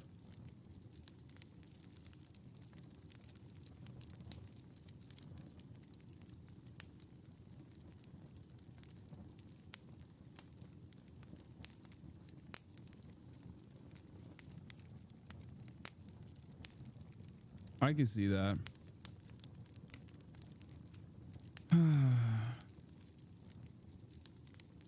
I don't know. We'll find out soon. Attacked Governor Shapiro with a hammer had he found him inside. Law enforcement sources tell ABC News Balmer has posted disdain for Democrats. And George, they're also not ruling out whether that dude was not political, man. I can tell you that outright. He just wanted to harm a politician, and that dude was the closest. You underestimate Central Pennsylvania's ability to be mediocre in every way. No, dude. Come on. Shapiro's Jewish faith may have played a role in motivating the attack. Okay, Aaron, thanks very much. We're learning new details in a new plot to assassinate President. Wait, this one is a crazy one too. Wisconsin teen murdered parents plotted to assassinate Trump. This is another. Bro, what is going on in this fucking country? This dude is literally a like a neo-Nazi, okay? And he was just mad at Trump for not being neo-Nazi enough, I think. What the fuck? I've talked about this the other day. If there's someone that ends up trying to fucking, you know, do the deed on Trump again, it's probably going to be another fucking registered Republican. Or like a person that is far right or right wing in general, because it's just so like they're just so fucking violent that they just end up killing their own or attempting to kill their own people. President Trump, and on the arson attack against Governor Josh Shapiro's home, where a man is accused of setting fire to the official residence while the governor and his family slept. The disturbing cases are raising serious concerns about an environment where hatred and violence are being normalized. This is so funny for Fox News to make this coverage. Yeah, I wonder who's most responsible for the dangerous, violent rhetoric. I'm looking all around, and I seemingly can't figure out who is most responsible for the dangerous, violent rhetoric, dude. Yeah, this kind of violence is so normalized. Why won't anybody put a stop to it? Whose fault may this be? Oh, God. And in some cases, justified. Alexis McAdams is live in Harrisburg with the latest on the arson attack on Governor Shapiro. Like, I'm not even discounting the notion of like a leftist or a left-leaning guy doing a deed such as this one. At a certain point, it's America.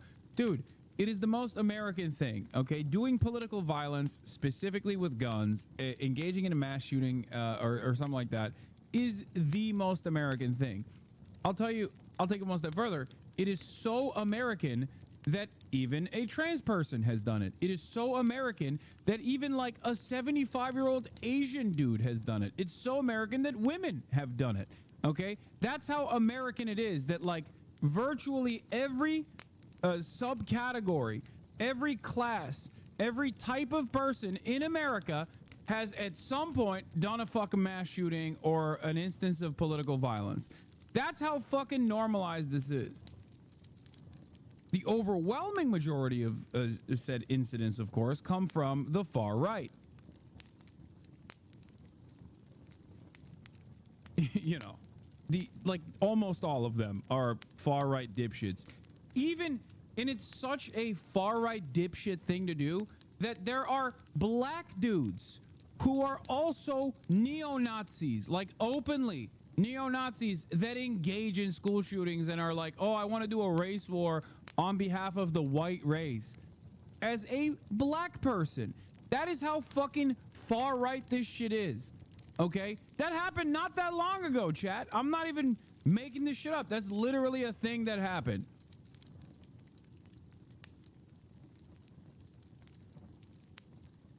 There was a kid.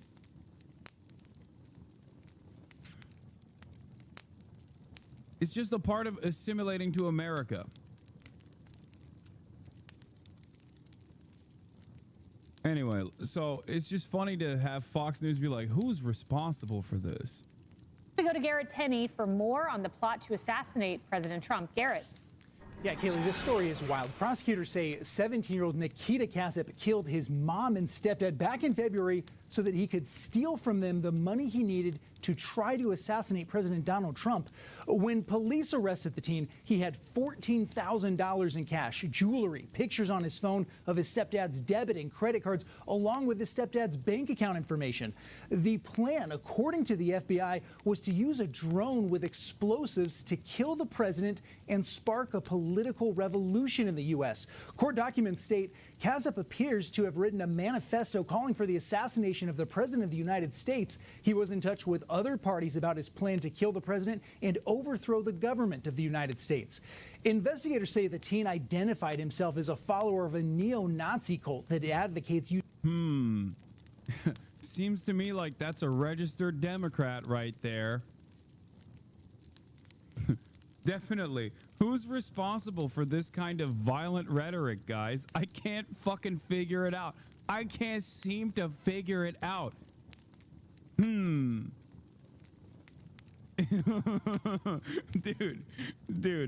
I'm sorry. It's hard not to laugh at this situation because it's like, this is a horrifying situation, but like, it's the most American thing.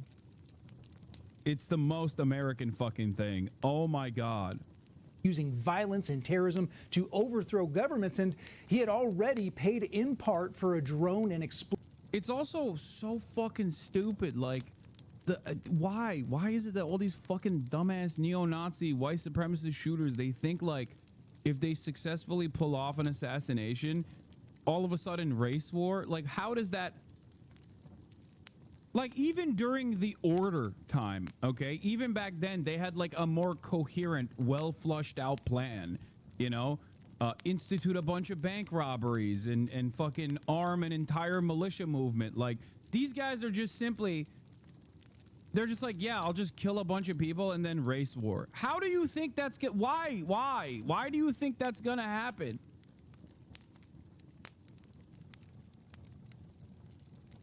Like, what the fuck? It's just so strange. They always say they're doing this to save the white race. They're doing this because, like, if they kill enough black people, or if they kill enough brown people, or if they kill the fucking president, who is also pretty much a fucking Nazi himself, that like magically it will turn, like magically the country overnight is going to turn into a race war. They're like, oh, finally.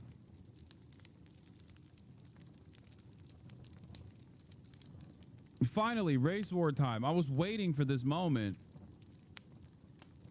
Explosives to do just that. other messages found on his phone suggest that he was getting at least some guidance and support from others who claimed to be from abroad and spoke Russian. In several messages, the teen allegedly wrote, "How long will I need to hide before I will be moved to Ukraine? 1 to 2 months? And then, so while in Ukraine, I'll be able to get a normal job and have a normal life, even if when it's found out what I did?" This investigation is still very much ongoing. We will likely continue to learn more ahead of his next court appearance, which is on May 7th. Kaylee? Hey, everyone. I'm Emily. Bro, what the fuck is going on? Dude, what is happening? I feel like...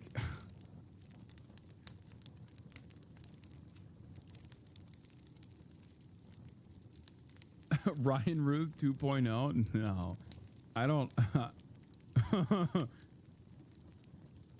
Speaking Russian, but going to Ukraine? Yeah, I mean,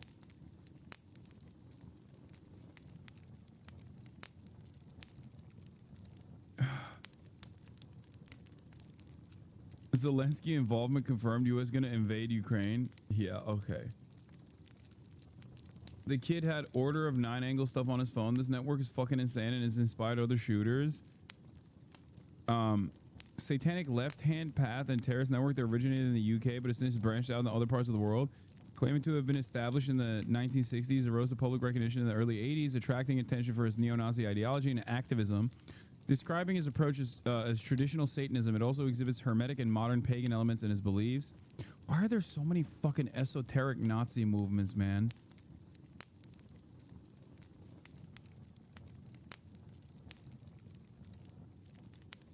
This is one of the Telegram groups related to the female mass shooter and the black mass shooter as well.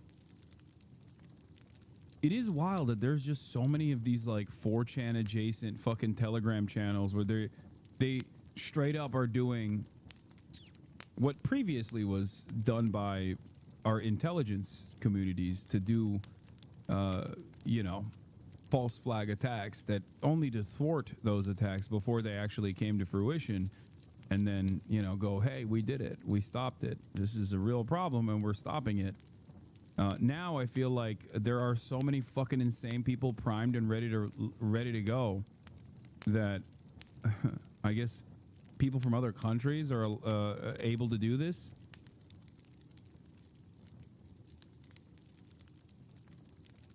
The ONA is literally terrifying. They promote CP because it's evil.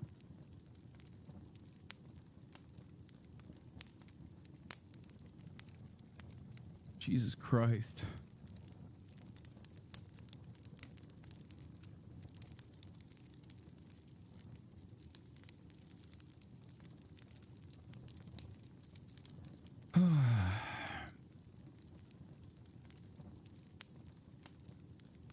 Previously, Lamar, the FBI still radicalizing people, especially in online right-wing chat rooms. Look at the drone bomber guy who tried to bomb Nashville last election.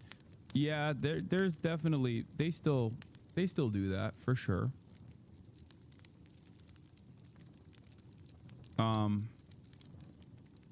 Human sacrifice. The ONA's writings condone and encourage human sacrifice, referring to victims as opfers. The ONA outlines the guidelines for human sacrifice in a number of documents. A Gift for the Prince, A Guide to Human Sacrifice, Culling, A Guide to Sacrifice to Victims, A Sinister Expose, and Guidelines for Testing of Offers. According to ONA's beliefs, the killer must allow their victims to self-select themselves. This is achieved through testing victims to see whether they expose perceived character faults. If this proves to be the case, it is believed that victims have shown that they're worthy of death and the sacrifice can commence. What the fuck? I studied their practices when my ex joined the TSD in order to have a religious right to abortion.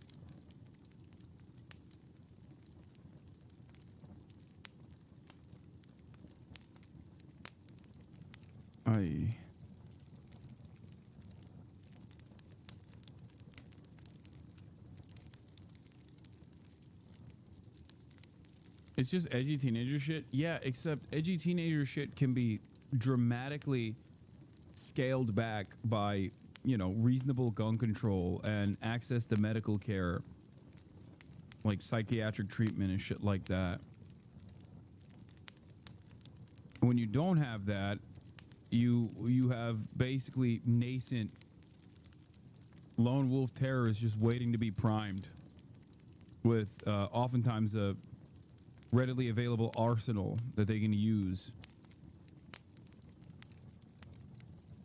Do you see what I'm saying? And also, this kind of attitude is totally normalized by every facet of American society, so that makes it even harder. That makes it even crazier. It makes it harder to stop. Anyway,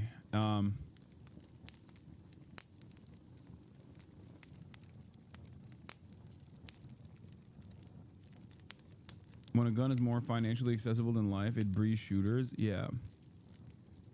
All right. Speaking of insanity, we're going to get back to the tariffs as well. Also, yes, Ecuador.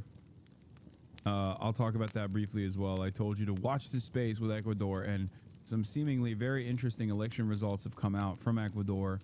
And martial law was implemented before the election even took place, weirdly enough. Of course, no one will talk about it in, I think, Western media because, you know, the guy is right-wing and pro-Trump and wanted and works with Eric Prince, as a matter of fact. So very cool stuff happening on that part in that part of the world as well.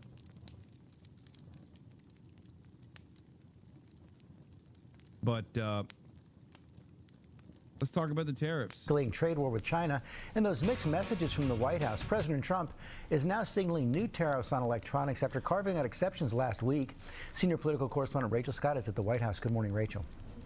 George, good morning to you. And this one has sparked a lot of confusion. The Trump administration putting in place exemptions for some electronics like smartphones and laptops. But now the president suggesting that those are only temporary and that even more tariffs are on the way. This morning, White House whiplash. Just days after excluding smartphones, computers, and other electronics from the new steep tariffs imposed on China, the president suggesting those exemptions are temporary. On Air Force One, the president asked about the mixed signals. There's some ambiguity, or at least some questions about whether there were exceptions or exemptions. There shouldn't be ambiguity. We have a tremendous country. And now promising to impose even more tariffs on semiconductors and chips, which are essential to power everything from cell phones to cars. Like we did with steel, like we did with automobiles, like we did with aluminum, which are now fully on. We'll be doing that with semiconductors, with chips, and numerous other things. And that'll take place in the very near future. The majority of Apple iPhones are assembled in China, and without an exemption to Trump's massive 145% tariff on Chinese goods, financial services firm UBS estimates the cost of a new iPhone 16 Pro Max could skyrocket by $950. The president says America should no longer rely on China to manufacture those products. We want to make our chips and semiconductors and other things in our country. But experts warn that could take time. China is very... Experts warn that could take time. Oh, really? You mean the high precision manufacturing necessary to build these insane things we won't be able to magically train people to do overnight with high quality precision in the factories that don't currently exist? That makes no sense. What? What? I can't believe these dumbass experts, dude. So stupid. So stupid that you can't simply wish for a factory to be built overnight and wish for a labor force that's capable of dealing with high precision manufacturing overnight. I don't understand. Shut up.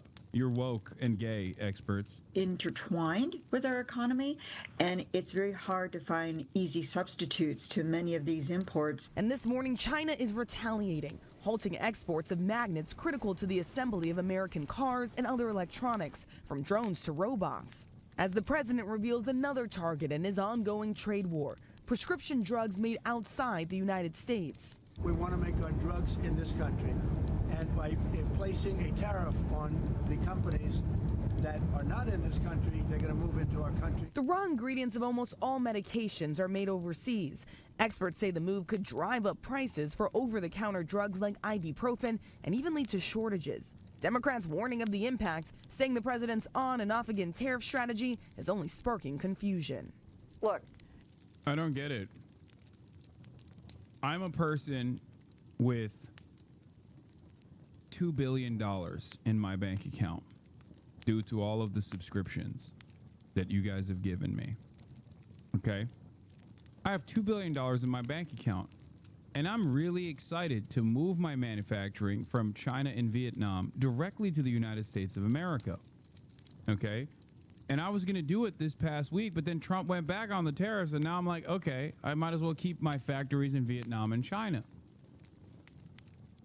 Okay? This instability as a person of worth, a POW, a person of means, a POM, the true 1%, the true minority, the only real minority that matters.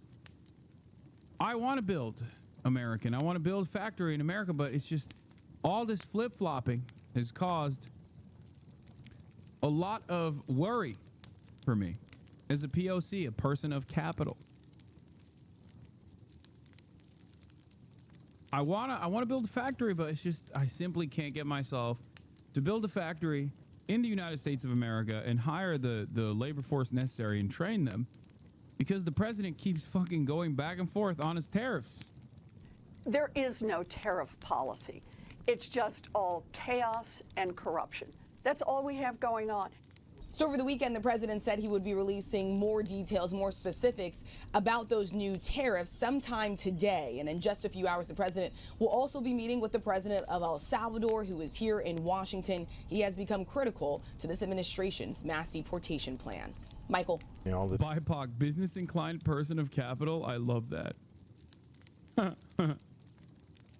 This has been really confusing. Rachel, thank you for that. We got our chief White House correspondent, Ray Bruce, who's here in the studio with us this morning. Hard to keep up with all the changes on this tariff policy. Yeah, it certainly is. There's a lot of whiplash here. And look, the president is trying to have it both ways. On one hand, he says he's willing to show a certain flexibility, but at the same time, the White House is pushing back hard against any notion that he is blinking with China. They are scrambling now to explain this shift. His top aides are flooding the airwaves, saying these exemptions for electronics from the steepest tariffs are only temporary. Some saying this was the plan all along, even though we know for weeks they said there would be no such carve-outs. The president himself even going so far yesterday to say there was no exemption for electronics, which simply is not true. Late Friday night. So which one is it? Do we know? Are there exemptions or are there not exemptions?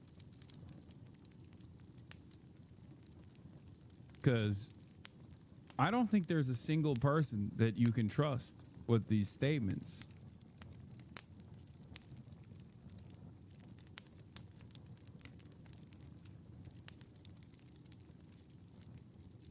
It's just like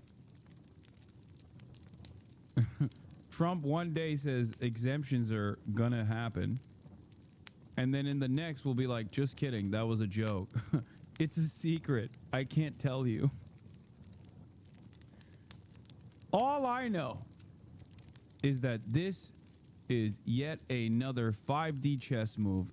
Excellent play, sir. Thank you so much for once again liberating the United States of America and unleashing a robust manufacturing base here. That's the only thing I do know. Oh, that's not your goal anymore? Well, then, yeah, who needs the manufacturing anyway? And I've decided now that you also don't care about that, I don't care about that either. I never did. That's right. The only thing I know is that you're always right, and I love you. They quietly gave these products this reprieve, and now the president insists these goods are just being shifted to a different tariff bucket, as he said, but the Commerce Secretary says that could take a month or two. The bottom line right now, these electronics are exempt for now. and lots of uncertainty for the businesses having to deal with this. Meantime, they're trying to get all these other trade deals done in the next 90 days. How realistic is that? Look, they insist they can get this done in just 90 days, but it's a real steep climb. I mean, we know right now of at least a handful of countries that are in active negotiations. They say roughly 130 have come calling and are now in discussions to somehow strike a deal. But remember the last time the president negotiated a major trade deal with Mexico and Canada in his first term? That took years to fully come to fruition. And the president says when they come to the end of these 90 days, he's going to put those sweeping so-called reciprocal tariffs back in place. And George, he has warned that there will be transition costs for Americans in the meantime. Mary Bruce, thanks very much. We are getting a clearer picture of how Americans are feeling about President Trump and his economic policy. What do you mean? Harry Anson says Americans are not buying what Trump is selling them. Trump is selling them prosperity. Do Americans not want prosperity? I don't understand. Everything he said is in the direction of prosperity. 12 weeks into his second term. CNN chief data analyst Harry Inton is here to run the numbers. Hello, Harry. Happy Sunday to you. You as well.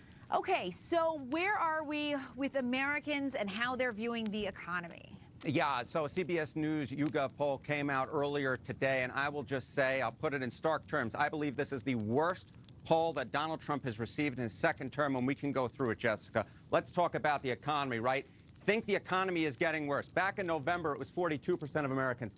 You don't have to be a genius to follow this timeline. By February, it was 49%, March, 51%. Look at where we are now, 53%. The clear majority of Americans think the economy is getting worse, and that number is rising. When Trump, of course, won that second term, it was 42%. Now we're up 11 Holy Toledo.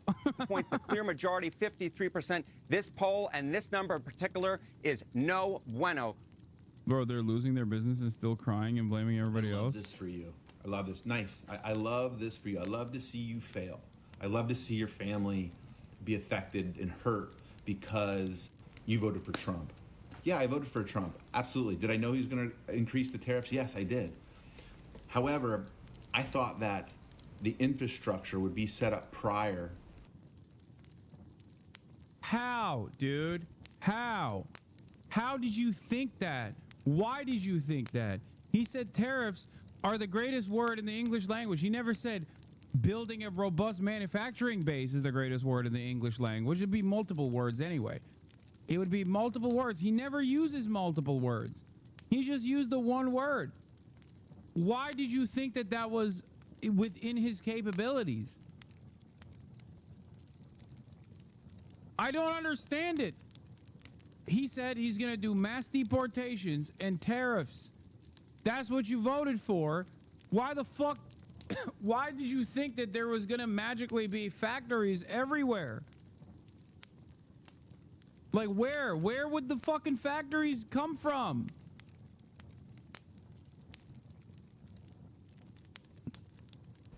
For small business to come back to America and manufacture in America.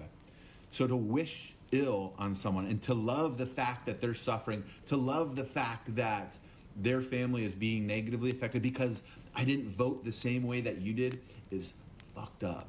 It really is. It shouldn't matter. Anyone that enters my life, I'm going to judge you of who you are, how you are as a human being. Are you kind? Soy right. Again, many such cases. Soy right versus dark woke. Dark woke is like, love this for you. Your business is failing. I hope you can't feed your children. Soy right's like, how dare you? I'm doing a bodies in spaces.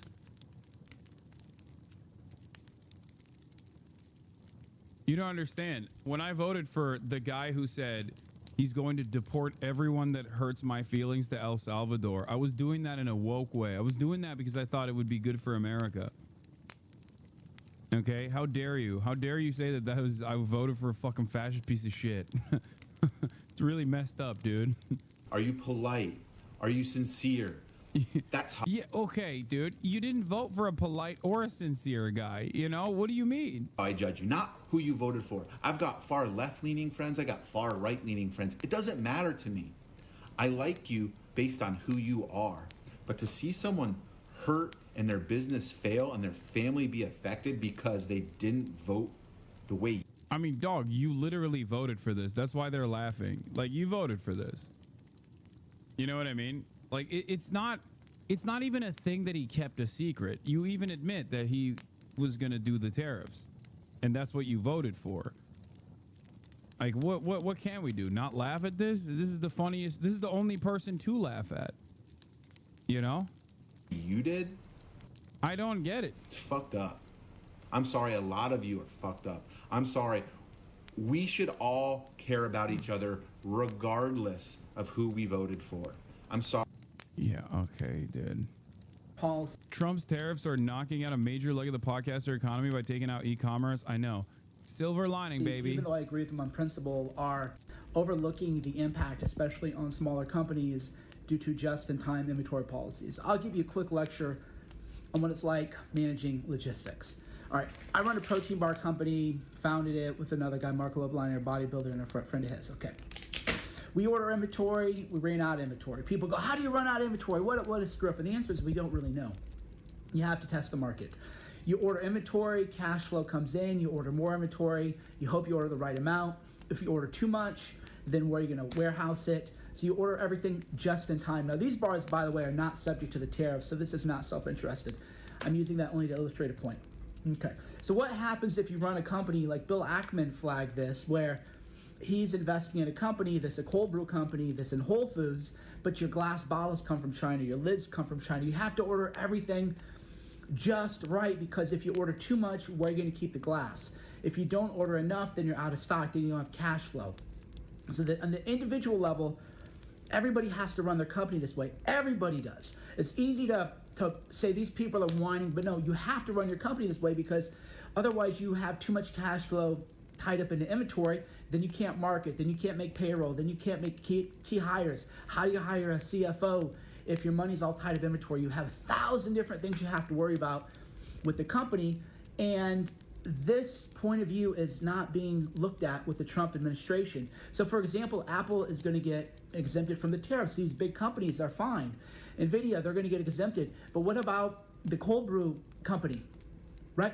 What about the companies that are running just-in-time inventory rationally, and now they have these tariffs, they're going to get margin squeeze, they're going to go out of business? What really is going to happen? So Trump needs a e-commerce small business council. People with companies that are doing $50 million or less in revenue, this needs to happen immediately. Immediately, there needs to be an e-commerce council. Founders who are making $50 million. We need an e-commerce council. The podcaster economy is in shambles. Remember when I told you that this would also happen? Donald Trump actively coming after the one base of permanent support, the podcaster economy and the drop shippers and the Trump merch economy. It's hard not to laugh, you know? $1 or less, I can think of a lot of these companies who are doing it. They cannot be overlooked.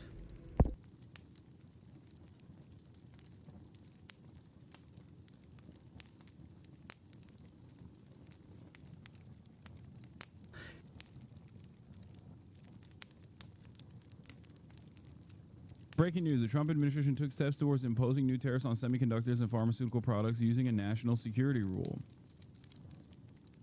I thought it was Don Quixote behind him too, chatter. I don't know. It looked like it could be. Like it's how Don Quixote envisions himself, right? Oh, this was really funny. Also, America would be better off if more people worked in manufacturing. 80% of Americans agree, 20% disagree. I would be better off if I worked in a factory. 25% of Americans agree, 73% disagree. 2% currently work in a factory. So it turns out that Americans just want other people's children to go to the factory floor. They don't want to do it themselves, which is so shocking to me. Oh my God. This is precisely the reason why I kept saying it's not the manufacturing jobs that Americans desire. It's the actual fantasy of having unionized labor that offers you tremendous benefits and a higher piece of the profits so that you can have a comfortable existence. We have jobs already in this country. Service economy jobs, for example. Lots of those jobs are gig economy jobs. The problem isn't that the jobs are gay or woke or not hardcore and hard labor. That's precisely the reason why I also kept repeating that many people that have parents that have worked in construction, or many people that currently in my community that work in menial labor, for example, construction jobs or factory jobs, don't want their children to work in factory jobs. That's kind of the American dream. The American dream is you break your back so your next of kin doesn't have to. But because we're so far removed from having any sort of factory jobs whatsoever, that people forgot about it and simply fantasize about it. Same principle behind coal miners. Nobody wants black lung. They just want a good income. They want to be able to have a single parent work in a 2-parent household, and the other parent can just fucking take care of the children or do whatever the fuck they want to do. They want to be able to go on vacation. That is what people want. It's not about wokeness at all. It's so stupid.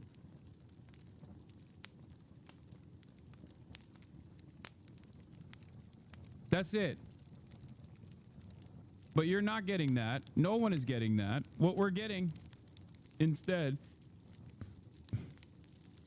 is no manufacturing, higher prices in general, and no fixing of the no like onshoring.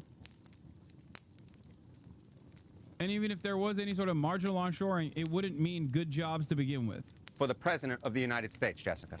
And who are they blaming for what they are seeing as an economic downturn?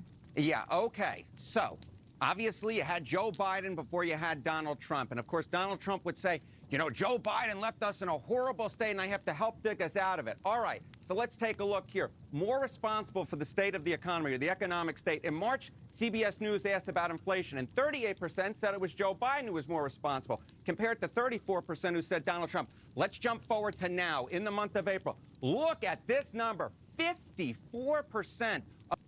Wait, 21% still say it's Biden's fault? Why? Did Biden hit Donald Trump with the mind laser beam? Like, am I misreading this data? Did they think that like Biden is responsible for Trump doing the tariff scheme? Of Americans say that Donald Trump is more to blame for the state of the economy than Joe Biden. Joe Biden's number has fallen from 38% to 21%. Donald Trump may try to blame Joe Biden for this, and maybe that was working a month ago in the month of March. But since the tariff war has begun, it's not working anymore. Americans are not buying what Donald Trump is selling them. They believe, the clear majority, 54%, that Donald Trump is more to blame for the state of the economy at this point than Joe Biden is, Jessica. That is interesting to see how that evolves just in the last month, really. Yeah. How are they viewing tariffs? Yeah. Okay. So obviously, the big thing when it comes to the state of the economy right now for Donald Trump is tariffs. So let's take a look here. All right. The tariff plan, new tariffs on importing goods, oppose versus favor. You go back to January. Look at this. 48% said they favored these new tariffs, these Donald Trump tariffs, compared to 46% who opposed. Look at where we are now in the CBS News YouGov poll. A switcheroo, Jessica, a switcheroo. The clear majority, 58% of Americans oppose these new tariffs compared to just 42% who favor them. Again, this is part of the picture that we've seen throughout this presentation, right, Jessica? More and more people are turning against Donald Trump. Their views of the economy are getting worse. They are holding Donald Trump responsible. And when it comes to his signature issue, so far in his second term, tariffs, yeah. This is the meme. Who wants more American factories? Who wants to work in the American factories? Nope. I mean, my goodness gracious, that trend line is ridiculously awful for Trump. The opposition number from 46 to 58 and the favor from 48 to 42. Americans have switched on a dime on the economy, on Donald Trump, in large part because of the tariffs, which they increasingly do not like. And what's the biggest problem with Trump's plan for these people? Well, I think it's the biggest problem that you hear our analysts say all the time is they don't know what the heck. My uncle's blaming Biden that he will go out of business because of the tariffs. That's amazing. Your uncle is keep me posted on your uncle's activities. I love that. Donald Trump is doing. It's his approach. I mean, take a look here. Trump's approach to tariffs and trade, that is the way he's going about it. Just 37% of Americans like it. Look at this number. 63%, nearly 2/3 dislike it. Among independents, Jessica, it's just... Bro, I told you, the one thing that you can't touch are the fucking treats. Nobody listens to me. I said this. Donald Trump came after the treats. He said the treatlerites will suffer. And lo and behold, you know, you can't fuck up the bag. You can't, in Felix's words, you can't molest the money, okay? And you can't touch the treats. You can't, I don't know. This is why I always laugh whenever people, 36K people listening, Lamau, this guy's a character, Lamau. We are all here listening. Look.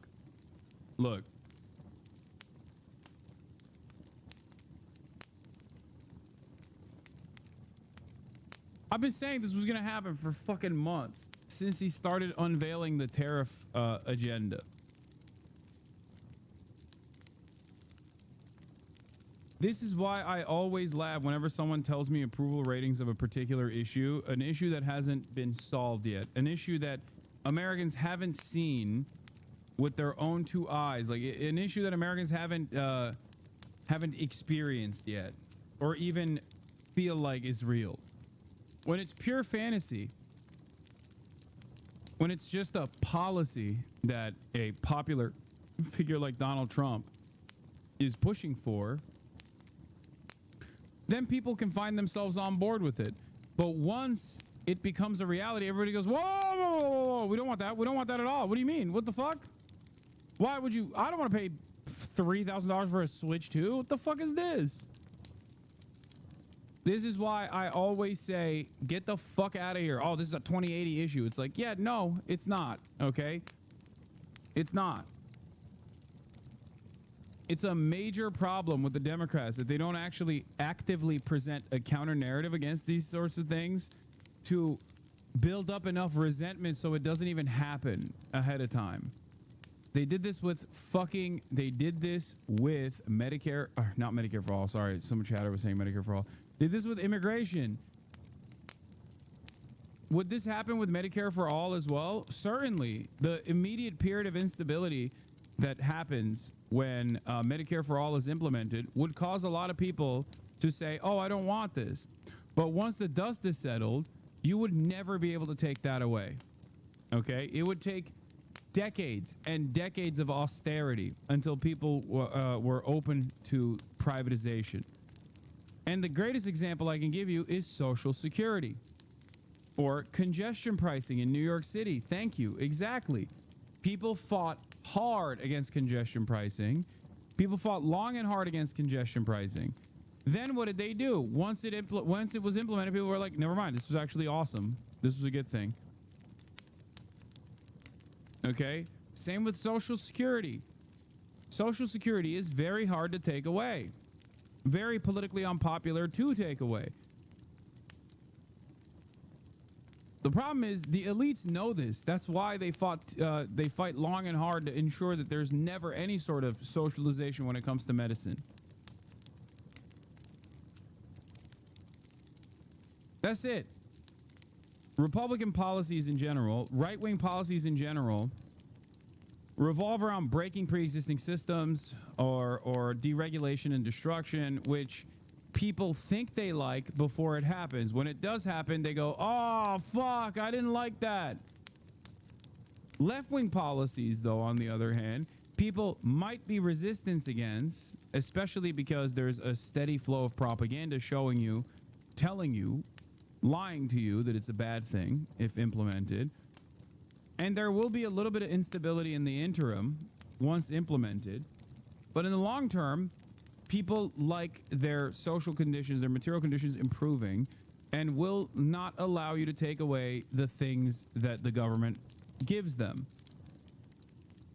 Okay? That's the major difference here.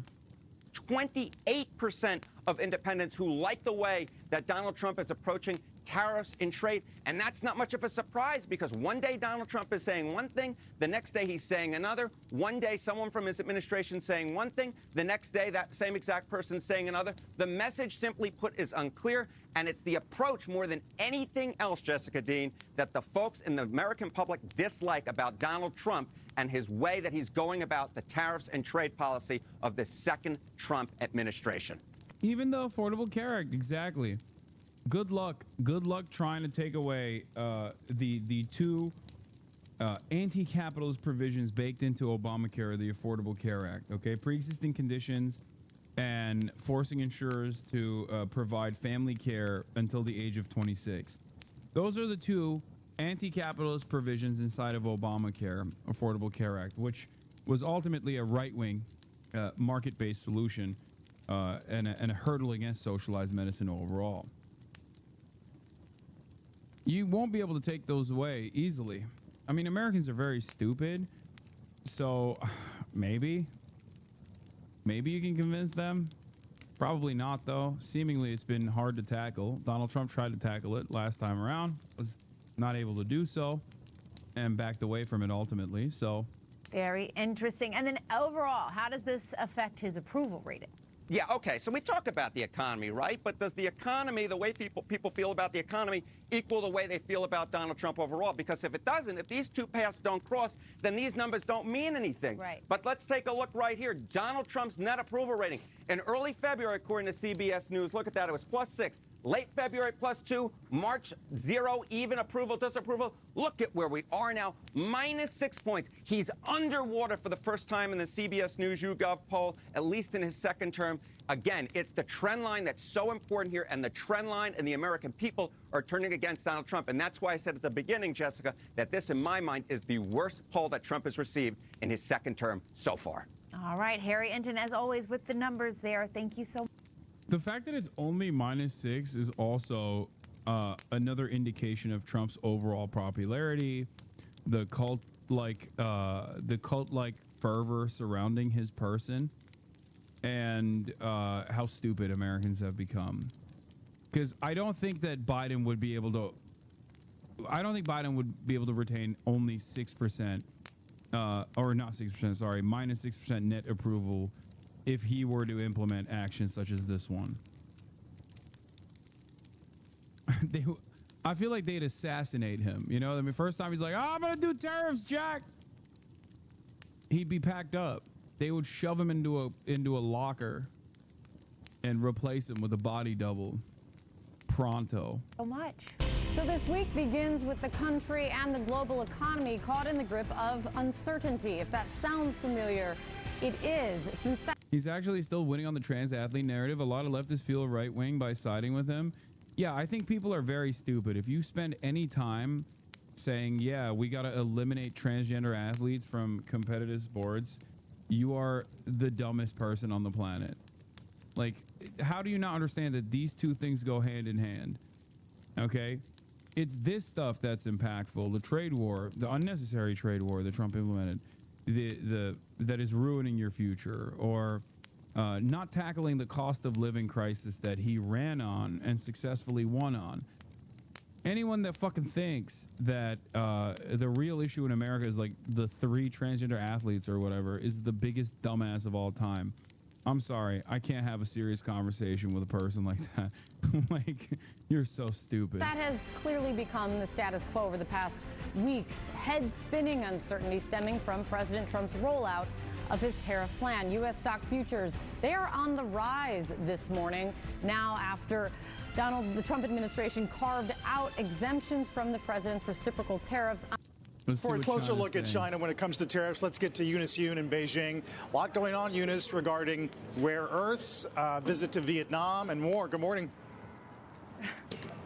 Yeah, there's a lot going on here. You guys were talking about those tariff exemptions. The Chinese government, on the whole, over the weekend, had acknowledged that the tariff exemptions were what they described as a small step, and even said that China was evaluating the impact. The state media, though, had said that this was a U.S. retreat, and also more evidence that the Chinese supply chain is really, really important for the world. Today, though, probably because of a lot of the confusion around the messaging from the White House, the Chinese government doubled down on their overall stance. That is that the U.S. government should abolish the tariffs and the what they describe as wrongful actions around those tariffs. What was also interesting is that a state TV-linked social media account, which is now closely watched for messaging on U.S.-China trade, just several hours ago elaborated a little bit further, saying that to the Trump team, their what they call delusion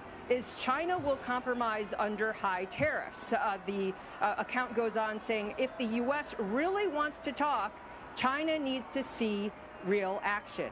What was also interesting is that the same blogger account was hinting at who would be taken, what kind of step would be taken next. And the target, they said, was American IP and American brands. And then this blogger went on to suggest that Chinese people could reject them. And they said that they noted that Walt Disney and Comcast, which owns CNBC, have development and production businesses, theme parks, and consumer goods in China. They also mentioned Sony, Paramount Global, as well as Netflix. The messaging, though, overall, outside of that, and the potential for countermeasures, is that there needs to be a lot of support for Chinese exporters, and that this is paramount. Carl, you mentioned President Xi's visit to Vietnam. He is there in Southeast Asia on a three-nation tour, ostensibly to try to build up those trade ties.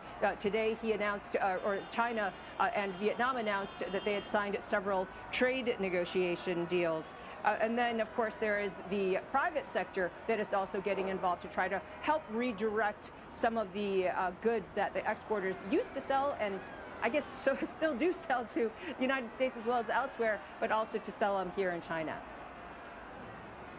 Well, I've got to tell you, Eunice, I listened to you all morning, and you've been incredibly spot on all these things. But when I listen to the rhetoric from China, this is 1968, 72 rhetoric. This is the kind of rhetoric that just says there's never going to be a meeting. Is there a way to have a Nixon to China moment? Because as far as I'm concerned, this is just... Oh, Jesus Christ. Donald Trump wishes he had fucking Maoist vision like Nixon did, okay? He wishes.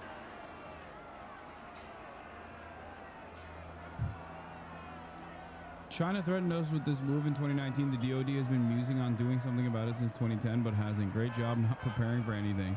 I knew it was coming, but it's still bad. China's officially halted shipments of several rare earth minerals to the U.S., specifically used as inputs for cars, semiconductors, and aerospace companies. It is because they have an entire monopoly on the refinement process of all of these rare earth minerals. So what the fuck were you thinking? Okay? The question remains, what were you thinking? And the American government's like, this shows how bad faith the Chinese government is. It's like, no, they're just showing you that you can't fuck around like this. They didn't do this for Taiwan. They didn't do this for Hong Kong. They didn't do this for anything. They just literally, you've been gearing up for war against a country that you rely on for your defense contractors. It's so stupid. This is why I kept saying over and over again for the past couple of years, like, what an idiotic notion that we would go to war with China. There's never been a history, there's never been a Cold War with a nation state that we are so directly connected to, that our manufacturing entirely relies on. It's so dumb. Trade in that regard, unironically, is not dissimilar to nukes. If anything, it's even more significant, more impactful than nukes. The two nations that have nukes will never go into hot battle with one another, right? Like the idea that nuclear proliferation has brought about a new age of peace around the world, except, you know, we now fight through proxy wars with countries that don't have nukes and they get fucked over in the process. But that's besides the point. I'm not in favor of nuclear proliferation at all. Obviously, denuclearization should be the goal here. But trade, on the other hand, is also a very effective way to, it's a very effective way to curb back on our appetite for death and destruction. America's so fucking stupid, though, that they don't give a shit. It makes no sense. It's so dumb.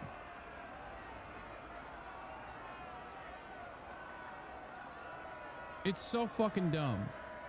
The idea that you're just going to keep posturing this way and then try to nuke global trade in this way and then not expect any repercussions whatsoever for this when you don't hold the cards.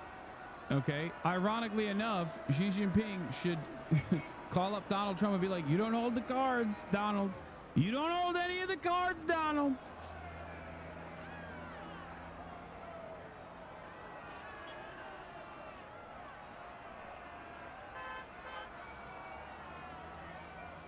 And yeah, I know Matt Stoller is an anti-China hawk. I know. Many Americans are. No one wants to examine why China got to the point that it got to. China was not supposed to develop. It was supposed to be kept poor. It was supposed to be a kleptocracy led by a bunch of wealthy Western-backed oligarchs, not dissimilar to Russia. That's what was supposed to happen. China was not supposed to develop and become a competitive manufacturing power that actually eats away at America's market share.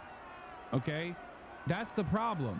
The problem is China actually did the thing that the World Trade Organization constantly claims is happening to the global south, which is that these kinds of free trade agreements are actually incredibly beneficial for the countries that are on the receiving end. The countries that woke leftists will say are being exploited for our affordable treats.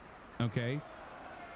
The reason why we're on the fuck China tip for the past multiple decades at this point is because they were able to actually take all of the foreign capital and then distribute it evenly.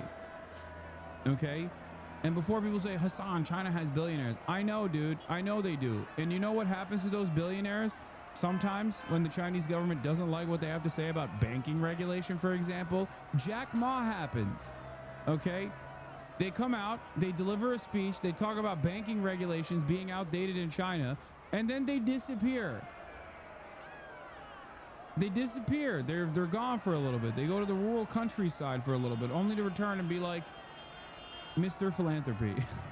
I'm talking about Jack Ma, okay?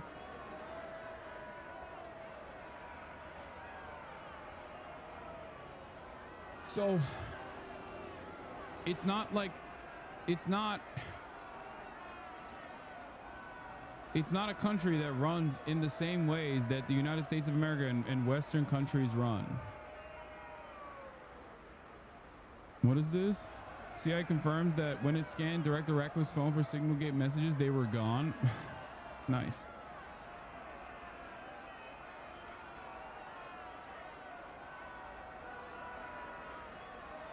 Don't particularly want that happening here. Wait, what? What do you mean you don't? What are you talking about? Are you a CEO? Are you a billionaire? You mean to tell me that, let's say America is China, okay? Elon Musk, greatly reliant on state subsidies, becomes a billionaire, comes out against taxes. Elon Musk gets disappeared overnight, comes back to sing the praises of taxes and government regulation. You don't want that here? What are you talking about? You're not a billionaire. You're not a fucking CEO. Why would you why would you look at the system that they have designed over there and be like, well, one day I could be a billionaire, and when I do, I want to be able to control the government? Is that what you're saying? Nope, just a lib that wants billionaires to pay more? Yeah, okay. Well, good luck with that. Good luck. Good luck. It hasn't happened yet. And I don't think it'll ever happen. Why would it happen? In China, the billionaires and corporations are controlled by the government. In America, the billionaires and the corporations control the government. That's the difference. It's far from perfect, okay, the Chinese style, but I think they're demonstrably better than the way that we're doing business. They're so much better. They're so much better in terms of doing business that we consider it cheating. We literally consider what China is doing cheating. Everybody has state subsidies, but China has extra subsidies. And the extra subsidies, as a matter of fact, is considered cheating because they don't have the same profit-centered, they don't have the same profit interest that capitalist corporations do.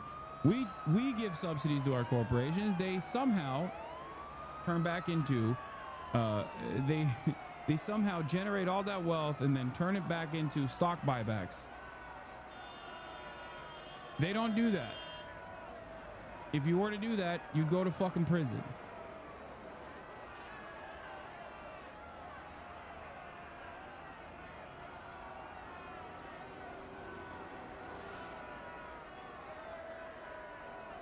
There's never an instance where power concedes without demand and never without any sort of serious mechanism to claw back said power.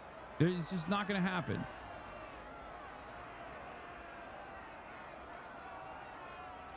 Say that again about corporations controlling the government with this meme on screen. Yeah.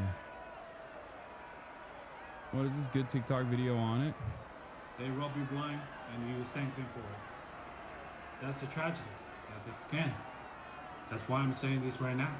Americans, you don't... Bro, he looks too Chinese for me to believe him. You need a tariff. You need a revolution. For decades, your government and oligarchs won't ship your job to China. Not for diplomacy, not for peace, but to exploit cheap labors. And in the process, they hollow out your middle class, crush your working class, and told you to be proud while they sold your future for profit. And yes, China made money, but we used it to build roads, lift millions out of poverty. Yes, it's what you do with the money that matters. Why do we not have the same level of smoke for India? Why don't we have the same smoke for any of the other nations that are industrializing as well, that we use as a manufacturing hub? From healthcare, raise living standard, we reinvested in our people. My family also benefit from it. What did your oligarchs do? They bought yachts, private jets, mansions with golf course driveways. They manipulate the market, dodge tax, and poured billions into endless wars. And you get stagnated wages, crippling healthcare costs, cheap dopamine, debt, and flag wave property made in China while they pick your pocket. For 40 years, both China and the United States benefit from the trade, the manufacturing, but only one of us use that wealth to build. This isn't China's fault. This is yours. You let this happen. You let the oligarchs feed your lies while they made you fat, poor, and addicted. Now they blame China for mess they made. You want to know something really funny about this? If America had a social democratic process, for example, and more significant controls over capital accumulation and distribution of profits in general, and that while our manufacturing base was wiped out, moved overseas to China, we actually focused on a collaborative relationship with China as it was able to develop itself, while simultaneously, instead of fucking, you know, blowing up the rest of the fucking planet, instead of doing all that, we actually focused on developing ourselves and creating a system where it didn't matter where you actually worked, right? It didn't matter if you were a barista or a waiter, part of the service sector, or anything like that. You still had the opportunity to make an honest living, and the markets were stable. The housing market wasn't out of fucking control or anything like that. We wouldn't even have this kind of problem. We would still have capitalism. We would still have capital owners. We would still have billionaires and millionaires as well. Okay? But there wouldn't be this level of instability. There wouldn't be appetite for change.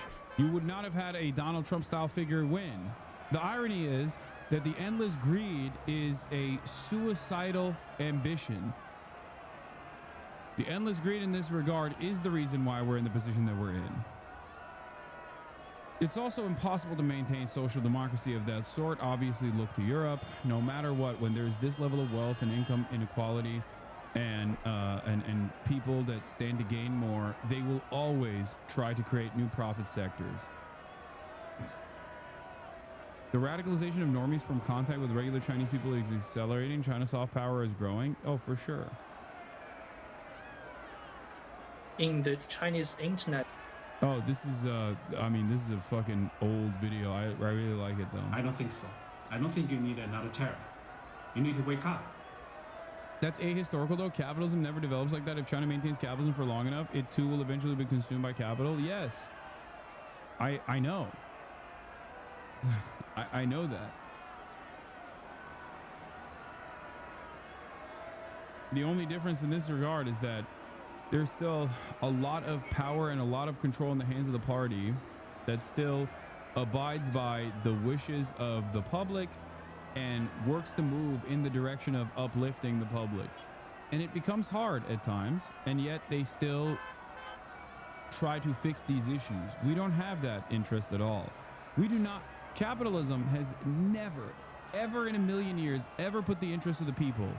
If people's lives and living conditions improve, that's secondary. That just happens as a byproduct of technological expansion and things like that. It's never the main reason. It's never the main purpose. There is no singular life-changing technological improvement that's happened under capitalism through exclusively the private sector, where the benefits were not the profit motive or profit incentive was not the main purpose here, but instead was to genuinely uplift people's lives. There are examples of medical innovation or even innovations such as the internet, right? And those things are still a byproduct of heavily funded public, like things that happen as a direct consequence of publicly funded research. He says segue. Yeah.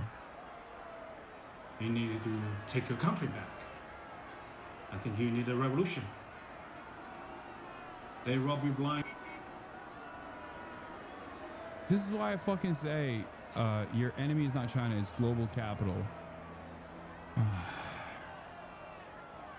Just like how the Sacklers got your people hooked on opiates and your government slapped them on the wrist, now you all blame China for your addictions. You are 5% of the planet but consume 80% of all manufactured opioids, and somehow it's our fault. True. Netizens cooking. You think you don't have master? Then why you are being a financial slave? The student loan, all the interest of your loan is crazy. It's illegal in China. You think you don't have master? Yeah.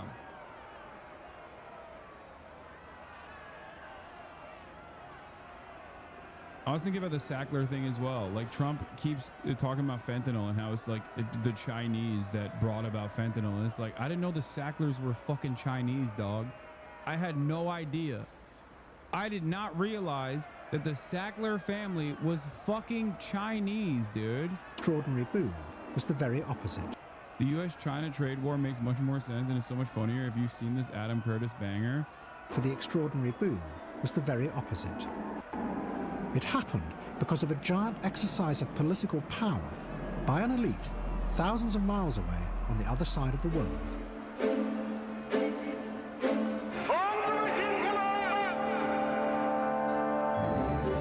The Asian countries, led by China, had decided that never again would they put themselves at the mercy of America and its financial elites, as had happened 2 years before. So the Chinese Politburo created a system to manage America. They deliberately held their currency's exchange rate at a low level. This meant that their exports were cheap, and Chinese goods flooded into America. And to pay for them, American dollars flooded into China. But instead of spending the money on their population, the Chinese leaders immediately lent the money back to America by buying government bonds. It was a perfect system of cheap goods and cheap money flowing into America, all controlled by the Chinese Politburo. And it was this that created the stability. Become irreplaceable.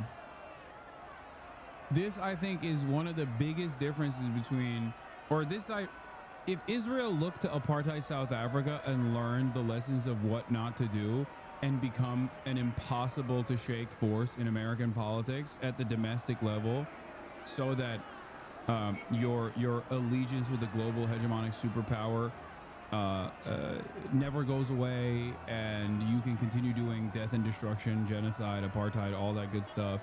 China looked to the USSR and learned from the mistakes of the USSR and became a unavoidable, unshakable part of the global system. They became an irreplaceable force of manufacturing for American interests. From it came an orgy of lending by the banks to the poorest and least creditworthy borrowers in the United States. It was a mirror image of what the West had done in East Asia in the 1990s. And just like that... Yeah, I don't understand. Why is it that... wait, I'm confused why they bought bonds to put it back into America instead of investing in their own country. In the interim, they spent all of the dollars to buy back American debt. Japan also is still, I think, the single largest foreign debt owner of American debt. This is a way to ensure stability. Then, out of it came a vast property bubble. It keeps their currency low as opposed to the American dollar. That's one part of it, but then also you become a debt holder of American debt.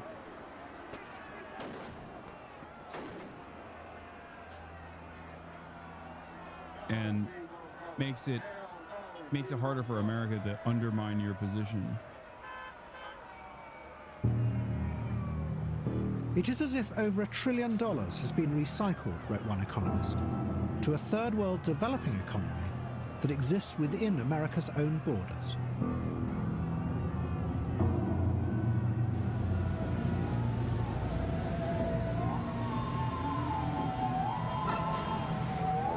Yeah, the Soviet Union was desperate for foreign currency as they needed to buy foreign goods, but on the other hand, they couldn't trade with the U.S. to get dollars like China can. The Chinese money had led America into a dream world.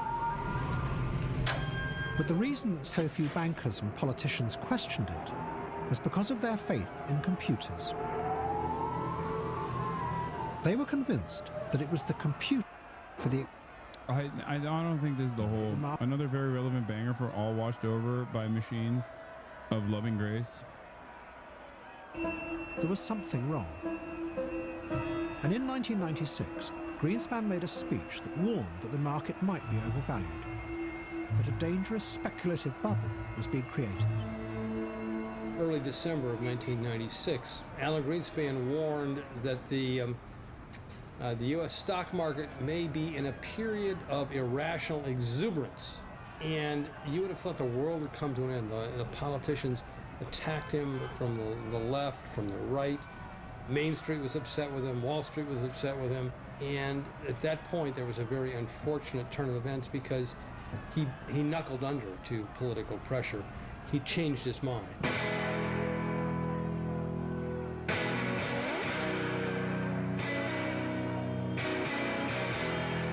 Greenspan decided he was wrong, that the computers were increasing productivity in ways that were so new his data couldn't see it.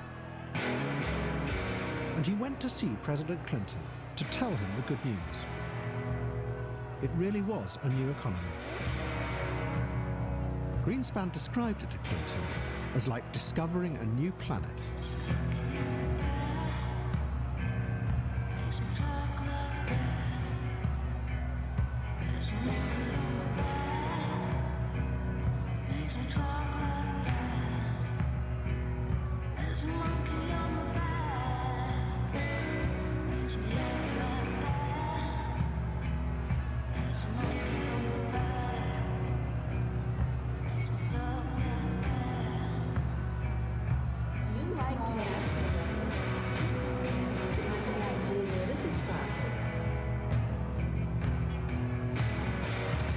The boom continued, and Time magazine described how a sense of lethargy and quietness came over the White House.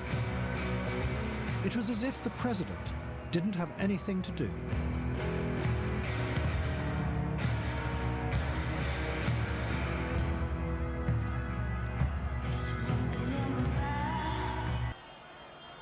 Oh, God. terrifying, Les.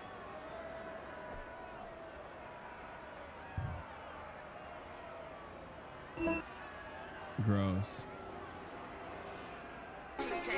What is this? Made in China by Chinese hip-hop group Higher Brothers really clarified that the West should throw in the towel and bow down to the CPC. Oh, you American rappers make money cute. We're Chinese and we make everything.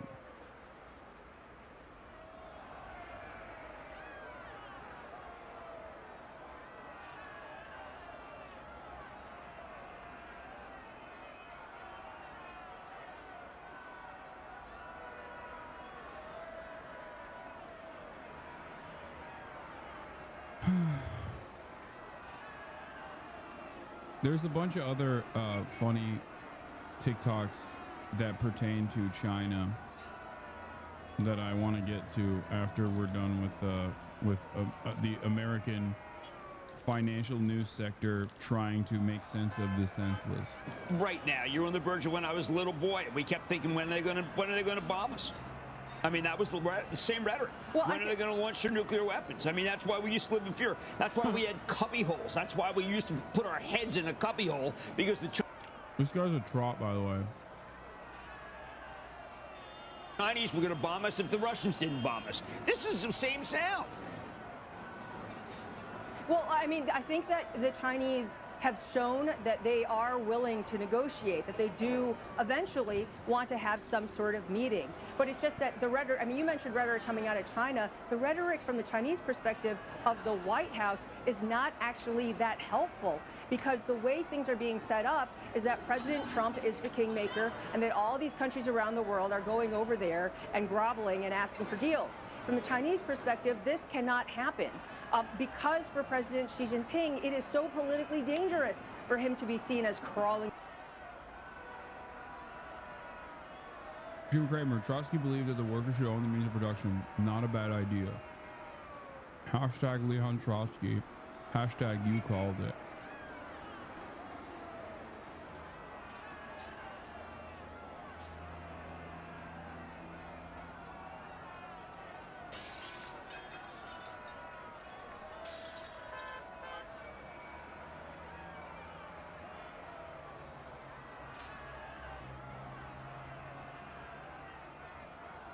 It's not a joke. This is why Jim Cramer is Alex Press's favorite.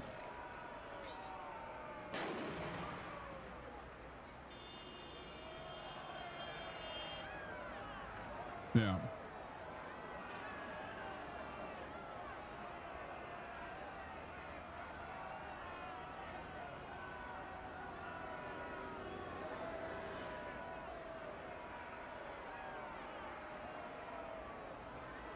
I keep Mao's pic to remind me of who the Chinese can be, and Lenin's because people think I am related to him.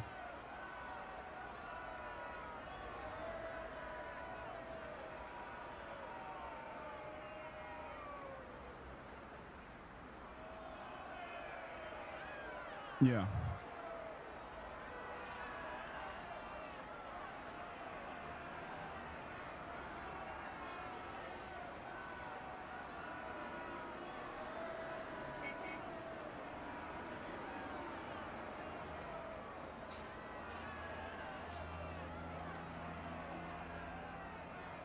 Anyway.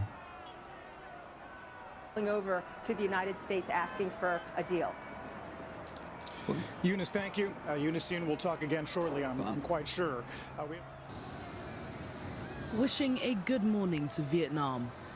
With a slew of waves from his plane, a hearty handshake to the waiting Vietnamese president on the tarmac, or to the crowds of children at a military parade in his honor, China's Xi Jinping kicked off a two-day state visit to Vietnam. It's the first leg of his Southeast Asia tour. I chose Vietnam as the first stop for my overseas visit this year. It shows that the Chinese government and the Communist Party greatly values China-Vietnam relations. Western media loves to say that Xi is not responding because he needs to look strong. Sorry, but China is already strong. Xi isn't responding because no civilized nation should negotiate with terrorists. Top Xi is going to be really surprised when Xi does, as a matter of fact, indeed negotiate with terrorists. I'm telling you right now, maybe I'm wrong, But yes, of course, Xi Jinping is going to inevitably come back to Donald Trump and negotiate with terrorists, because it is not in the interest of China, at least in this term, in this period, to completely destabilize global trade and then even make China the hegemonic power or make yuan the global reserve currency. So I do think that he will go back and offer something to Trump to make Trump feel like he's won. But in the interim, I think these actions show the rest of the world how dangerously unstable America has become and how it can no longer be the global leader of trade and the global leader in general, the hegemonic superpower in general. And you can't do something like that overnight. You have to, it takes time. You have to show the rest of the world, I think. And we look. You have to show the rest of the world, especially xenophobic Western leaders, you have to make them believe that they came to this conclusion on their own. And the best way to do that is by showing how unstable and dangerous America truly is in a moment of their weakness. And I went for a master's degree in communism, and we learned these things. I took, no, I'm not kidding. I took 7 courses in communism. Lenin, when he came in 1917, felt that the bankers were making too much money. He confiscated all the wealth. The peasantry felt terrific about it. The peasantry reacted Harvard positively. had 7 courses in communism yes, when you were an undergrad? And then I took several at City College. And, you know, it traced out well, and the peasantry was rejoicing, and the bankers, many of them were killed, and there was a terrific surge of opinion that Lenin was a great man. It didn't work out in the long run, It didn't work out. Now, but you know, it's very easy for me to come on. I could do that. I know that rap. I studied it. I know most of Lenin's speeches during the period, including What Is to Be Done, which I committed to memory in the first chapter. And it's really about stringing up guys like John Mack and then feeling great about it. And we studied it. It didn't work, okay? But it did happen, all right? Yeah. And it was really because the people in human mainstream. phenomenon. He was with Spartacus Youth at some point, never remember. That's what you want to, yeah, no, never remember, sure. People in Main Street were doing very poorly. As a matter of fact, the peasantry was doing really horrible. Of course, then Stalin annihilated the peasantry in the next act. But, you know, look, we played it out. And if people want to do it, that's fine. It didn't work. And I'm not being facetious. I mean, that's what we did in the Soviet Union. I mean, that's what I studied, and that's what I thought at the time when I was in Callow Youth was a good idea. Yeah. Because I felt that the disparities, and the fact that I was living in my car at the time, and the fact that I had no money. Yeah, who's a trot? It seemed justified. But you know what? Justification of what someone makes and someone doesn't shouldn't rest on the idea that I was living in my car, drinking too heavily, had an axe next to me, and I had a shotgun. I mean, it's not like why should I be making policy? What we want to do is we want to do the right thing. Yeah. And the right thing is that if you really think that they're paid too high, then raise their taxes. Okay, maybe put a windfall taxes. I'm against this. Yeah. But the idea that because someone's poor, I was poor, and I studied what Trotsky had to say, which, by the way, he would be in favor of the workers owning the production. And I studied Lenin, and, you know, I was very caught up in this notion that the peasantry should win. But, you know, the peasant just didn't work. Speaking of the peasantry winning, let's give them some trades. What do you think? Peasantry, it's like a sack of potatoes. Do a little ankles work here. And I'm not talking about my ankles. All right, I'm being serious. I mean, but what is to be done? He's got the handbook for all the people who are complaining. We can put it into place. We can. I wanted to. Yeah. I wanted to do for 10 years when I was poor. Yeah. Okay? It was a great satisfaction. All right. First, You want to know what's ironic? He went through the motions as a self-interested man. And unironically, understandably had class consciousness as first a worker and then class consciousness as a capital owner. Like, he is, in a way, genuinely smarter than the average American, like significantly smarter than the average American. He went as a worker, had class consciousness, and became a capital owner and still maintained the class consciousness. It's just, you know, for the capital owning class now. That's it.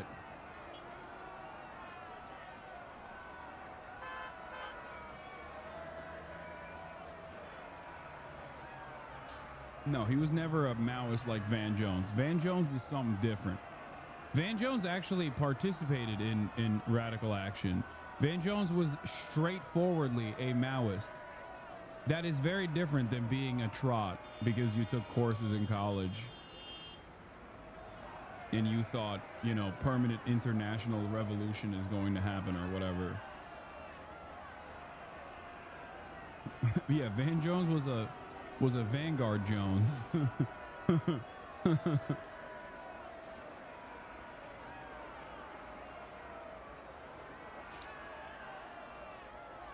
Yeah.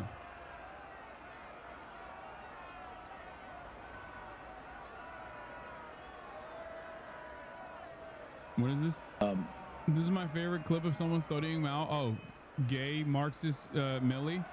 But I do think it's important, actually, for those of us in uniform to be open-minded and be widely read. And the United States Military Academy is a university. And it is important that we train and we understand. And I want to understand white rage. And I'm white. And I want to. I love this clip, dude.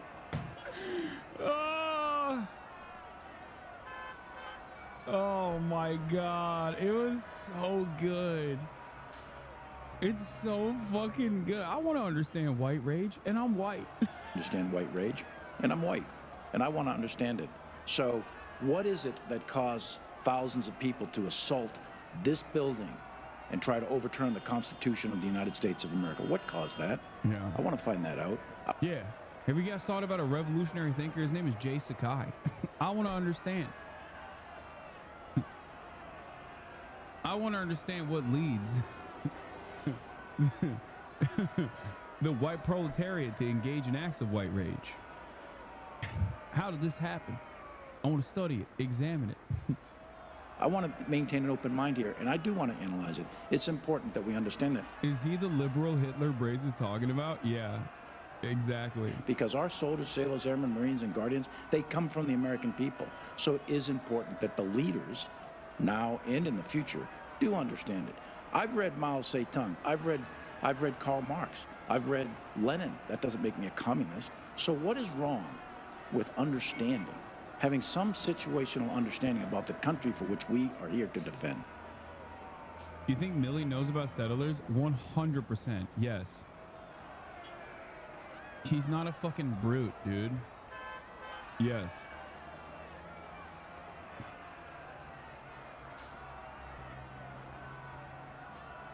He read it wrong. No, this isn't fake. This is a real thing.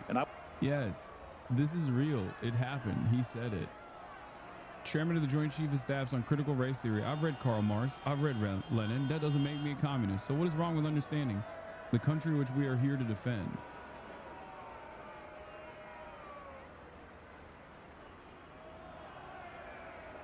He read the Red Book in Mandarin. He's a real one. Yeah, in the original. Oh, yeah, conservatives, of course, lost their fucking minds when he came out with that. They were like, this guy is gay. You know who's gay? A 4-star general, dude. Why is he gay? Because he reads. And he thinks it's important for the American military to also read. While the tour was likely planned before U.S. President Donald... I read his dissertation. It was studying the IRA, Cuba, etc., and revolutionary theory in general. That's what he wrote his dissertation on. On, like, revolutionary guerrilla warfare.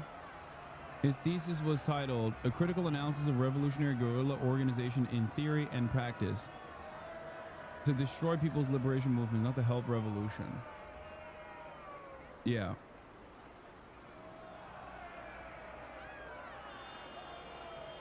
Donald Trump's tariff and trade war, analysts say it allows China to shore up alliances in the region, portraying itself as a stable ally while also diversifying export routes. Xi is calling on Vietnam to join him in resisting Trump's unilateralism and protectionism. In the face of the current changing and turbulent international situation, China and Vietnam will adhere to peace and development and deepen the people's uncle friendly cooperation. which brings precious stability and certainty to the world. While Donald Trump has kept 145% tariffs in place for certain Chinese goods, he has issued a temporary reprieve of tariffs to Vietnam, Malaysia and Cambodia, the three nations on Xi Jinping's tour. While these visits do send a strong political message of the importance of its neighbors to Beijing, there are also potential sticking points to these attempts to stand united. Security and territorial disputes remain a concern for smaller regional powers, as do fears of cheaper Chinese goods flooding their markets or Chinese supply chains being diverted through their nations to buy. My firstborn needs a name is Chiang Kai-shek Good? Fuck no, bro. What are you talking about? This is the Chinese century of prosperity. Get that nationalist garbage out of here, big dog. Name your son Mao, okay? If you truly want Chinese prosperity to reign over you, okay? If you truly want to be awash in the bounty of Chinese prosperity, you better name your fucking child Mao. Or LeBron, but Mao is good. Oh my God, we will be servile like the Albanian, okay? You know how like in Kosovo, they fucking named their children Tony Blair, or Bill Clinton? That's what we're gonna be doing. We're gonna be naming our children Mao Zedong or fucking Xi Jinping. That's what we're gonna be doing. That's crazy. Mao Zedong? Yes.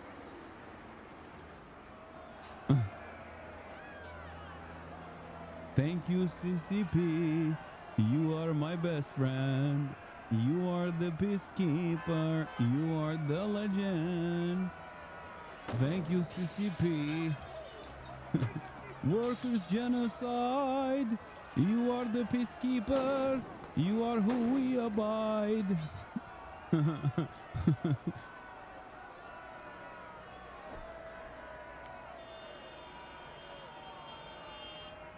This is it. It's CPC, get it right? True, I apologize. Helping small Kosovo. Bypass tariffs. Yet Beijing has nonetheless seized on the occasion of Trump's trade war to try and shore up support. 美方有关人士的言论充满了意识形态偏见和冷战思维，是彻头彻尾的谎言和谬论。是谁将拉美和加勒比视为后院，大搞新门罗主义？是谁对拉美和加勒比国家的内政？ 是谁高举关税大炮胁迫拉美和加勒比国家？是谁在全球监听监控？是谁军事基地遍布西半球？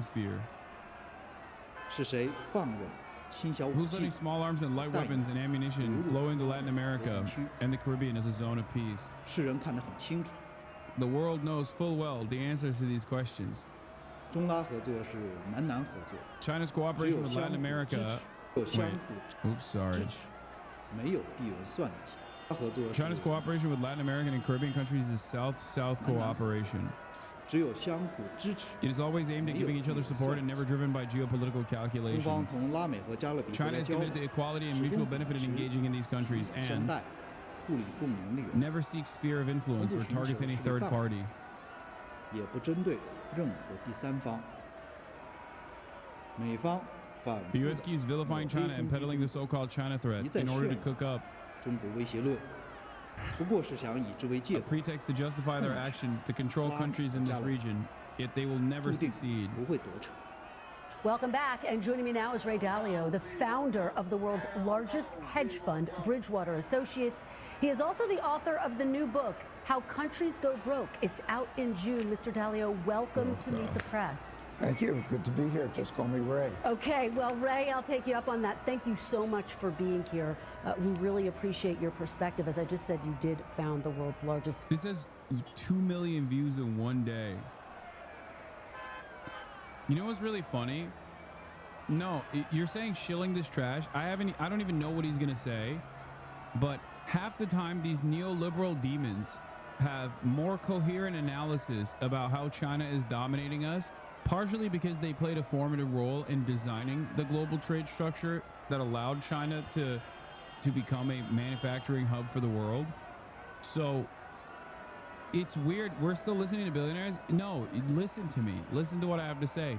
It's kind of like listening to fucking Larold Summers, okay? As opposed to the average podcaster that's like fucking churning out idiotic takes about China.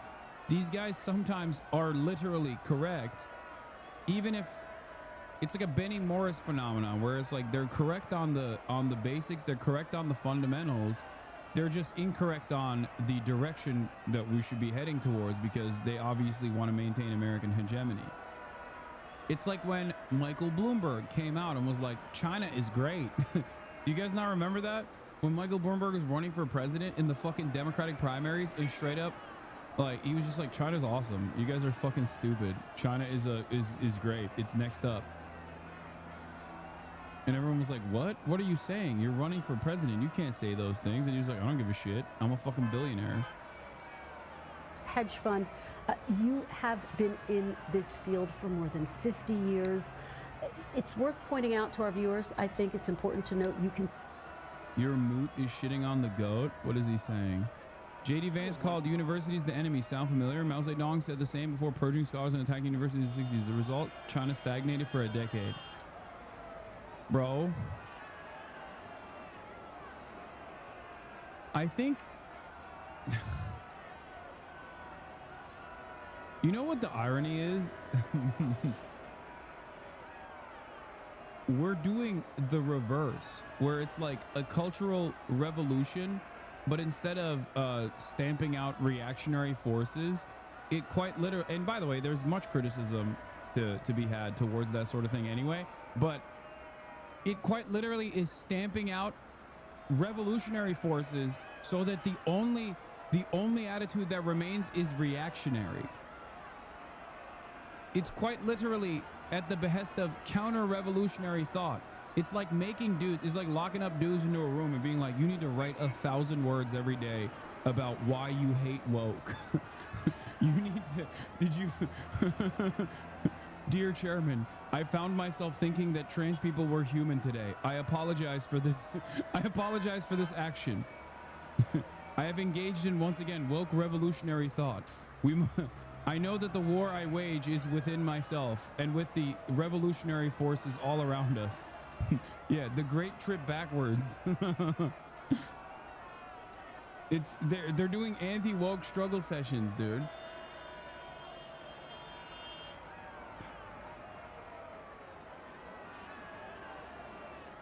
America's describing something bad in America. Imagine communist China. Yeah.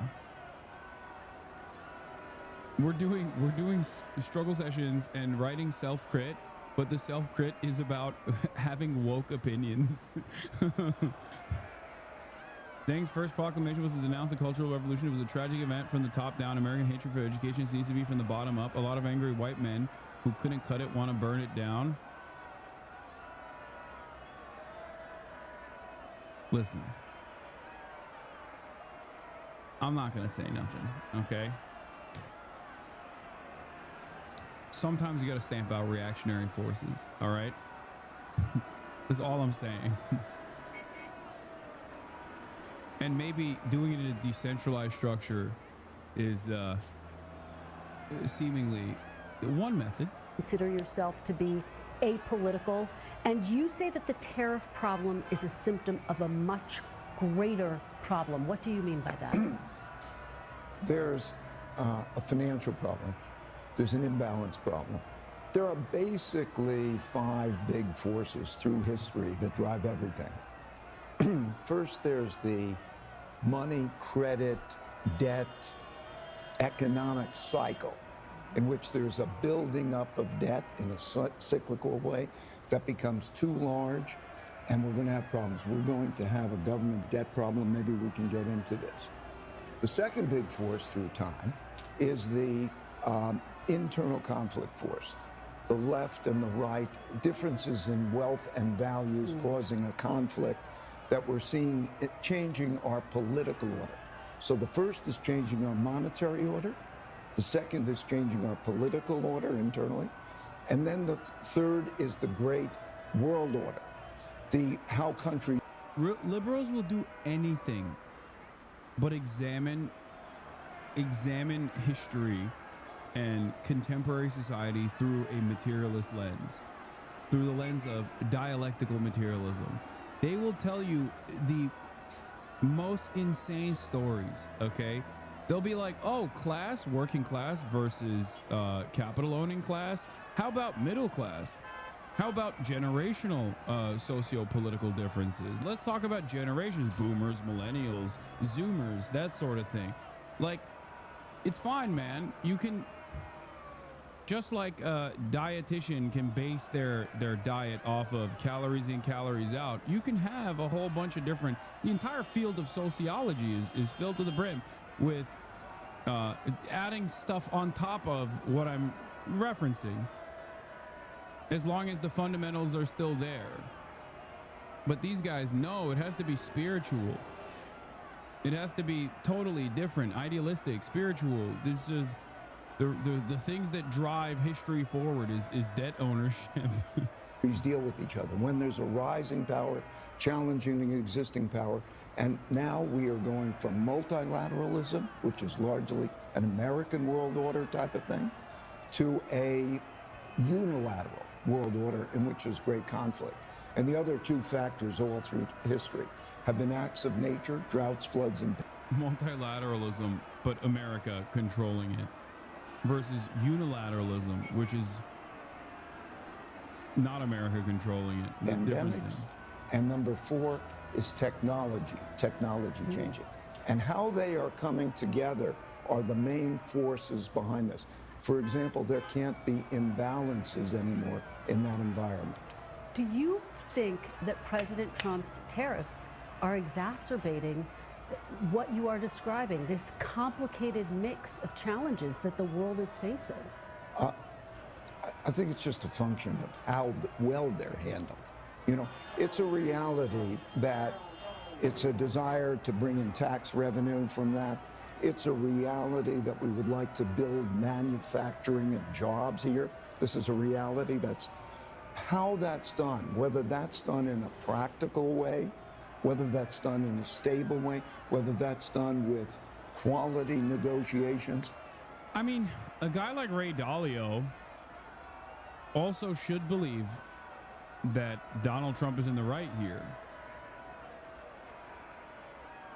because Donald Trump's mechanism for how we're magically going to build up a manufacturing base is relying on the good nature of capital owners. Like, God forbid we do this through a command economy, central planning, massive amounts of public investment, massive amounts of public control, nationalization of sectors. What the fuck is this? No more gift subs, only fights. Give us our citrusy rights. Why are you... Did the offliners organize to be fucking annoying? Is that what's going on in the midst of me trying to talk about this shit?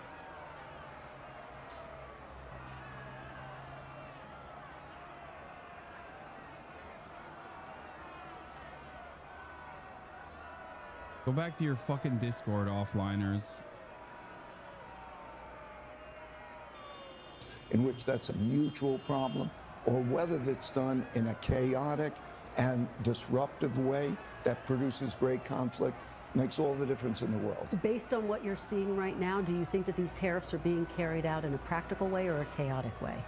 I think we'll see. So far, very disruptive. So far, very disruptive, right? And so we don't know what the numbers are.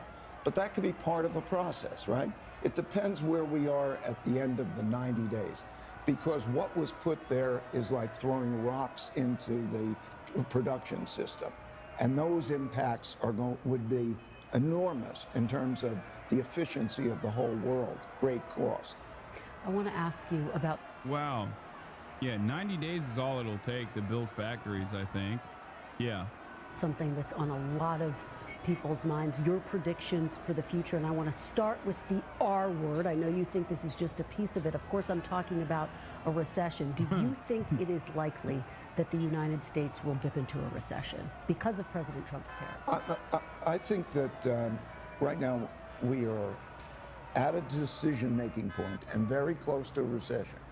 And I'm worried about something worse than a recession if this isn't handled well. A recession is 2 negative quarters of GDP, and whether it goes slightly there, we always have those things.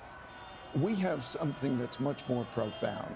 We have a breaking down of the monetary order. We are going to change the monetary order because we cannot spend the amounts of money, so we have that problem. And when we talk about the dollar and we talk about tariffs, we have that. We are having profound changes in our domestic order, how ruling is existing, and we're having profound changes in the world order. Such times are very much like the 1930s. I've studied history, and this repeats over and over again. So if you take tariffs, if you take debt, if you take the rising power challenging the existing power, if you take those factors and look at the factors, those changes in the orders, the systems, are very, very disruptive. How that's handled could produce something that is much worse than a recession, or it could be handled well. Let's take the debt situation. Yeah. I'm sorry, go ahead. Well, very quickly, because I want to be very specific about what you mean. You're saying worse than recession. You're saying this is reminiscent of the 1930s. We should tell our viewers you correctly predicted the 2008 financial crisis. What is your prediction? Dog, it's guys like him that directly contributed to the Great Depression. It's like a fucking robber baron talking about how, you know, not me, but some forces in our current existing structure are definitely causing too much financial instability. Not me, though. I would never do that. That's someone else that's doing it. And of course, given my class position, I can't tell you exactly who's responsible. Not me. And also, I can't really tell you how we will get out of this, but if we will get out of this, we could get out of this in some ways that will hopefully be beneficial for not me, but other guys like me. For where the country is headed right now. Right now, we're at a juncture. Let's take the budget. If the budget deficit can be reduced to 3% of GDP, it will be about 7% if things are not changed.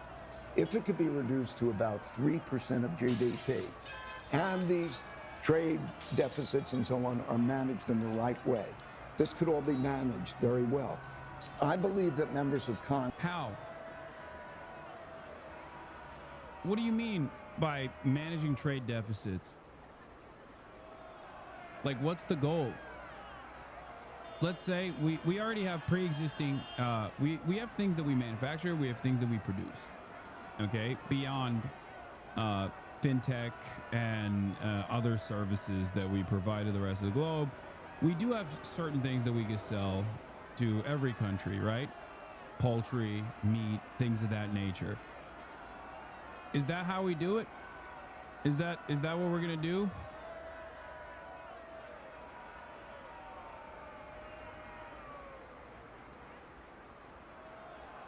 Is that what we're gonna do here? We're just gonna force other countries to buy our poultry, buy our meat, salmonella chicken for all? Congress should take the pledge, what I call the 3% pledge, that in one way or another, that they will get that budget deficit down to that number. If they don't, we're going to have a supply-demand problem for debt at the same time as we have these other problems. And the results of that will be worse than a normal recession. So, and just to follow up on that point, worse than a recession, you're talking about the 1930s. What specifically are you warning of? Are you saying that it could be as bad as a depression? What's your biggest fear? The D word. The value of money. What is a storehold of wealth? That is a bond. In other words, 3% of U.S. GDP would be $912 billion. The government currently spends trillions per year. Good luck. Yeah, that's also the other side of this, where it's like, we really got to cut back. We got to do austerity for the poor. How about we do austerity for you? See, this is what I mean. You hear a billionaire. Okay, what's Ray Dalio's net worth? Let's see. Oh, look at that. 14 billion USD. Okay. See, this is the type of shit that would never happen in China. Imagine a Chinese billionaire being like, the Chinese population, the Communist Party of China is doing far too much for uplifting the working class. We have to tell the working class that a period of austerity is an absolute necessity. Not me, though. I'll be fine. But everybody else, you have to do austerity. We have to cut back on, I don't know, development projects. That fucking that fucking bridge that you built, that's like 8 times higher than the Golden Gate Bridge. Unnecessary. No need for that. Commerce can flow without that bridge. Why are we even building that? What do you think happens in that situation? He's disappeared overnight. Okay? He's disappeared overnight. His assets liquidated. His assets taken over, seized by the government. This guy's over here on MSNBC being like, the problems that people like myself caused, you know, we have to deal with that by doing what? Oh, cutting back on government expenditures.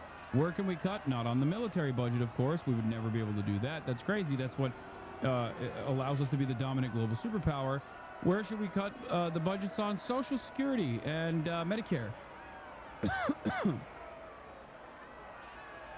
Pentagon budget cresting over $1 trillion without even discussing veterans benefits or law enforcement / intelligence costs. U.S. empire is exploding without even bother justifying it.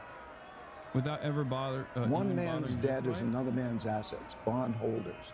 And so we're going to be in a situation where if that storehold of wealth is in jeopardy because there's too much supply and demand and so on, and we have a monetary inflation, we will have great disruptions. And that could be like the breakdown of the monetary system in 71. It could be like 2008. It's going to be very severe. I think it could be more severe than those if these other matters simultaneously occur. Imagine if we have a downturn politically and an international conflict. And what's worst case scenario that you're warning of? To be very specific. To be very specific. The value of You were so wrong about the reason why Jack Ma is banned. He's not even banned. What do you mean? He's around now. Internal conflict that is not the normal democracy as we know it, and international conflict in a way that is highly disruptive to the world economy and could even be a military conflict, just as these breakdowns have occurred before. You know, we have a new order that began in 1945, a new monetary order and a new geopolitical order.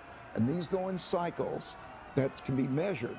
And I worry about the breakdown of that kind of an order, particularly since it doesn't need to happen, because there are certain things that could be done in which this is better, a better restructuring of these debts and actions taken. So that takes me to my next question. You have this book, How Countries Go Broke, The Big Cycle.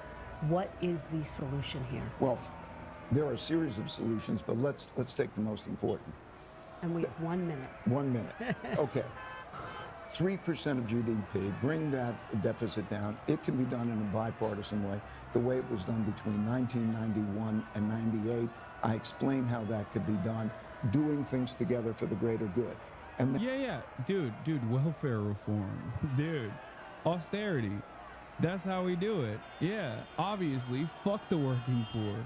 That's amazing. No, that's certainly going to fix the problem. And internationally on all of these issues, to use American strength, but to negotiate well, to lay out ways in which bad conflict and inefficient policies don't create great disruptions, but get us through this in an orderly way. All right, Ray Dalio, Yeah, for the greater good. If we melt the working poor for the greater good, it'll be good.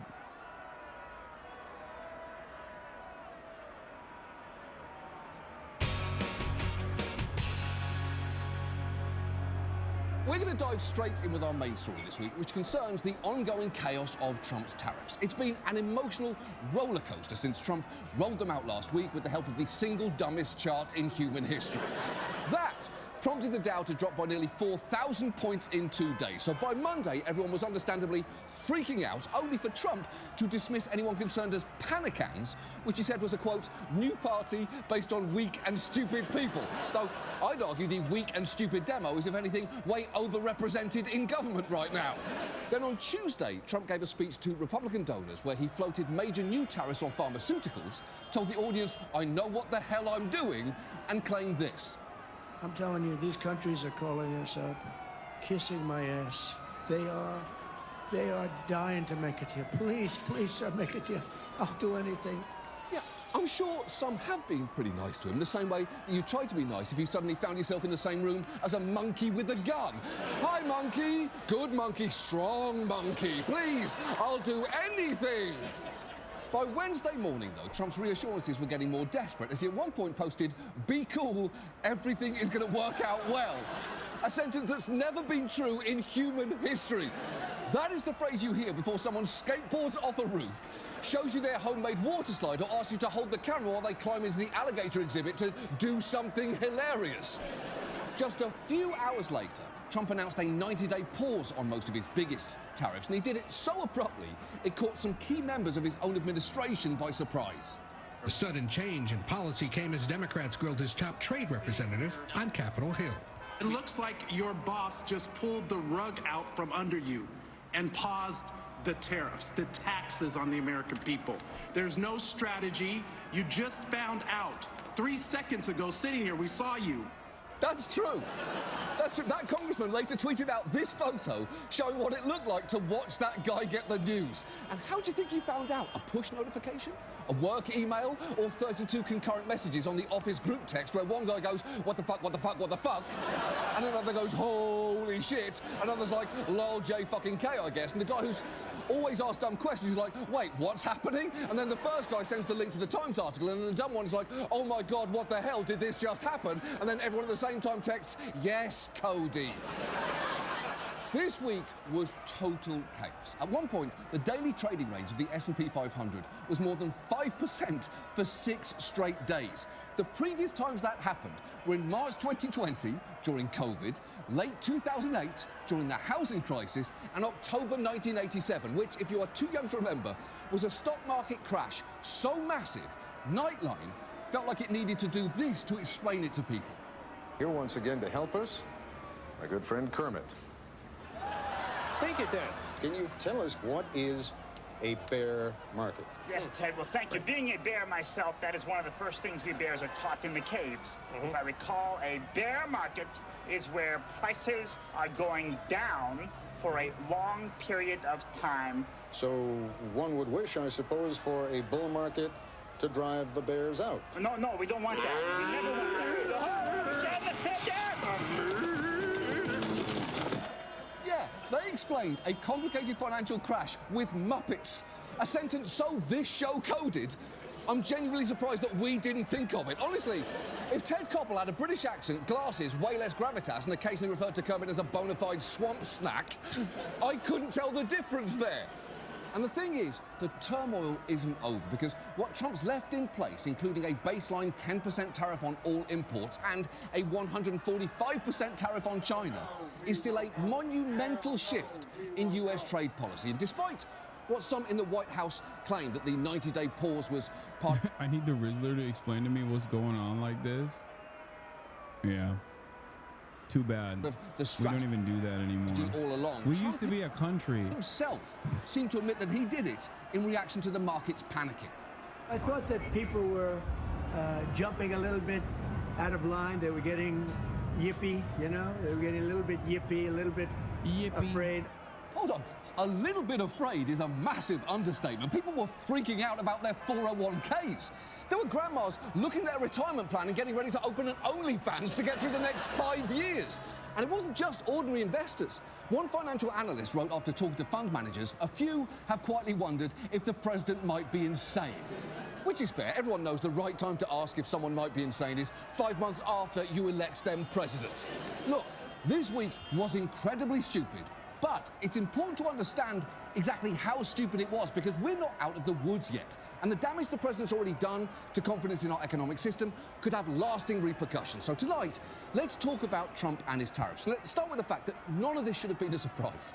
Not only did Trump bring up the idea of 10% universal tariffs repeatedly on the campaign trail, he's been obsessed with the idea of punishing other countries with tariffs for years now. In fact, when he touched off a trade war with China in his first term, we spent 21 minutes unpacking it, and the arguments hold up pretty well, although I clearly do not.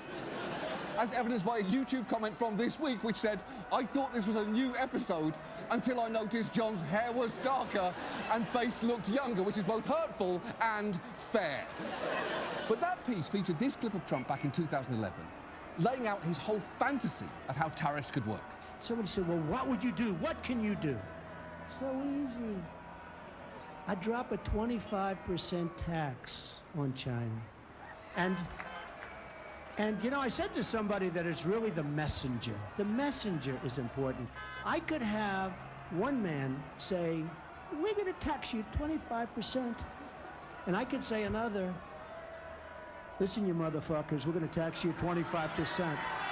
Okay, putting aside how striking it is to hear the word motherfucker on C-SPAN, I kind of wish he just kept doing the voices there. You can have one guy say, listen, motherfuckers, we're going to tax you 25%, and you can have an Australian guy say, oh, you bloody dingo, we're going to tax you 25%, mate. Or you could have Bjork say, I would tax you 25 butterfly rainbow sneezes in happiness soup. There's all sorts of ways that you can do it, but the tariff is the important part.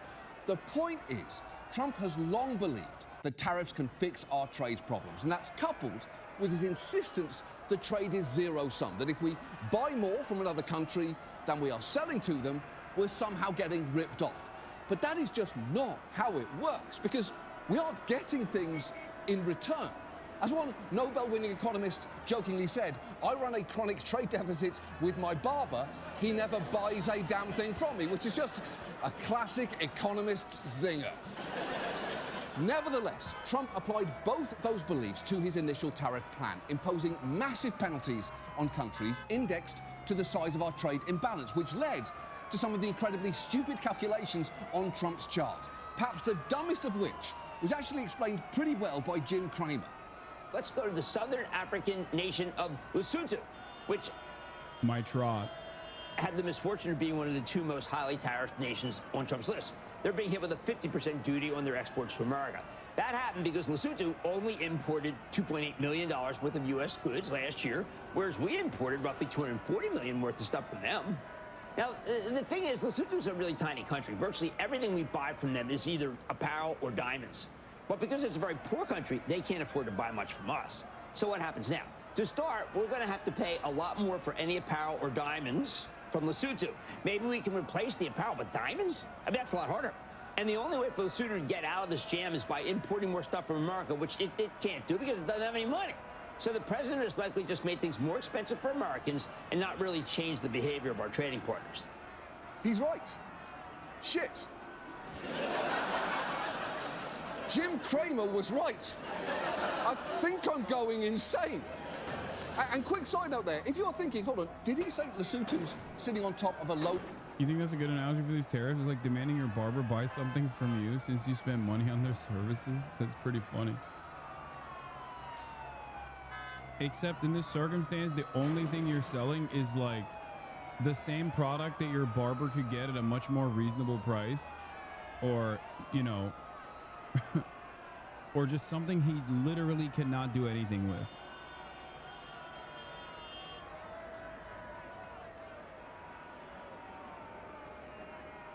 I have a trade deficit with my grocery store. Oh, it's really fucked up. This grocery store is fucking me over.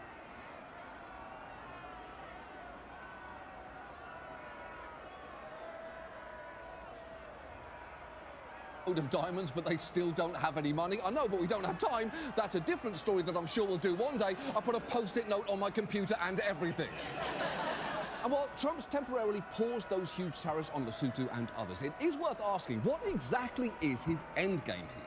And it depends on who you ask. When the tariffs first came down, some in the White House insisted they'd be permanent trade barriers intended to raise revenue and bring jobs back home, while others claimed they were a scare tactic designed to help us negotiate more favourable deals. But those are two very different goals with different consequences for businesses and workers who badly need to know which to plan for. So let's take each scenario in turn. And let's start with the idea that these tariffs are designed to shut out foreign competition and ensure stuff gets made here. There are a few issues with that, starting with the fact that lots of things aren't produced in the US, sometimes because they simply can't be at any kind of commercial scale.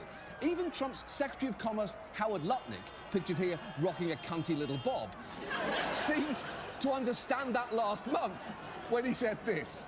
Certain products, if I put a tariff on a mango, right? We can't grow mangoes in America. It just can't grow a mango. If you put a tariff on a mango, the mango would be more expensive. So then that's just like another version of income tax. How do you okay, so what the idea is to not do that. Right. It's a good thing that they did do just that. Like, literally on mangoes and coffee and pretty much everything else. Actually, they did do that. That's all they did. The problem is, when the tariffs... Yeah, it wouldn't be like an income tax. It's so funny because these guys are so fucking right-wing. The only enemy that they have is income tax. No, it's just a sales tax. It's a universal sales tax. That's what it is. Or announced mangoes weren't exempted, so we did do that. And sometimes it feels like the best way to ensure Trump does something is to tell him not to do it. He's like a toddler, both because his brain is unable to grasp negations and also because he has a short torso, huge head, always looks like he's about to fall over and won't let anyone brush his hair. That same logic applies to other crops like coffee and bananas, but that is not all, because it's also not easy to make electronics here. Take the Nintendo Switch 2. The company paused pre-orders for it this week because they didn't know how it'd be affected, as this analyst explained. They got to figure out what they're going to get charged. Do they charge 50% more? Do they charge double? Do they even ship them? How much of this is made in the U.S.? None of it. None of it. That is a good point, but an even better delivery of it. I want that guy on hand to respond to all other situations. How much birthday cake is left in the break room? None of it. How much of the Severance Goats plot did you actually understand? None of it. How much of Trump's trade briefing did he genuinely read? None of it. And if you think, well, hold on, why don't we just build a Switch factory here? Well, when it comes to high-tech goods, key components have to be sourced from complex global supply chains. So it's not a matter of simply building a factory. There is a lot more to it. How much would it cost them to start manufacturing switches here in the U.S.? Tens of billions of dollars. Billions? That's because of a supply chain that's been built over decades. It would take 4 to 5 years to even build and get done a factory here in the U.S. And the reality is the assembly, the supply chains in Asia. If you just build a factory here in the U.S., where are you getting all the parts from? Still in Asia. Yep. Exactly. And some of those components are presumably about to be subject. Damn, dude, who could have thought about all of this? Not the administration, of course. Dude, you want to know what the funniest part about this is? In order to build the factories, you need machinery. Let's say you have the working hands ready to build a factory. Where do you get the machinery from? Also fucking Asia. So you can't even, there's no, it's like assuming that someone who's a socialist has to exist outside of global capital. Like, you can't do it. America, the heart of empire, the heart of the design, the grand design that we have created, mapped out for global capital, now saying, I don't want to play no more. I don't want to be a part of this. You built it. You built the economy, dude. The fuck do you mean you don't want to be a part of it anymore? How are you going to get out of it? Subjected to heavy tariffs. And quick side note, among the many things that I'm mad about right now is the fact that I have to spend time talking about how tariffs will impact the Switch instead of what I really want to talk about, which is that I only just learned the president of Nintendo in America is named Bowser. That man, I don't shit you even a tiny bit is called Doug Bowser. Now, if you don't know, Bowser is quite famously the primary antagonist of Mario, the face of Nintendo. Now, in the comedy world, the president of Nintendo being named Doug Bowser is like someone gently setting a ball on a tee, handing you a bat and saying, please, have fun and swing away. But unfortunately, because this guy doesn't understand economics, I have to look at real Nintendo president Doug Bowser and say, sorry everyone, no time for that, we've got math to do. It's a truly sad state of affairs, or to put it another way... Oh, no! Exactly.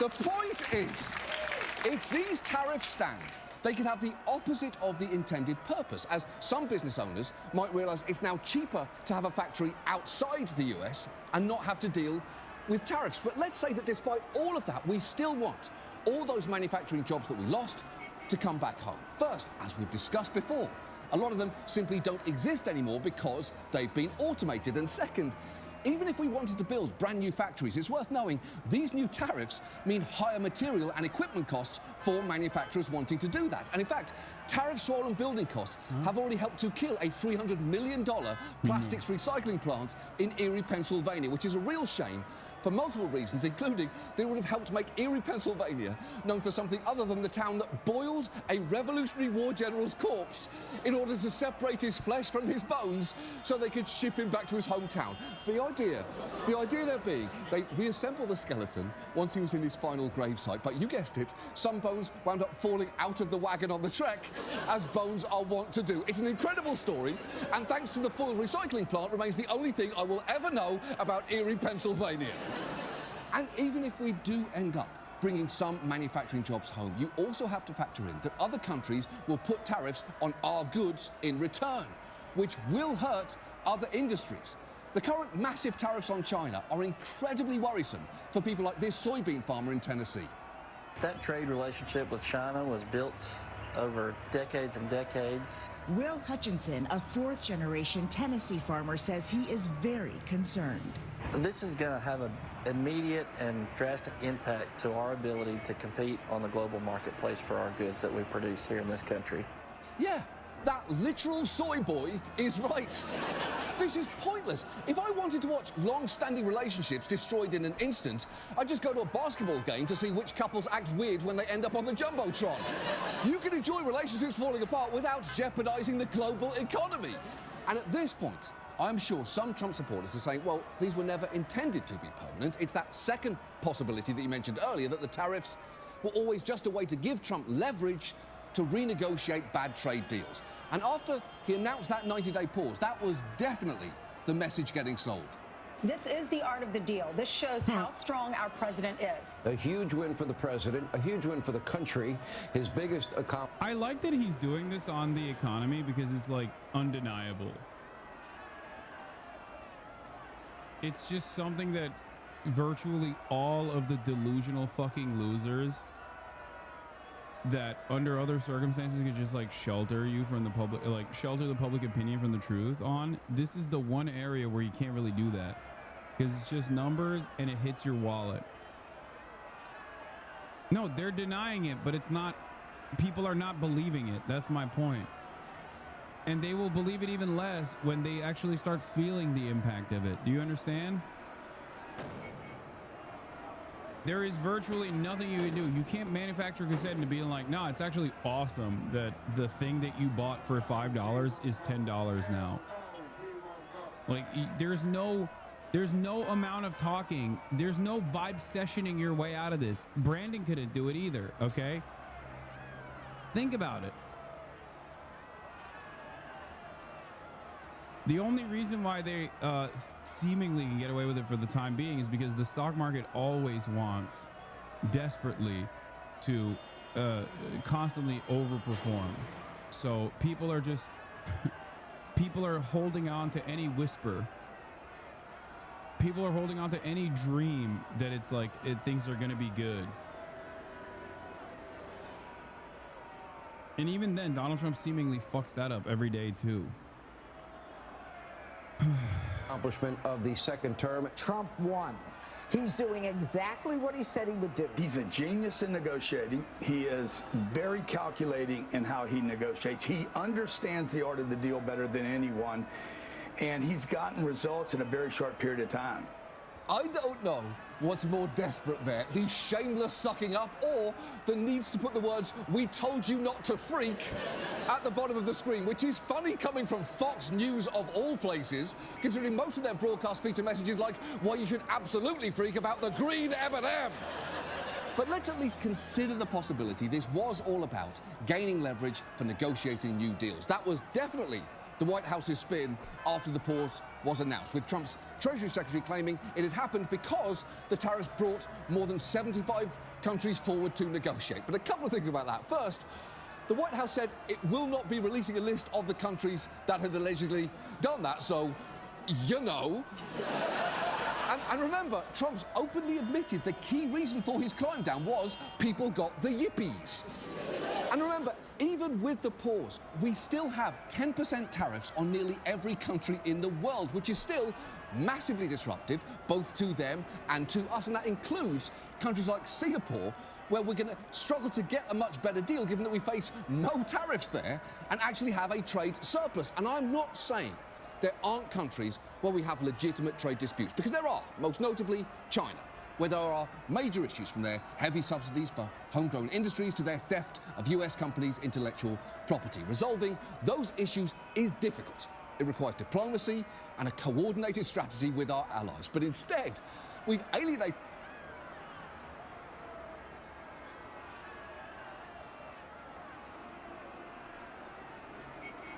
Not the IP theft. Oh no. Not the IP theft. I am, after all, Mr. Nintendo. I'm HP, not Hassan Piker, but Hewlett Packard. Mr. Hewlett and Mr. Packard, both at the same time. Is that, did I even say that right? Is it Hewlett? Yeah, is Hewlett. I'm Mr. Hewlett and Mr. Packard. I hate the theft of IP. I know they're stealing the IP, and I'm still sending the manufacturing over there. That's right, I'm John Intel. I can't believe the Chinese are stealing our IP. You should be angry about that too.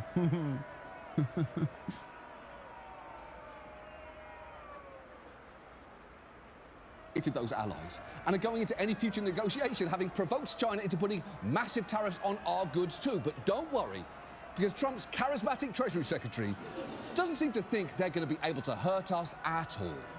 It was a big mistake, this Chinese escalation, because they're playing with a pair of twos. We are the deficit country. So what do we lose by the Chinese raising tariffs on us? Is the IP theft not a real concern, though? Are you the CEO? Are you the inventor of a? Are you a patent holder of sorts? Why would that be a concern to you? No, actually, explain to me, in your words, why IP theft, that isn't even theft if it's like acknowledged and a part of the process, why would that be a concern to you? We call this, in the medical sector, okay, in medical patenting, we call this generics, okay? That's what that is. In the medical patent world, what you are describing is generics. You are saying that you are against generics. Do you not like generic drugs? Do you only want brand name drugs forever?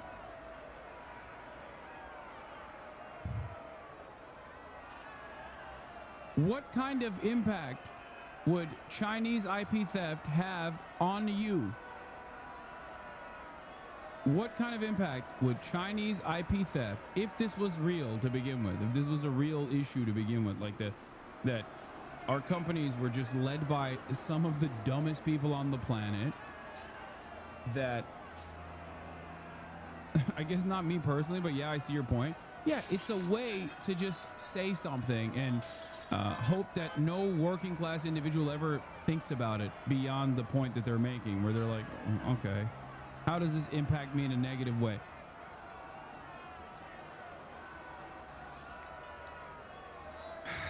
Also, do you think that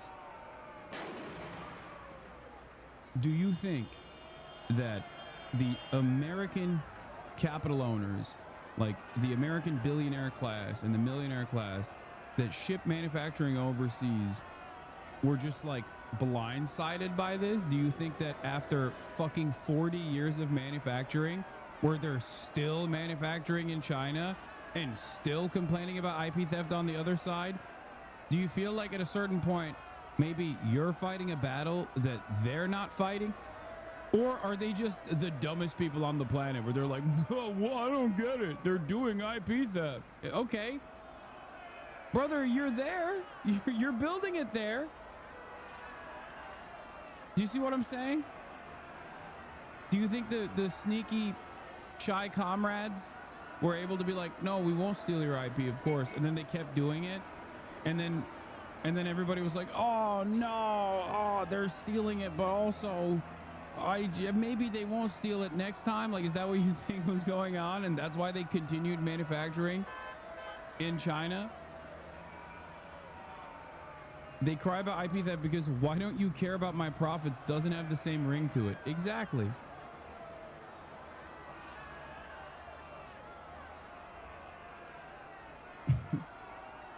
Maybe after the first decade, you should have been like, "I don't know. Maybe we shouldn't build stuff here." Because after the first decade, okay, no, it's a genuine concern with regards to RP for technology and software. Ask Murat that question. Do you think Murat is going to be able to change my mind on this? Do you not know what my attitude towards IP is? I don't want there to be any fucking... I don't want there to be any digital enclosures of any sort. I don't believe in enclosures of any sort. I wish that we could have a global distributive system where everyone was working with the same goal, advancing humanity, okay? With no care or consideration for short-term profit seeking. Theft is theft, no. What do you mean theft is theft? By extension, are you saying we should do away with copyright as well? Oh, don't get me fucking started.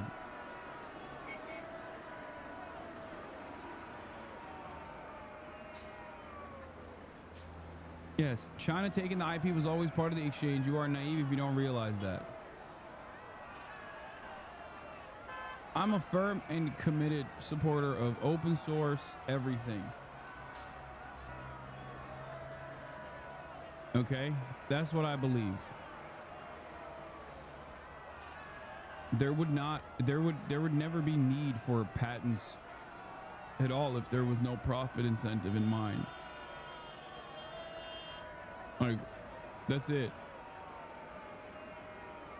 Trash take. That's your worst take. Trash take.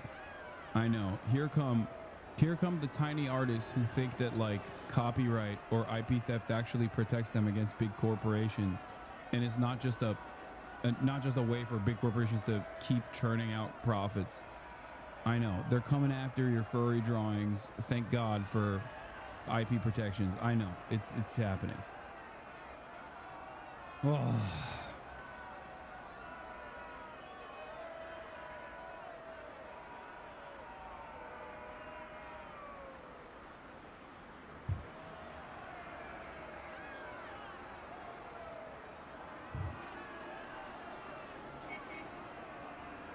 Also, open source has shown that tech can develop at a much faster rate instead of being hamstrung by IP trolling corpos. Yeah, that's precisely the reason why, ironically enough, the fucking AI monsters unironically want no IP protection right now, and then once they suck up all the data that's readily available, then they want to paywall it.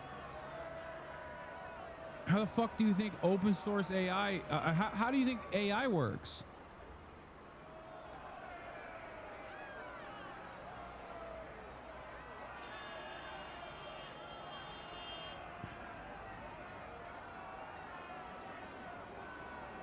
Like, there is definitely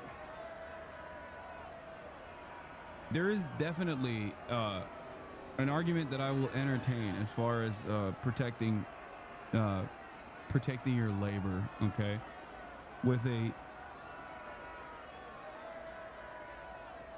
for a time period.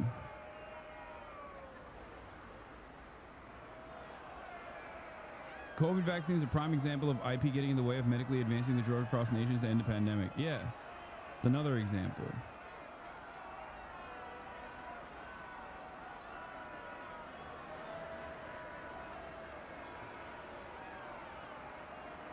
It's kind of funny because we then turn around, we turn around and talk about like IP theft as though this is a real theft and not a handshake agreement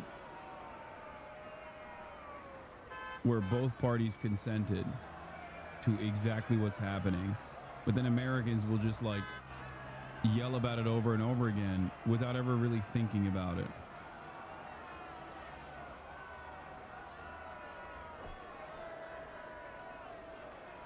We export 1/5 to them of what they export to us. So that is a losing hand for them. Okay, setting aside that playing with a pair of two sounds like how you describe a threesome with Don Jr. and Eric. Yeah, China has smart industrial policy, and Western corporations know they're giving up their IP when they enter into the Chinese market. China calls it technology transfer for market access.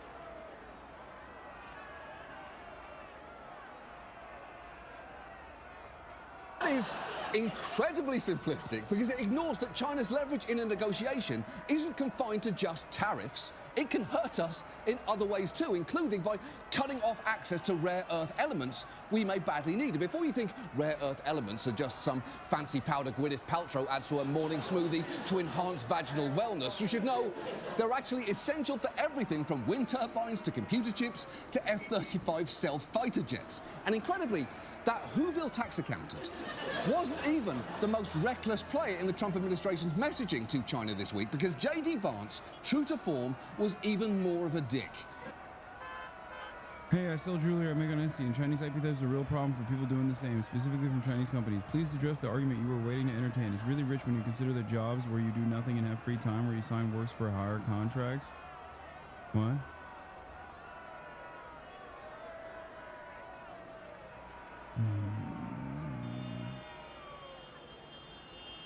It's okay for your Etsy shop. I am now in support of global IP protections for your Etsy shop. I hope that you can take it to some international court. Like, I make American manufactured, union made merchandise. Okay? And that merchandise directly gets sucked up by Redbubble and is also sold on those websites, on those Chinese drop shipping websites. They do it. They do it all the time. You can get it for $5, $10, however many dollars it costs. Okay? There's nothing I can do about it.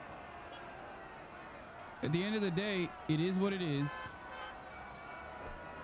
Where if you want the real thing and everything else that is associated with it, you get it from that website. If you don't have money to get it from that website because you don't have $35, then yeah, get it from China. Nothing I can do about it.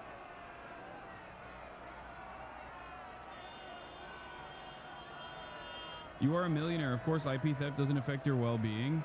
Sometimes take the dumbest stance just to own the libs of Megalol. No, you dumb fuck. It is, first of all, what fucking millionaire doesn't care about their own profit margins? It's because I have a very different attitude towards this sort of thing. That's the example that I'm making. That's the example that I'm giving. Directly, every fucking aspect of my commentary or the things that I do here, okay? I release the IP on so that there can be a fucking robust Hasanabi Clips industrial complex. Why do I do that? I could be making infinitely more money if I retained ownership over my own intellectual property and refused and used the pre-existing copyright system to take down every single Every single channel that comes in clips this shit and posts it and then monetizes it. Okay? And I had this exact same principle when I wasn't making money, and I have this exact same principle when I am making money. The idea that like, oh, well, you make money so it doesn't fucking matter is so stupid. No, this is just a difference in opinion that I have that has not changed with the amount of money that I make over time.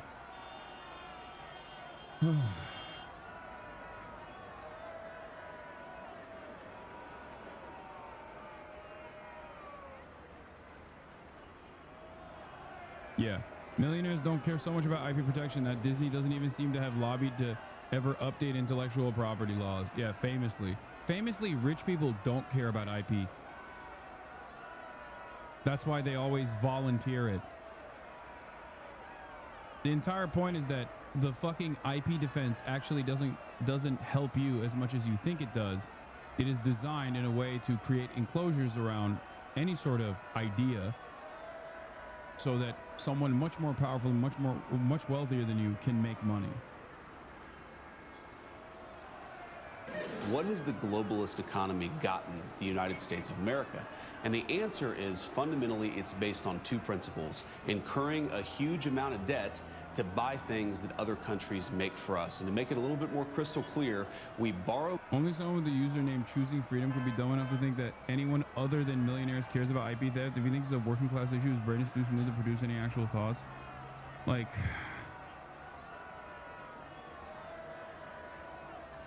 anyway.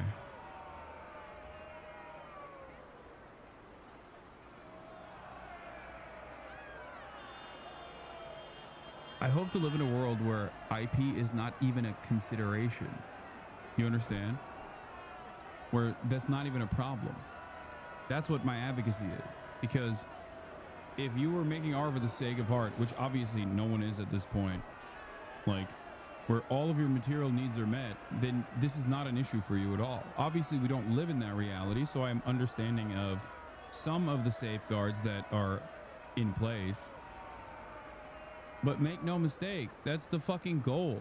The goal is so you don't have to worry about these sorts of things at all. Because I think that that is how we truly evolve. Ideas building on top of one another.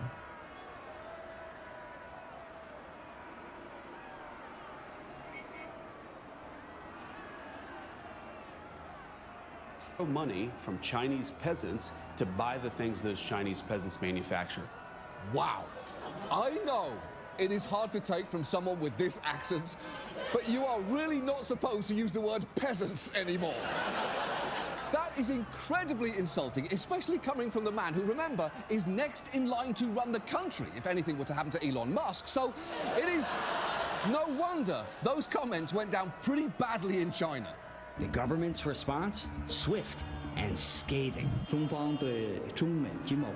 It's both astonishing and lamentable to hear this vice president make such ignorant and disrespectful remarks. On China's tightly controlled internet, government censors are allowing Vance's interview to go viral, amplifying the outrage, igniting anger and sarcasm. I told y'all. I told you, as soon as I heard him say Chinese peasants, I was like, uh-oh, that's gonna go the distance, dude. Ain't no fucking way. Have you said thank you for the money we lent you? A reference to China being the second largest foreign holder of U.S. government debt, and that infamous Oval Office exchange with Ukraine's president. Yeah, that's a pretty solid burn. And I guess, in a way, it's reassuring to know that despite our differences, the American and Chinese people can come together to agree that it is fun to dunk on this cursed Cabbage Patch bitch. And look, you can say, well, that's all well and good, but I still trust Trump to make a deal. But here's the thing. We actually know what happens when he starts a trade war, because remember, he did a version of this in his first term, and it didn't go great.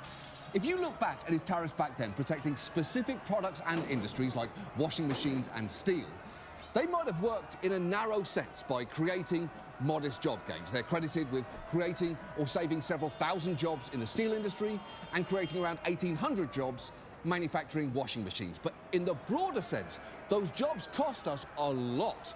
Trump's tariffs wound up raising prices to the point where it's estimated American consumers and businesses. The way you smack down that commenter about your merch not being affected has me questioning your understanding of people that are not millionaires. Dude, what are you talking about? Do you think this has anything to do with me being a millionaire, or do you think this has something to do with me not caring about IP? What the fuck is wrong with you? When have you ever met a millionaire, or a billionaire for that matter, who hasn't cared about IP? Do you think millionaires and billionaires sit around and go, yeah, I don't care about actually retaining profit over this thing? The fuck is wrong with you? I don't care. That's my point. That's my argument. I don't care. And I'm understanding of people who do, especially when they don't have any money whatsoever. And this is their only fucking way of making money. Do you think that this is a normal attitude that everybody has? Do you think, like, that's why the other chatter bringing up the Disney example was perfect. Think about it. What fucking YouTuber you know that doesn't actually manufacture their products in China oftentimes, and also greatly mark it up on top of everything else? And it's not even just the t-shirts. It's literally directly what I do, right? I don't maintain copyright over my own commentary either. There's not a single instance of someone rich or poor that is like, oh yeah, I don't really give a shit about it. If you want to make money, it's great.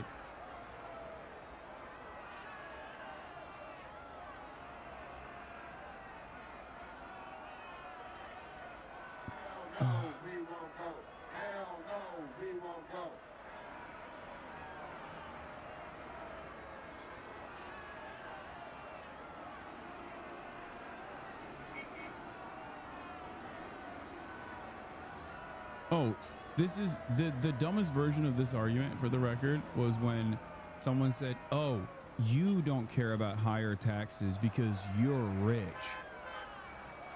That was, I think, the dumbest argument I've ever encountered on this broadcast. It made me fucking reset my brain for a little bit. Like, that's not an argument. You're not making an argument that is based in reality, okay?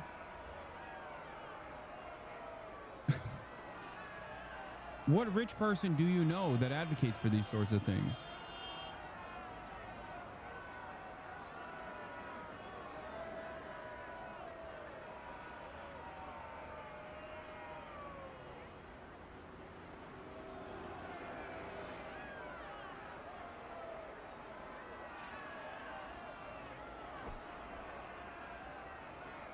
You won't be able to relate to chatters until you stop reading? I think I won't be able to relate to this chatter until I fucking start banging my head on a wall. Your product is yourself, though. What about writers, artists, and musicians who get their product stolen? Genuine question, don't hate, please. Dude. You want to know how I made all this money? This right here. You know what this is? OBS, okay? It's open source. That's how I made all the money. You understand?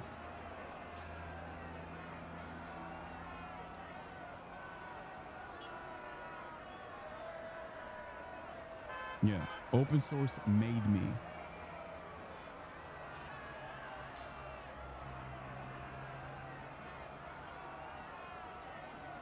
If IP were a genuine idea, its advocates would be still paying royalties to the guy who paved their driveways 20 years ago. Yeah.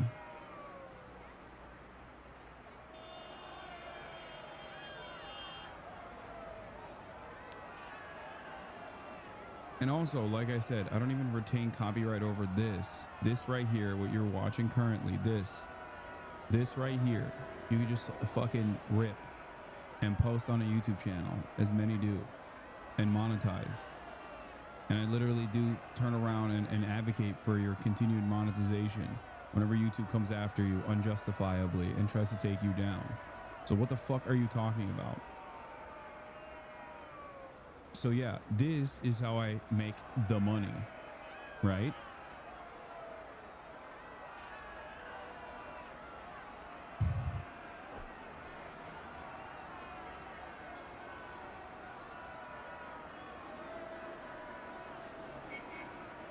had to pay more than $900,000 a year for every steel job created, and over $800,000 a year for each job making washing machines, putting the total cost of those jobs in the billions of dollars. And that's before you get to the fact that because his tariffs on metals drove up costs for other industries, one study estimated they actually resulted in as many as 75,000 fewer manufacturing jobs. And when it comes to China in particular, his first-term tariffs did bring in billions by raising the costs of their goods here. But the broader damage to American farmers after China retaliated was so severe that 92% of what we collected went right back out the door in the form of bailouts to them. And the kicker is, we didn't get much out of all of that. Because after a trade agreement was reached, Trump excitedly bragged he'd got China to commit to purchase an additional $200 billion in US products. But later analysis showed it effectively bought none of those goods. None of them. But please, don't worry. I'm sure Trump definitely learned his lesson, and this time he's going to get an empty promise for $500 billion. Fool him once, shame on him. Fool him twice, that's basically what everyone does. And remember, Trump's first-term tariffs are absolutely dwarfed by what he's done over the last 2 weeks. And it's not like he's negotiating from a particularly strong position right now, because everyone knows he just blinked. The bond markets got the yippies, and he blinked. And again, it's good that that happened. I'm glad he blinked. But it's weird to claim it's a brilliant negotiating tactic when you've already backed down before a single deal is reached. And the thing is, this could all cost us an awful lot, because maybe the most striking thing over the past 2 weeks has been the degree to which it's become clear the world's trust in America has been shattered. This isn't just the ordinary give and take of negotiations. Countries are openly saying things are different now. Canada's Prime Minister actually summed it up pretty well the day after Trump's initial round of tariffs were announced. The global economy is fundamentally different today than it was yesterday. The system of global trade anchored on the United States that Canada has relied on since the end of the Second World War, a system that, while not perfect, has helped to deliver prosperity for our country for decades, is over. Well, this is a tragedy. It is also the new reality. Wow, that is a bleak thing to hear. Tragedy is the new reality is a grim summation of the state of world affairs, but also, I'm just going to say it, kind of a fucking bar. Honestly, you slap that title on a new Fall Out Boy album, the girls are going feral. And it's not just world leaders. Investors are making it clear they no longer have the trust they once did in the stability of the American economy. Usually, when the stock market drops, the market for US government bonds improves because they're seen as a safe investment. This week, though, they both went down, which is a terrible sign. As one economist put it, investors and central banks are selling treasuries and dollars due to a loss of confidence and credibility in American assets. Financial chaos has its cost. That is bad. And by the way, that is from Friday after the pause was announced. And that is the thing. While everyone may want to pretend that this crisis is past us, it's just not. Even Chuck Schumer seemed to miss that point when he tweeted out, "History will remember April 9th, 2025 as America's actual liberation day, the day that President Trump backed down from his ridiculous tariff fiasco." Except he didn't. But it's not over, Chuck. We dodged a bullet, but the monkey still has a gun. And incidentally, if anyone watching this is close to Chuck Schumer right now, please take his phone, take it out of his hand, and throw it into the fucking ocean. So what do we do? Well, ideally, Congress would realize just how close we came to financial Armageddon and take away the president's power to unilaterally impose tariffs. There's actually a bill in Congress right now, co-sponsored by Chuck Grassley, that would require the White House to justify tariffs and then give lawmakers the opportunity to reject them within 60 days of enactment, which seems more than reasonable. The problem is, you're going to need 67 votes to beat a presidential veto, and Republicans like Senator John Kennedy are refusing to sign on using this logic. I have not joined the Grassley bill. I'm not likely to join the Grassley bill. The Grassley bill will not pass, and I just think it's a distraction. The most immediate question for me is, the president is a pit bull. He's won. He's caught the car. The question is, what's he going to do with the car? Rhodes Scholar, all of a sudden, singing quite a different tune. That is a shitty answer in so many different ways, but the main one is the whole idiom, the dog that caught the car, is based on the fact dogs have no plan for what to do after they catch it.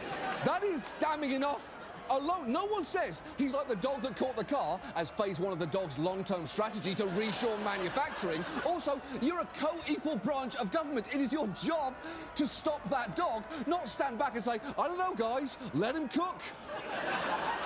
There's always the chance of an Airbud situation here. Look, I don't know where things are going to go next. We're taping this on Saturday. Who knows what's happened between now and when you are seeing this? Maybe Trump will have rolled the tariffs back even further. Maybe he'll have put even bigger new ones on mangoes. What is clear is that he's destabilising our economy with no real plan of action. And all I'll say is, if our next episode opens up with me sitting next to a chart of the NASDAQ and Miss Piggy, it means we are fucked. He didn't even get that mad about China. I don't know why chatters are being so overprotective. I thought he was going to be way more critical of China somehow, to be like, yeah, it's the dang Chinese that stole from us or some shit. You know what I mean? Yeah, it was tiny, and it created a much larger dispute where every small business owning artist in my chat is now up in arms and wants to kill me because of my takes on IP that I have repeated a million times over. IP protections for small business owners that are artists themselves, artisans themselves. That is helpful, albeit marginally, for you. It's majorly helpful for big business owners. I was joking. Nobody believes that shit, right? No, everybody believes that. Yes, there are a lot of people who believe that in here. You know what I mean?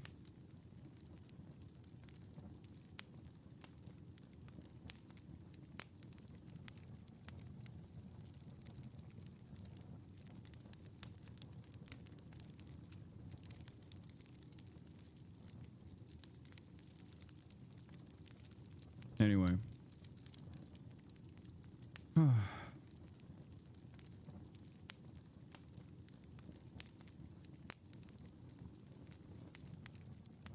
Yes, but just because something that enables my livelihood under capitalism happens to also be wielded by megacorps doesn't mean it's inherently flawed as a concept. It just means that capitalism and the massive wealth inequality and class system here is flawed. In a world where there was, in a world where all of your material needs were met, you would do this just for the sake of, not money, but you would do what you're doing for the sake of credit. I'm not saying that people shouldn't be fairly compensated for their work. I think they should be. I do think, however, that IP in and of itself is another form of enclosures and unfortunately gets used and abused by big business for the most part, rather than used as a way for small artisans and artists to be able to defend their intellectual property.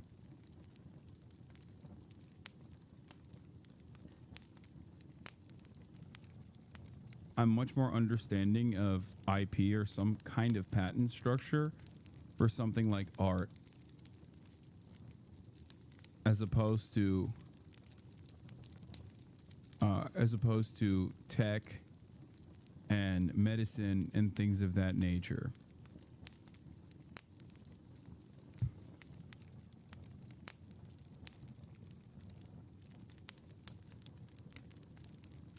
Why do people get so sensitive about your opinions, not a groundbreaking take?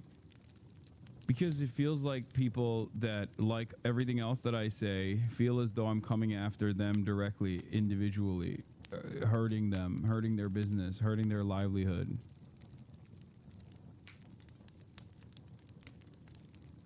Every time we have an IP conversation, this comes up. And people get mad at me and say, dude, you just want me to die.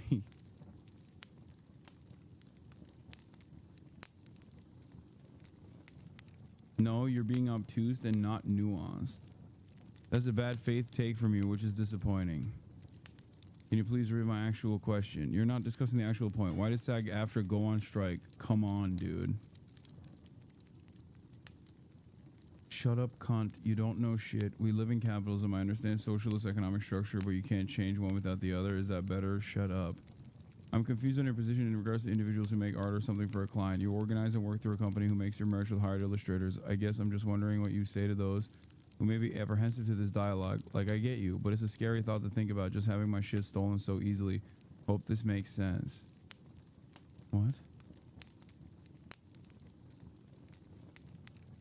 I'm wondering what you have to say. What is the question?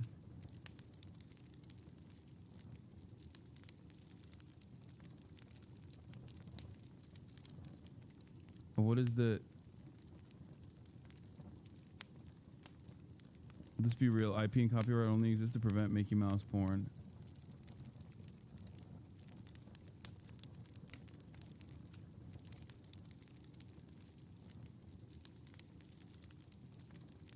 I like that every conversation inevitably has to devolve into this.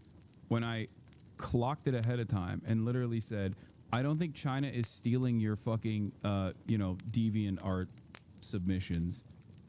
But everyone immediately goes back to, no, China is stealing my DeviantArt submissions. This is how big businesses get to tell Americans that China is stealing your IP, and then they fucking get mad. Everybody gets mad and thinks, oh, IP theft is unacceptable. Ironically enough.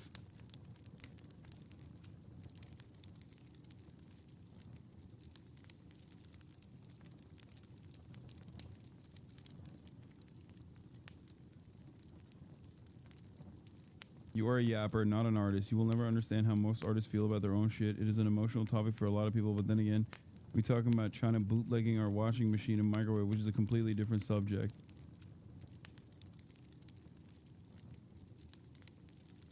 I don't know how the corpos did it, but they very successfully got Zoomers to love copyright and hate piracy compared to millennials. Yeah, I literally, I am a firm believer in the Gabin, Marxist-Leninist Gabinist thinking, okay?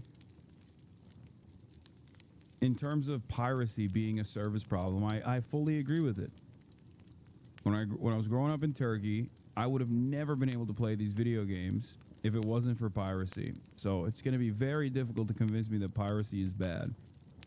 It allows so many people to experience the same joys that other people experience as a direct consequence of being able to get it by stealing it. So it's great.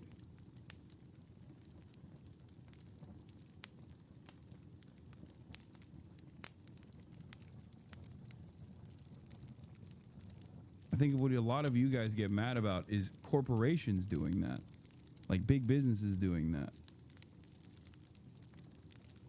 stealing from artists.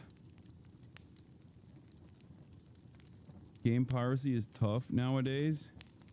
I don't even know, because I have no need for it, because I have money and I live in America.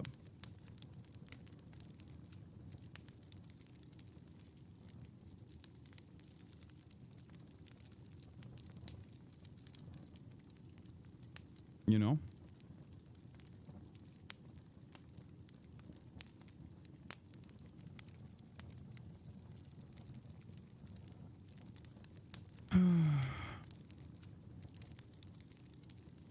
Main issue with no IP in USA, you get large corporations vacuuming up all the content and profiting off of it. I mean, irony is that they do that already. They do that all the fucking time. It's really fucked up.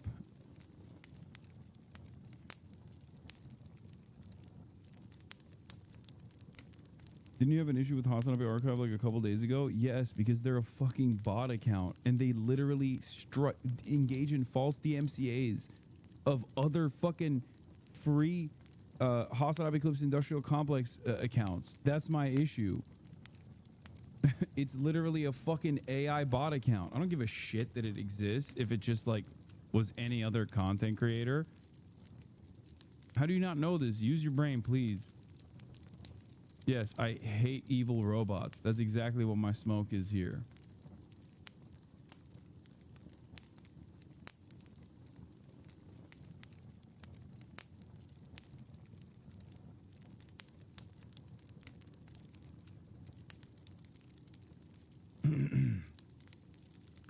Anyway, this is all I got for today. I have another obligation tonight. Tell you all about it tomorrow.